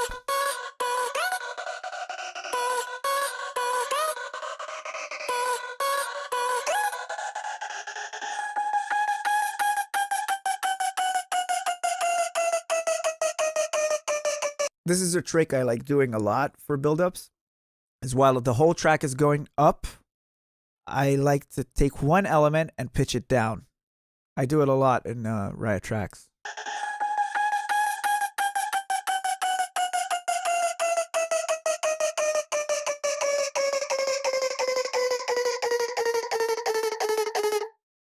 Yep. That vocal transformed into sort of a lifter. Kill them all.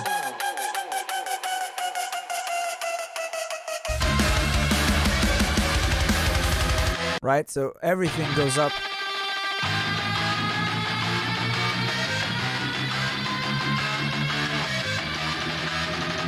The synths go up.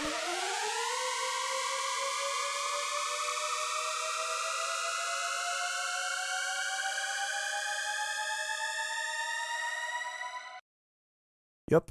And some effects. So all the effects are baked in here.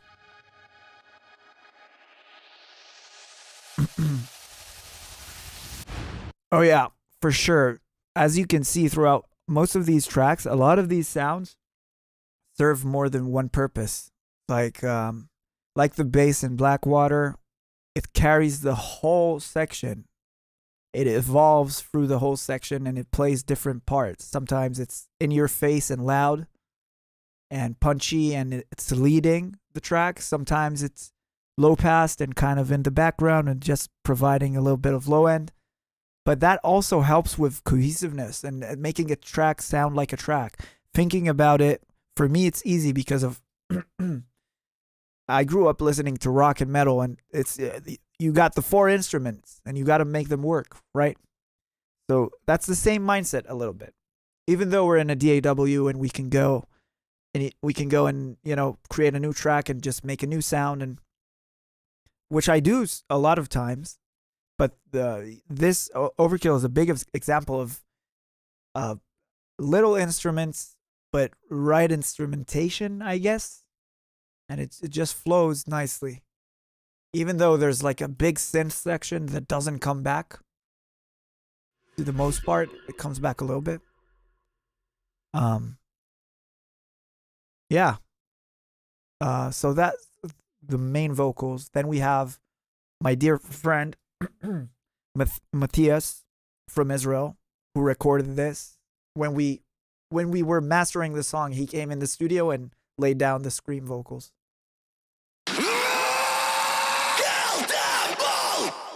He's so good.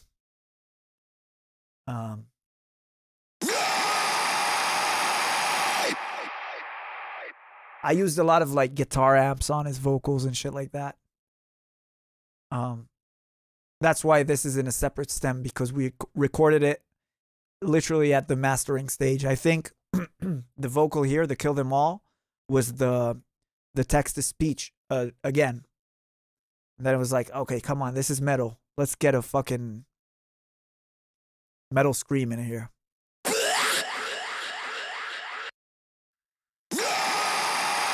Yeah. So that's what he did. He's super fucking good. Shout out to him. Yeah, those are the vocals. Let's move forward a little bit.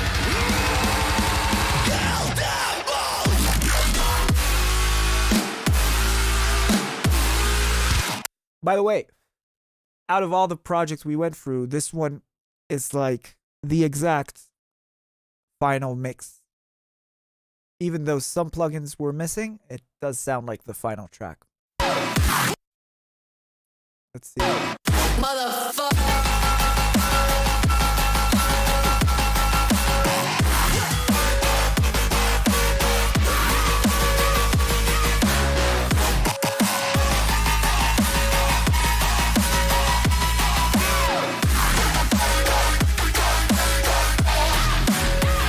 I don't think I showed you guys that sound. I believe I still have the preset I made. This one. Oh. That's before all the processing. So it was super dry. That's how it sounded probably straight out of Serum. Yeah. I really wanted to kind of break the whole one sound through the whole drop. And I needed a powerful enough sound that's also different, and that was just me fucking with Serum until I came up with that one sequence.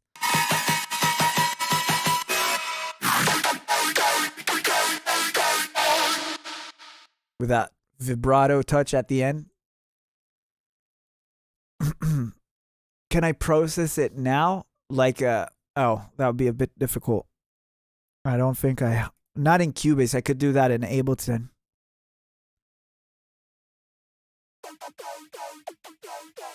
It's a lot of the saturation and OTT.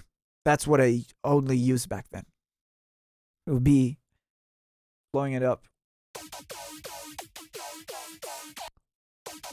You're like halfway there just with this.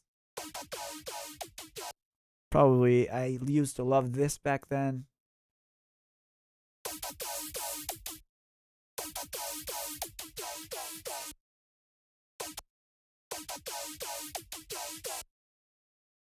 I don't know, but it sounds like there's a lot of effects on it as well. Some reverb and shit.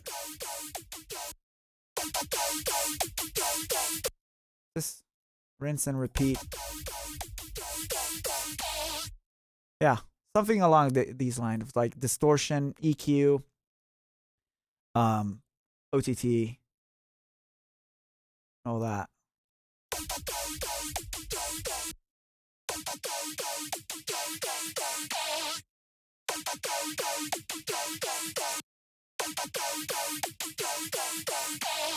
We're getting there. Something like that. This is how I used to do. Pretty much still do a lot of these post-processing nowadays as well. What else? Then we get to the solo section.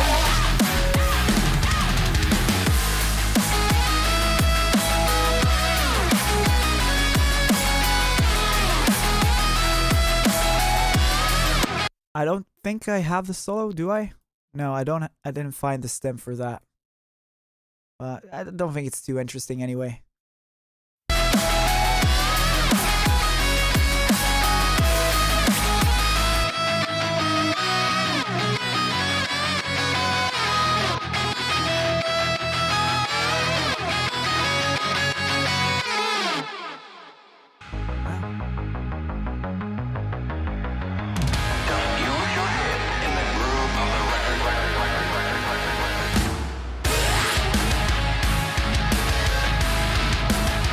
Yeah, this part. Okay.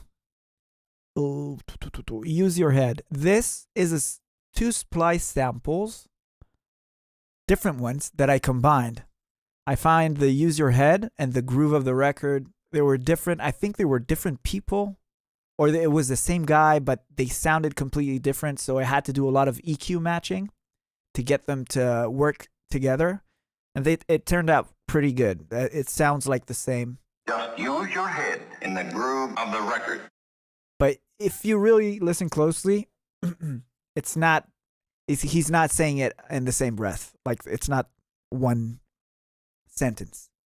Just use your head in the groove of the record. You could hear the cut in the groove of the record. It's like it's not, but it works in the mix. Just use your head in the groove of the record.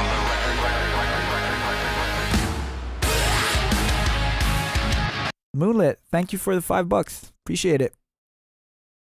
Oh,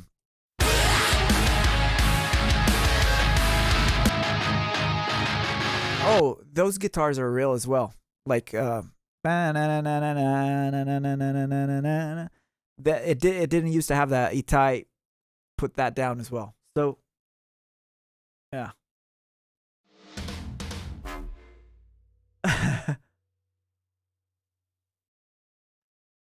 Yeah. Well, we are working on a new track that is very overkill in its nature.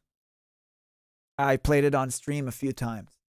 So, you know, it still needs a drop. And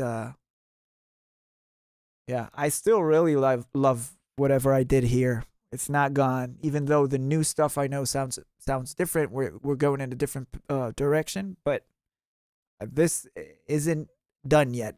Like I'm not finished with the heavier, you know, in your face sort of dubstep and drum step, whatever this genre even is. I don't know.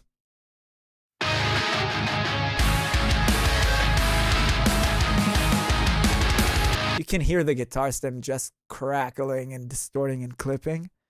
Just like me just going, fuck it. I want it loud. And, you know.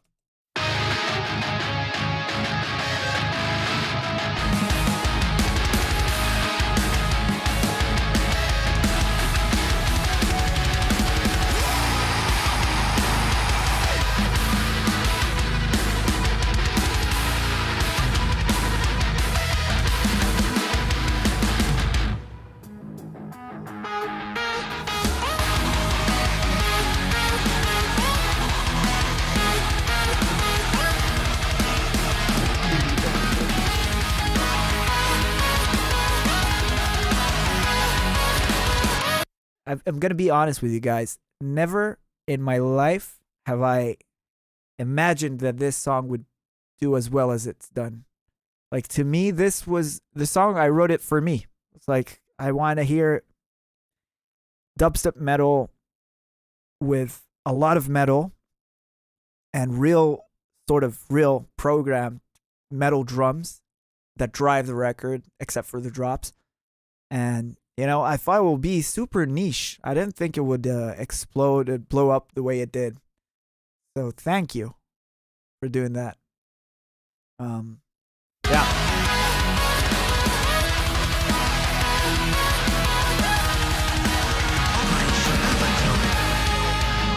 The vocals here, I don't have them. It's too bad. Like, let's play just the stem on its own.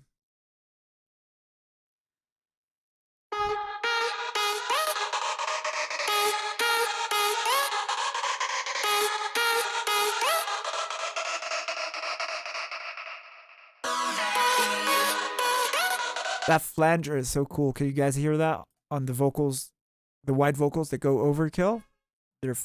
I use some sort of flanger on him.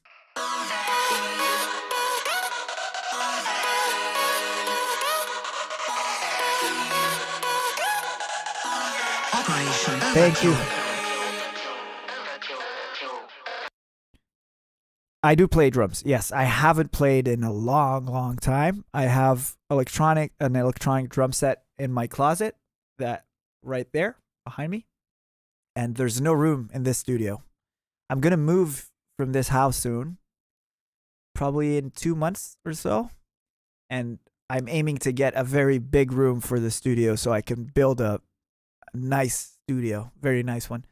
And then I'll have room to open them up. Operation Overkill.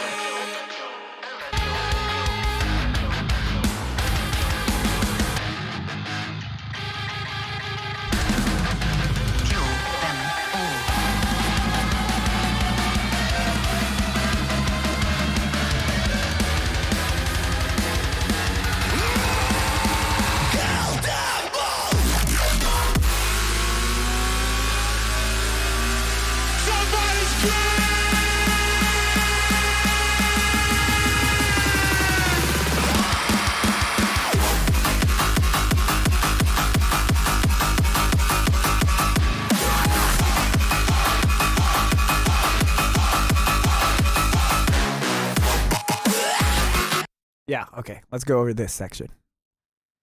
Yeah, okay. This vocal, I showed you guys like the bass, what it's doing, how it's just pitching up together with the guitars. We looked into it. Like I have most of the layers. Like the synth. Just adding a lot for the tension. We have the transformer bass.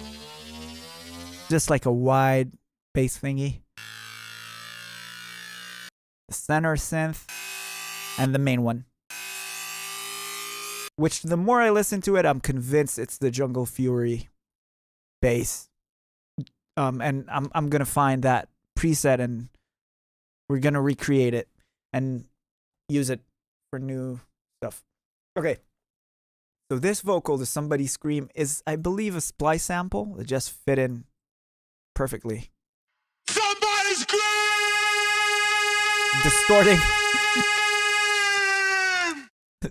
Clipping to fuck. And it's masked, though. It's masked. You can't tell in the track, really. It's masked by the guitars and all that. Somebody scream!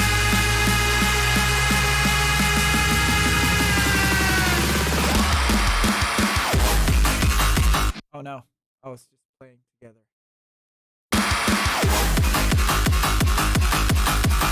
So there's this donk bass that's playing with the synths.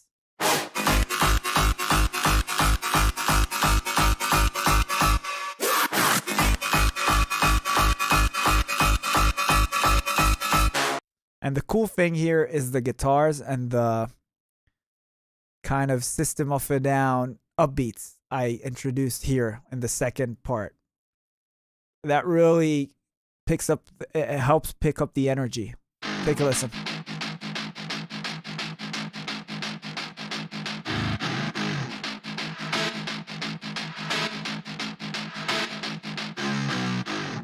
So together with the bass.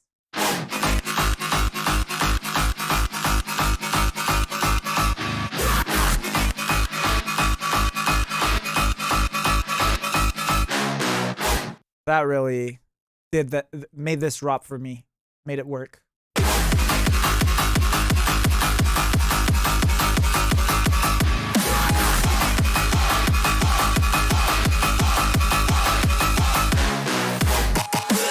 The drums, let's see. Oh,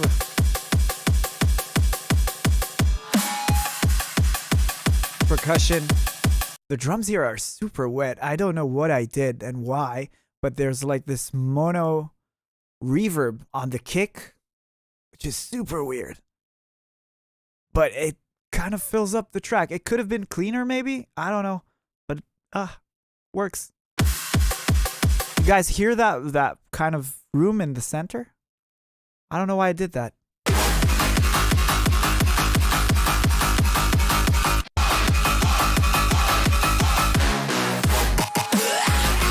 And this was like a cheeky way for me. I did that right at the end, right before exporting. It did have like the normal bop.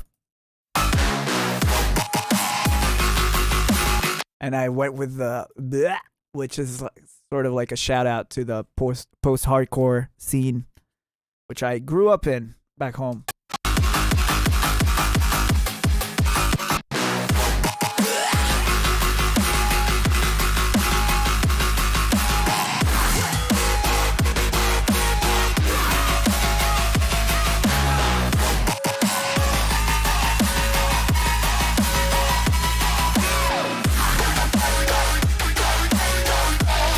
A little change here. It just goes up.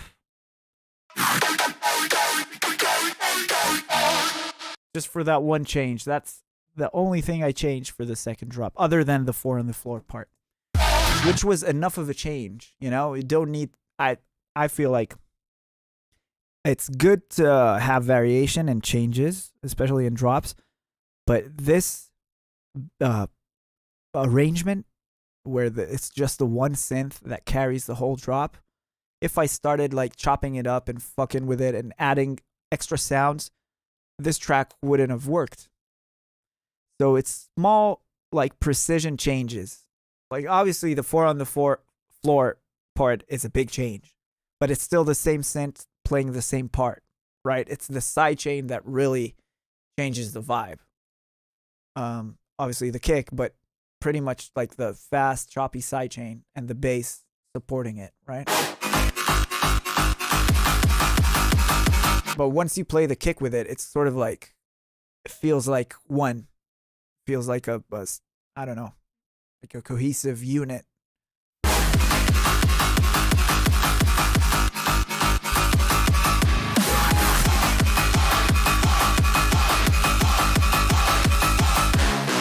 And this is pretty much the same drop, copy and pasted, other than that one change at the end.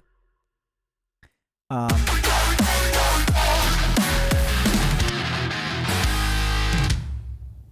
that cool fill that is just like a cheeky drummer thing to do.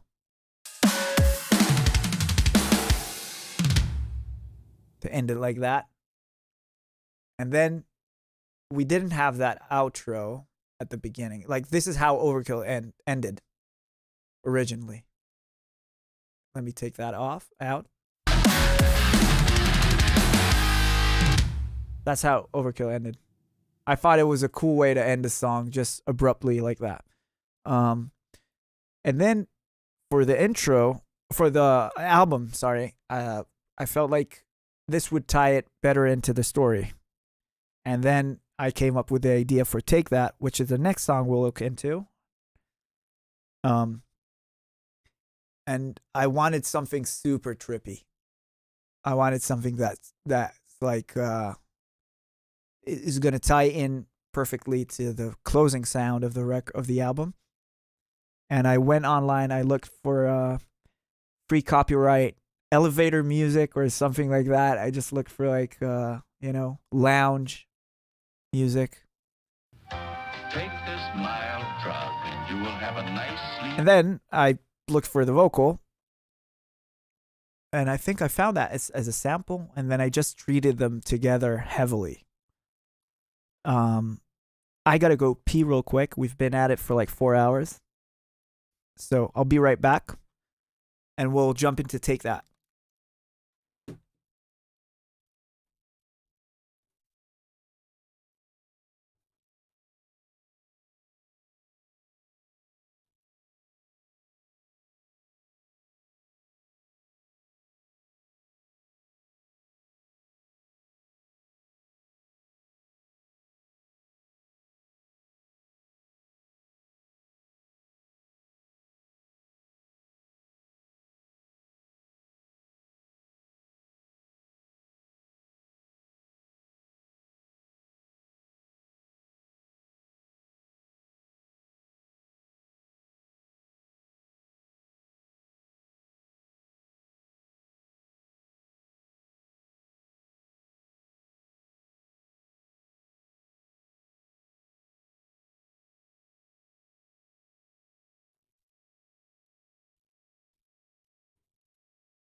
Yo.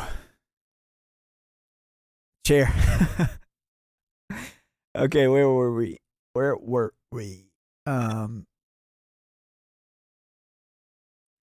Yeah, outro.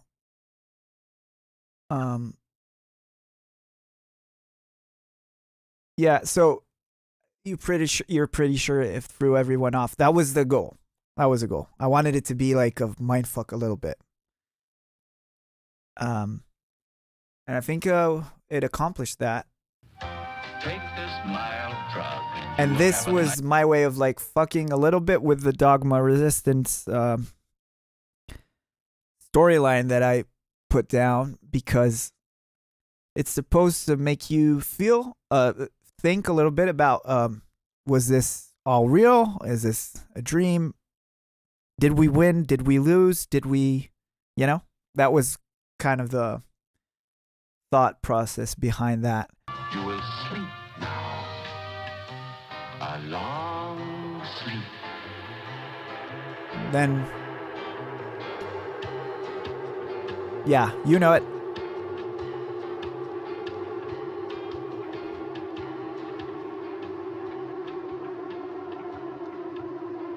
Okay, so, very meta, yeah. Any questions about Overkill, the process behind, something I didn't say? Feel free before we jump into the last song. Yes, Ash. You can marry it. Hey, Chicago. Thank you for being a fan. What do you think? Which song do I think? I had high hopes with Iowa and The Mob, and also Jungle Fury, if I'm honest. But Overkill and Blackwater were. I was so deep in the process of making both of those songs that they felt like I'm the only person that's going to really appreciate them. And I was wrong, which was great. Stems for remixes. We might do that. But I'm not sure. Thank you, Dave. Appreciate it. Okay, let's do Take That. Then I gotta go grab a bite to eat. I'm starving. Tutorial on the metal stuff. Yeah, I'm gonna do that for sure. Okay, so Take That is the same deal. It's not like Overkill. It's the whole track separated, like just the final mix, but no MIDI.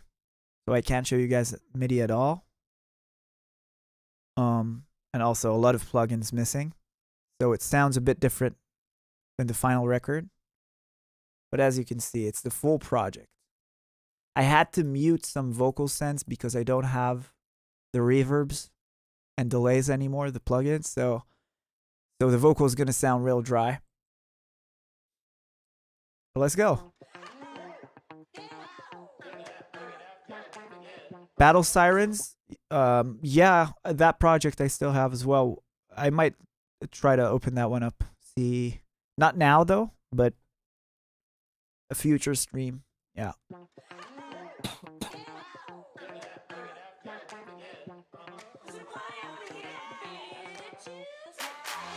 I got it, what you say? Come show me what you stand for. Okay. I think this song. Oh, I don't remember. I heard the vocals, which were from a sample pack. And oh no, hold up. This song. Yeah, it all started from the synth guitar solo. And that I made with Itamal, which is my closest friend from back home.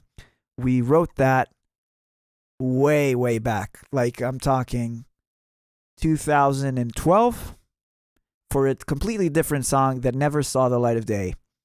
And then it's the same guy, by the way, that did the Kululu in Iowa. We did that synth solo. It was part of a song that didn't go anywhere, and it just lived on my hard drive. And then I had to write a song to finish the album. I was like, okay, I want to do something completely out there, synth wavy, poppy with vocals. And I remembered that thing we did, and I was like, okay, that's a good thing to start from. I grabbed that, and then I started writing the song around that C part, what ended being a C part of the track. But I found the vocals, they worked perfectly with the context of the story. About like this song was supposed to symbolize celebration of like winning against the machine, right? And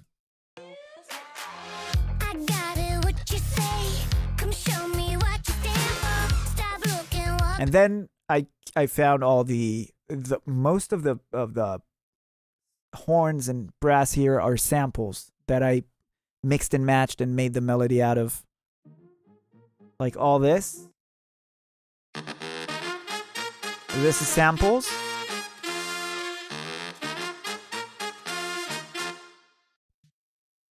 And then I reinforced them with like a library.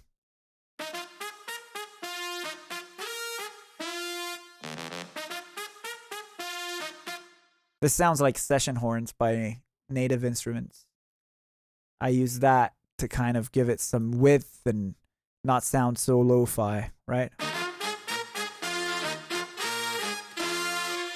Once I had that melody, it was super, super simple. This bass was I believe Contact as well. I used to write that. That bass drives the whole song for like the verses. These guitars, I don't remember if I asked somebody to lay them down for me or it was a sample. Might have been either or. Yeah, let's go over it a little bit. Let's look at the drums.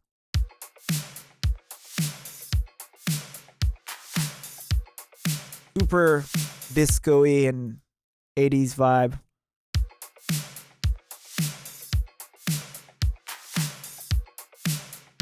Has some percussion.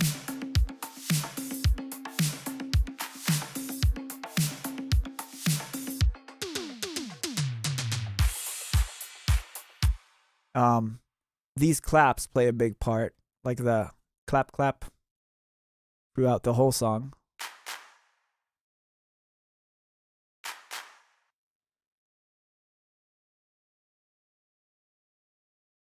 Making sounds from mono to stereo.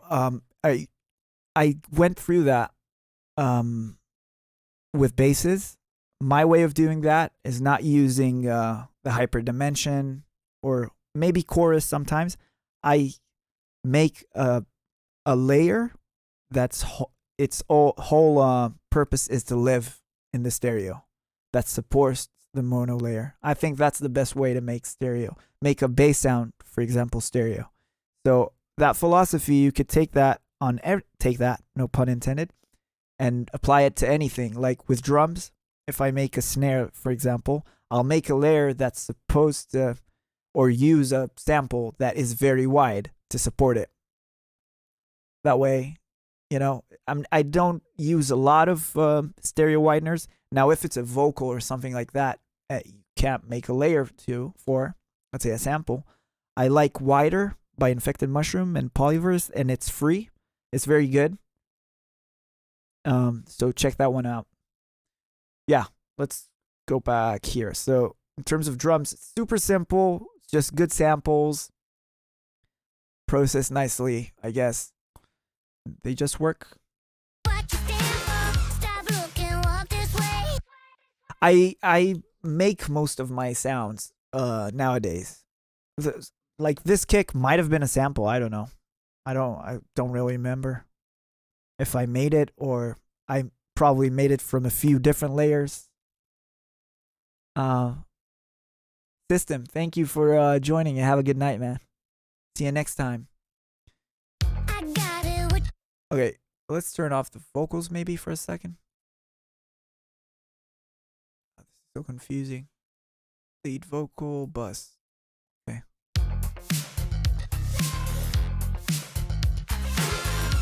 We have some harmonies.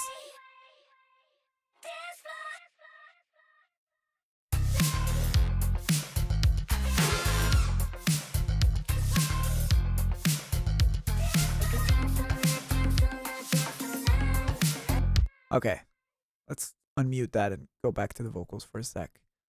Lead vocal. Missing some plugins. I got it, what you say? Come show me what you stand for. Stop looking, walk this way. It's time to hit the dance floor. This was already processed and probably bounced down. You could tell by the waveform is very compressed. You can dance all night, dance all night, dance all night. We have You can dance all night, dance all night, dance all night. a wider version. This is an example for like getting that width. I had a lot of layers to work with, you know? So these are different takes that are panned. We have this pitch layer that I did. You can dance all night, dance all night, dance all night. You can dance all night. And that oh yeah sample is just, it makes the record for me. Oh yeah! Like, it throws you off a little bit and it gives it a nice contrast with like the high-pitched female vocal. Let's look at the congas for a second. What are they doing?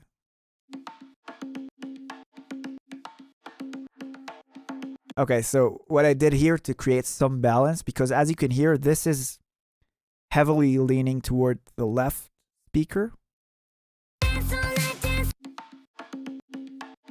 Right? Not heavily, but like what does it? It's not in here. It's already baked into the sample. You could see it's louder on the left side than the right. So I believe I took a delay and no, I didn't pan the delay right. It sounds like I did. Yeah, I did. You could see the delay is off to the right a little bit. So they balance a little bit. So the vocal samples are either sample libraries that we find, you know, throughout the internet, or we buy or something like that, or splice. So that the conga delay really adds a lot. It makes you feel like there's two conga players, one on the right, one on the left, but it's just delay that's panned, right? If I take it out.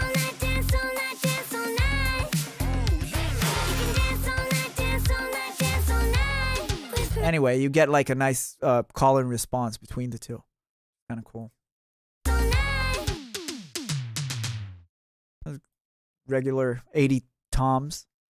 What's other? What do we have here in terms of melody? Not too much. There's an ARP coming up.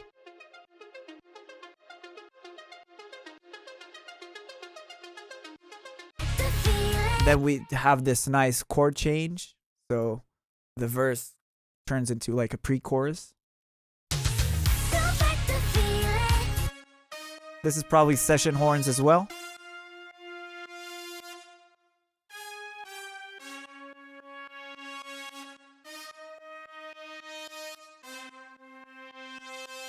And a piano.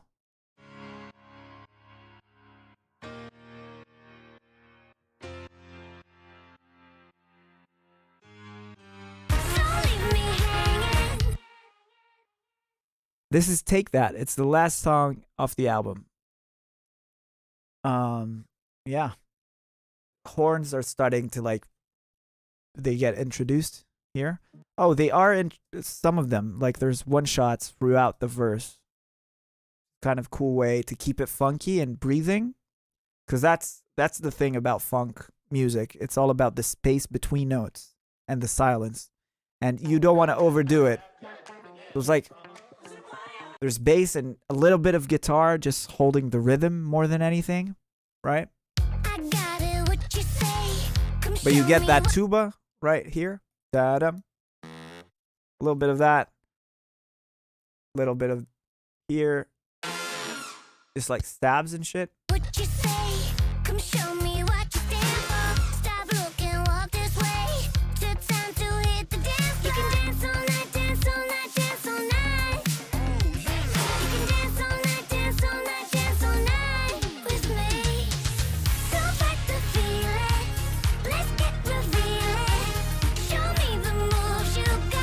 Then we have the horns kind of filtering in and some stabs in between, right? Ba-ba-ba-da.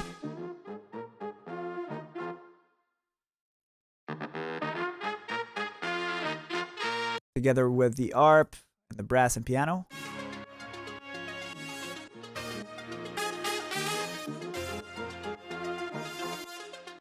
The bass.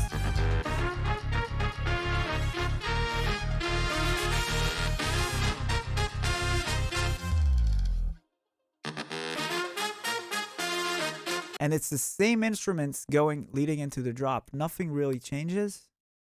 Oh, we get another synth playing the chords.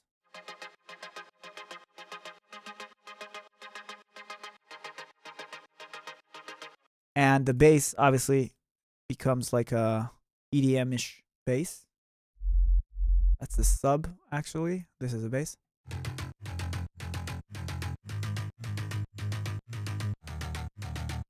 Together with a sub. A bit blown up, but okay. Have brass chords. Ooh, yeah, those are nice.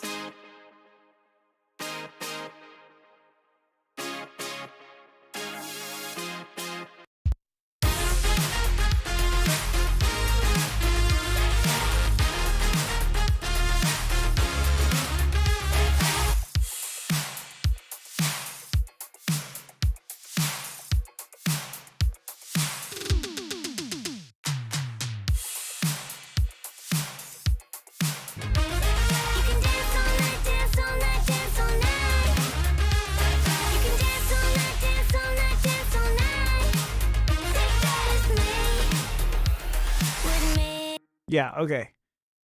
So everything on its own sounds great. That's a big part of it. Like choosing the right samples, creating the right sounds, and writing the right parts musically.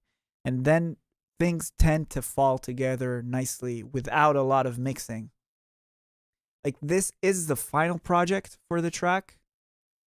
And there's not a shit ton of processing.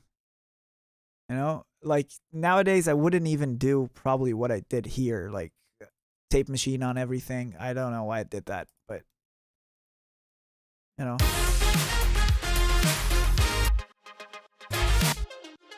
Yeah.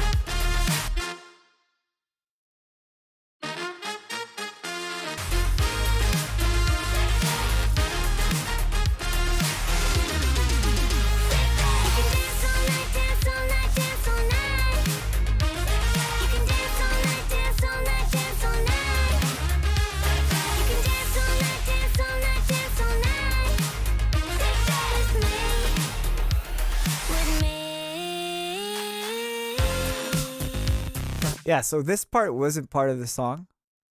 When it became obvious to me that this is going to be the end of the record of Dogma, I added this because the vocals here, she starts by saying in the second verse, burning like fire. Burning like fire. And it was like, okay, the machine has fallen, burning like fire. It kind of works, the lyrics, you know? Like, so I added this 2-bar fill sort of thing that doesn't make sense. And then I was like, okay, if we're going with like the machine text to speech, might as well make it sound a bit more electronic, that part. How many of you noticed the vocals, by the way? The machine has fallen, burning like fire. That it kind of works.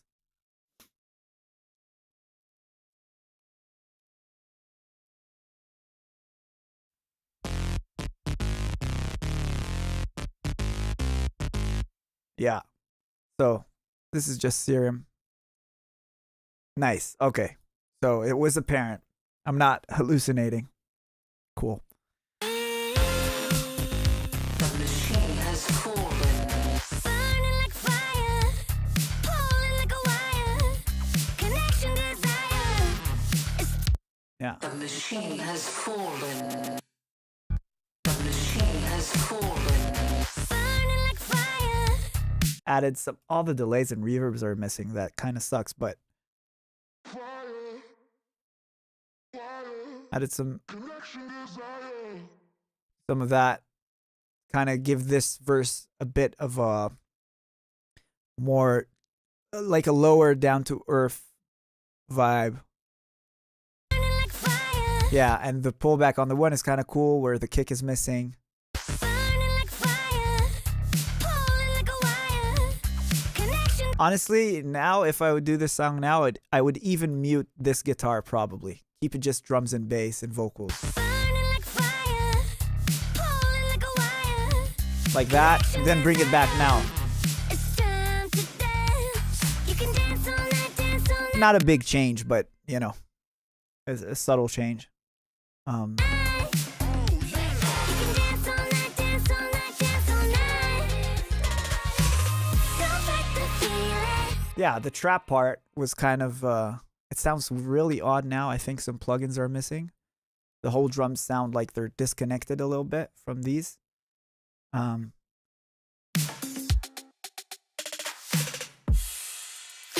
Yeah, this is way too low. Probably missing something.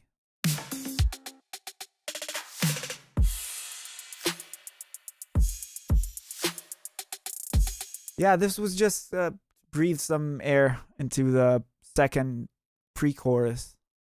Or chorus, really. I don't know. Don't fight the feeling. Let's get revealed. And I'm using like the bass guitar still as my bass. No 808 or anything, right? It's like a cool riff here.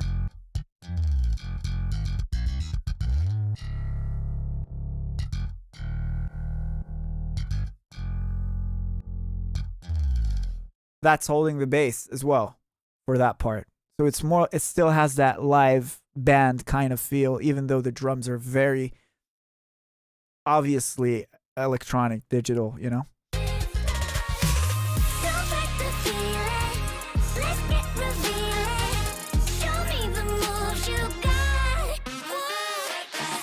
Don't leave me hanging. So that's enough of a change for like the second build. I really love that.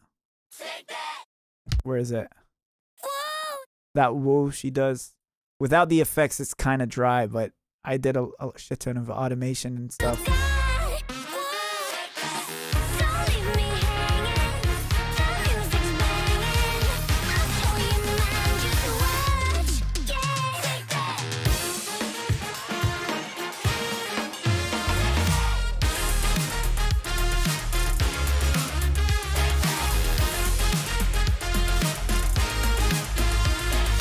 Short drop. It's a party up in here.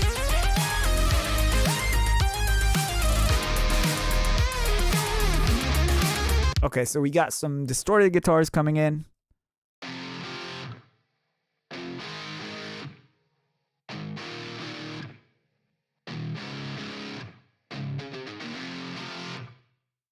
We got that synth solo, proudly played by me and then fixed in MIDI.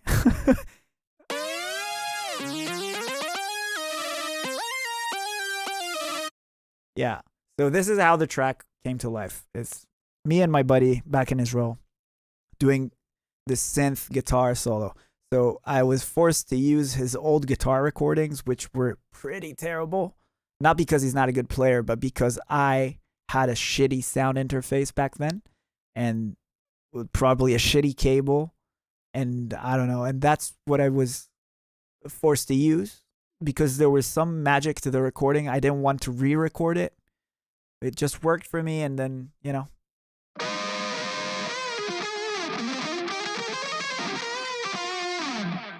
Yeah, but it kind of works. I don't know. I like it.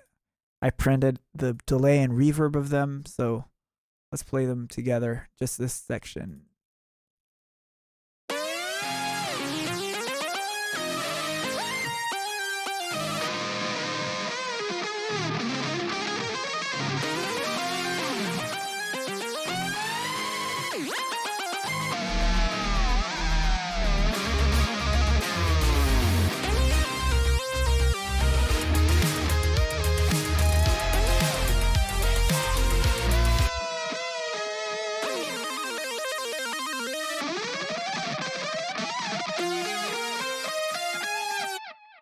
Pretty dope. I love it.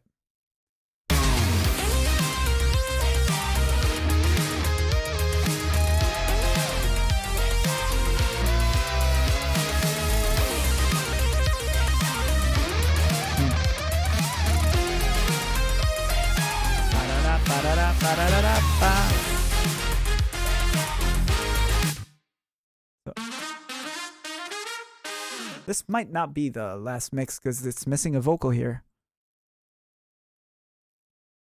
Yeah, the synth, I played it. I think I played it real slow and then I just moved the MIDI around.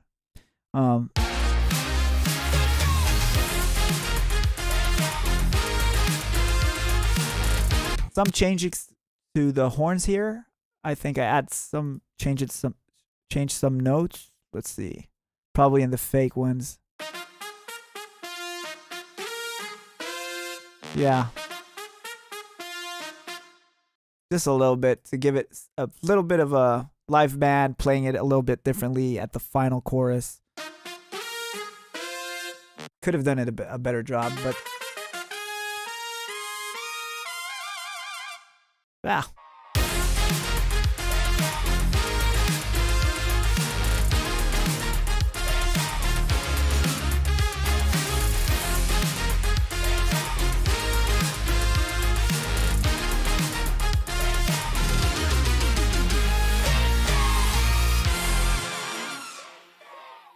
And then the tempo drop as well. So we go from 110 to, come on, Cubase. Don't want to show me? Whoa. That's silly. Yeah, I don't know how low it goes. Do we see it like this? Yeah. Looks like 55. So it just goes down like, you know, from 110 to 55.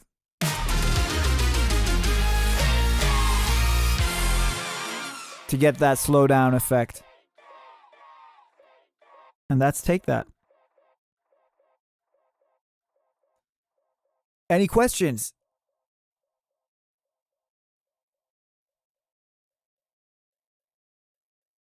Yeah, I'm just glad we managed to do all of this in one sitting, you know?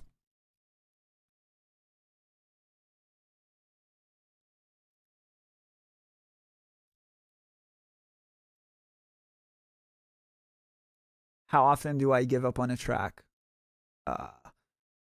It happens. It happens. The more I produce, like nowadays, the less it happens. But back in the day, it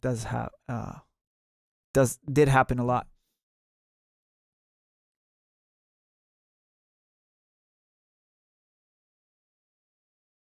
Were we nervous when the LP came out? Yeah, for sure. Putting out such a big you know, body of work is always scary. Plus, I was kind of I was sad I couldn't fit in more songs. I'm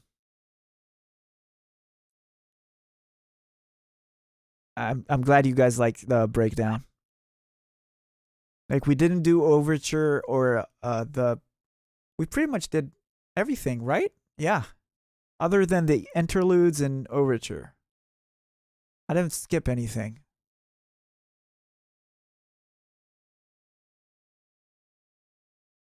I don't think.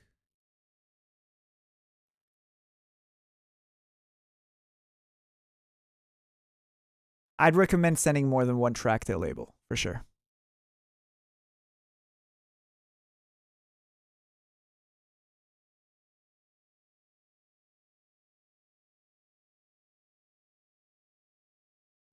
Thank you guys for. Oh yeah, I missed Disorder. I knew that I'm missing one. Damn. Good old Disorder. Disorder actually is the track I came up with that sharpshooter patch. The whole drop is that one patch.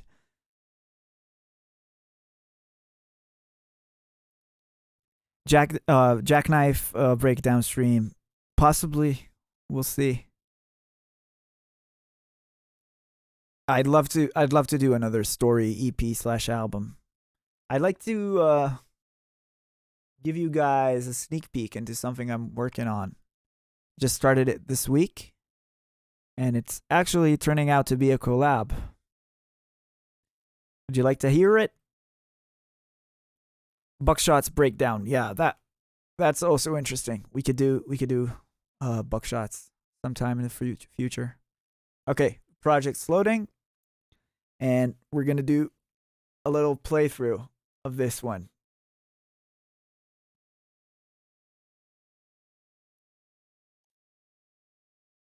Yeah. Oh, is the Mob VIP mono only? Damn, I didn't know that. Does it sound good in mono though? Did I mix it well?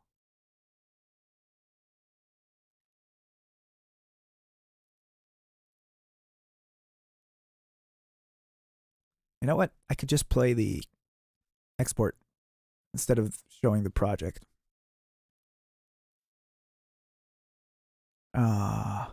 Where is that?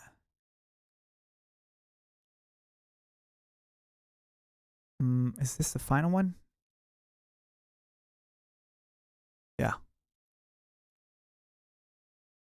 Okay, I'm gonna play it.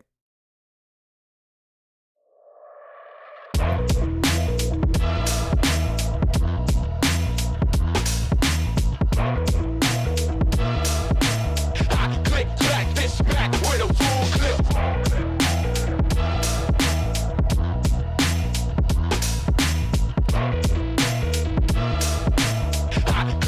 Hey, Sippy.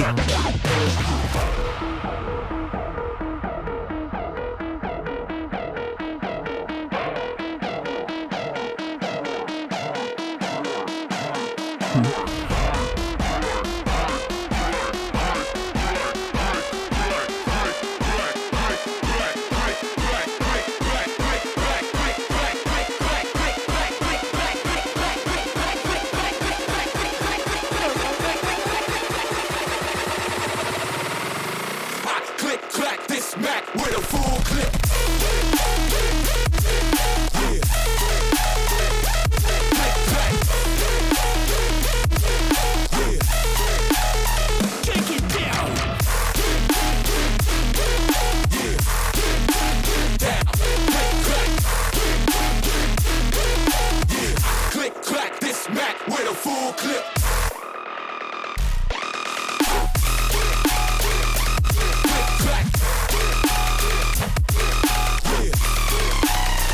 In the streets. Yeah, the BPM doesn't change throughout the track. I just did some wizardry with the the fucking vocal and the synth going up. But yeah, it's 172 throughout. Do you guys like it?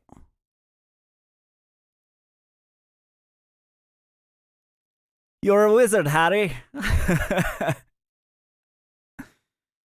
Yes, super dope. So it's gonna be a collab.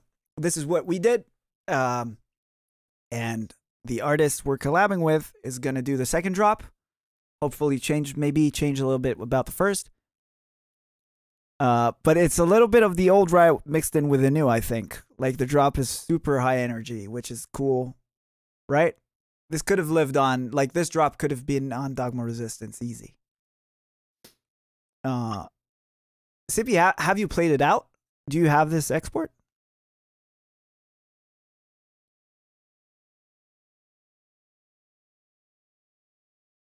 Yeah. I'll send it to you. Yeah, Click Clack. That's the name right now. Might change. I don't know. I'll send it. Okay.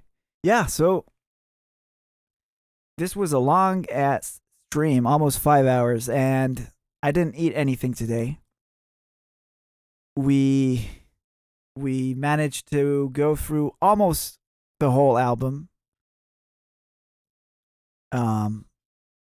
minus the intro, which if you guys want to, I'll do that as well, like all the orchestral stuff, and maybe we'll do some of the VIPs I talked about on stream, like for Blackwater and the rest of them.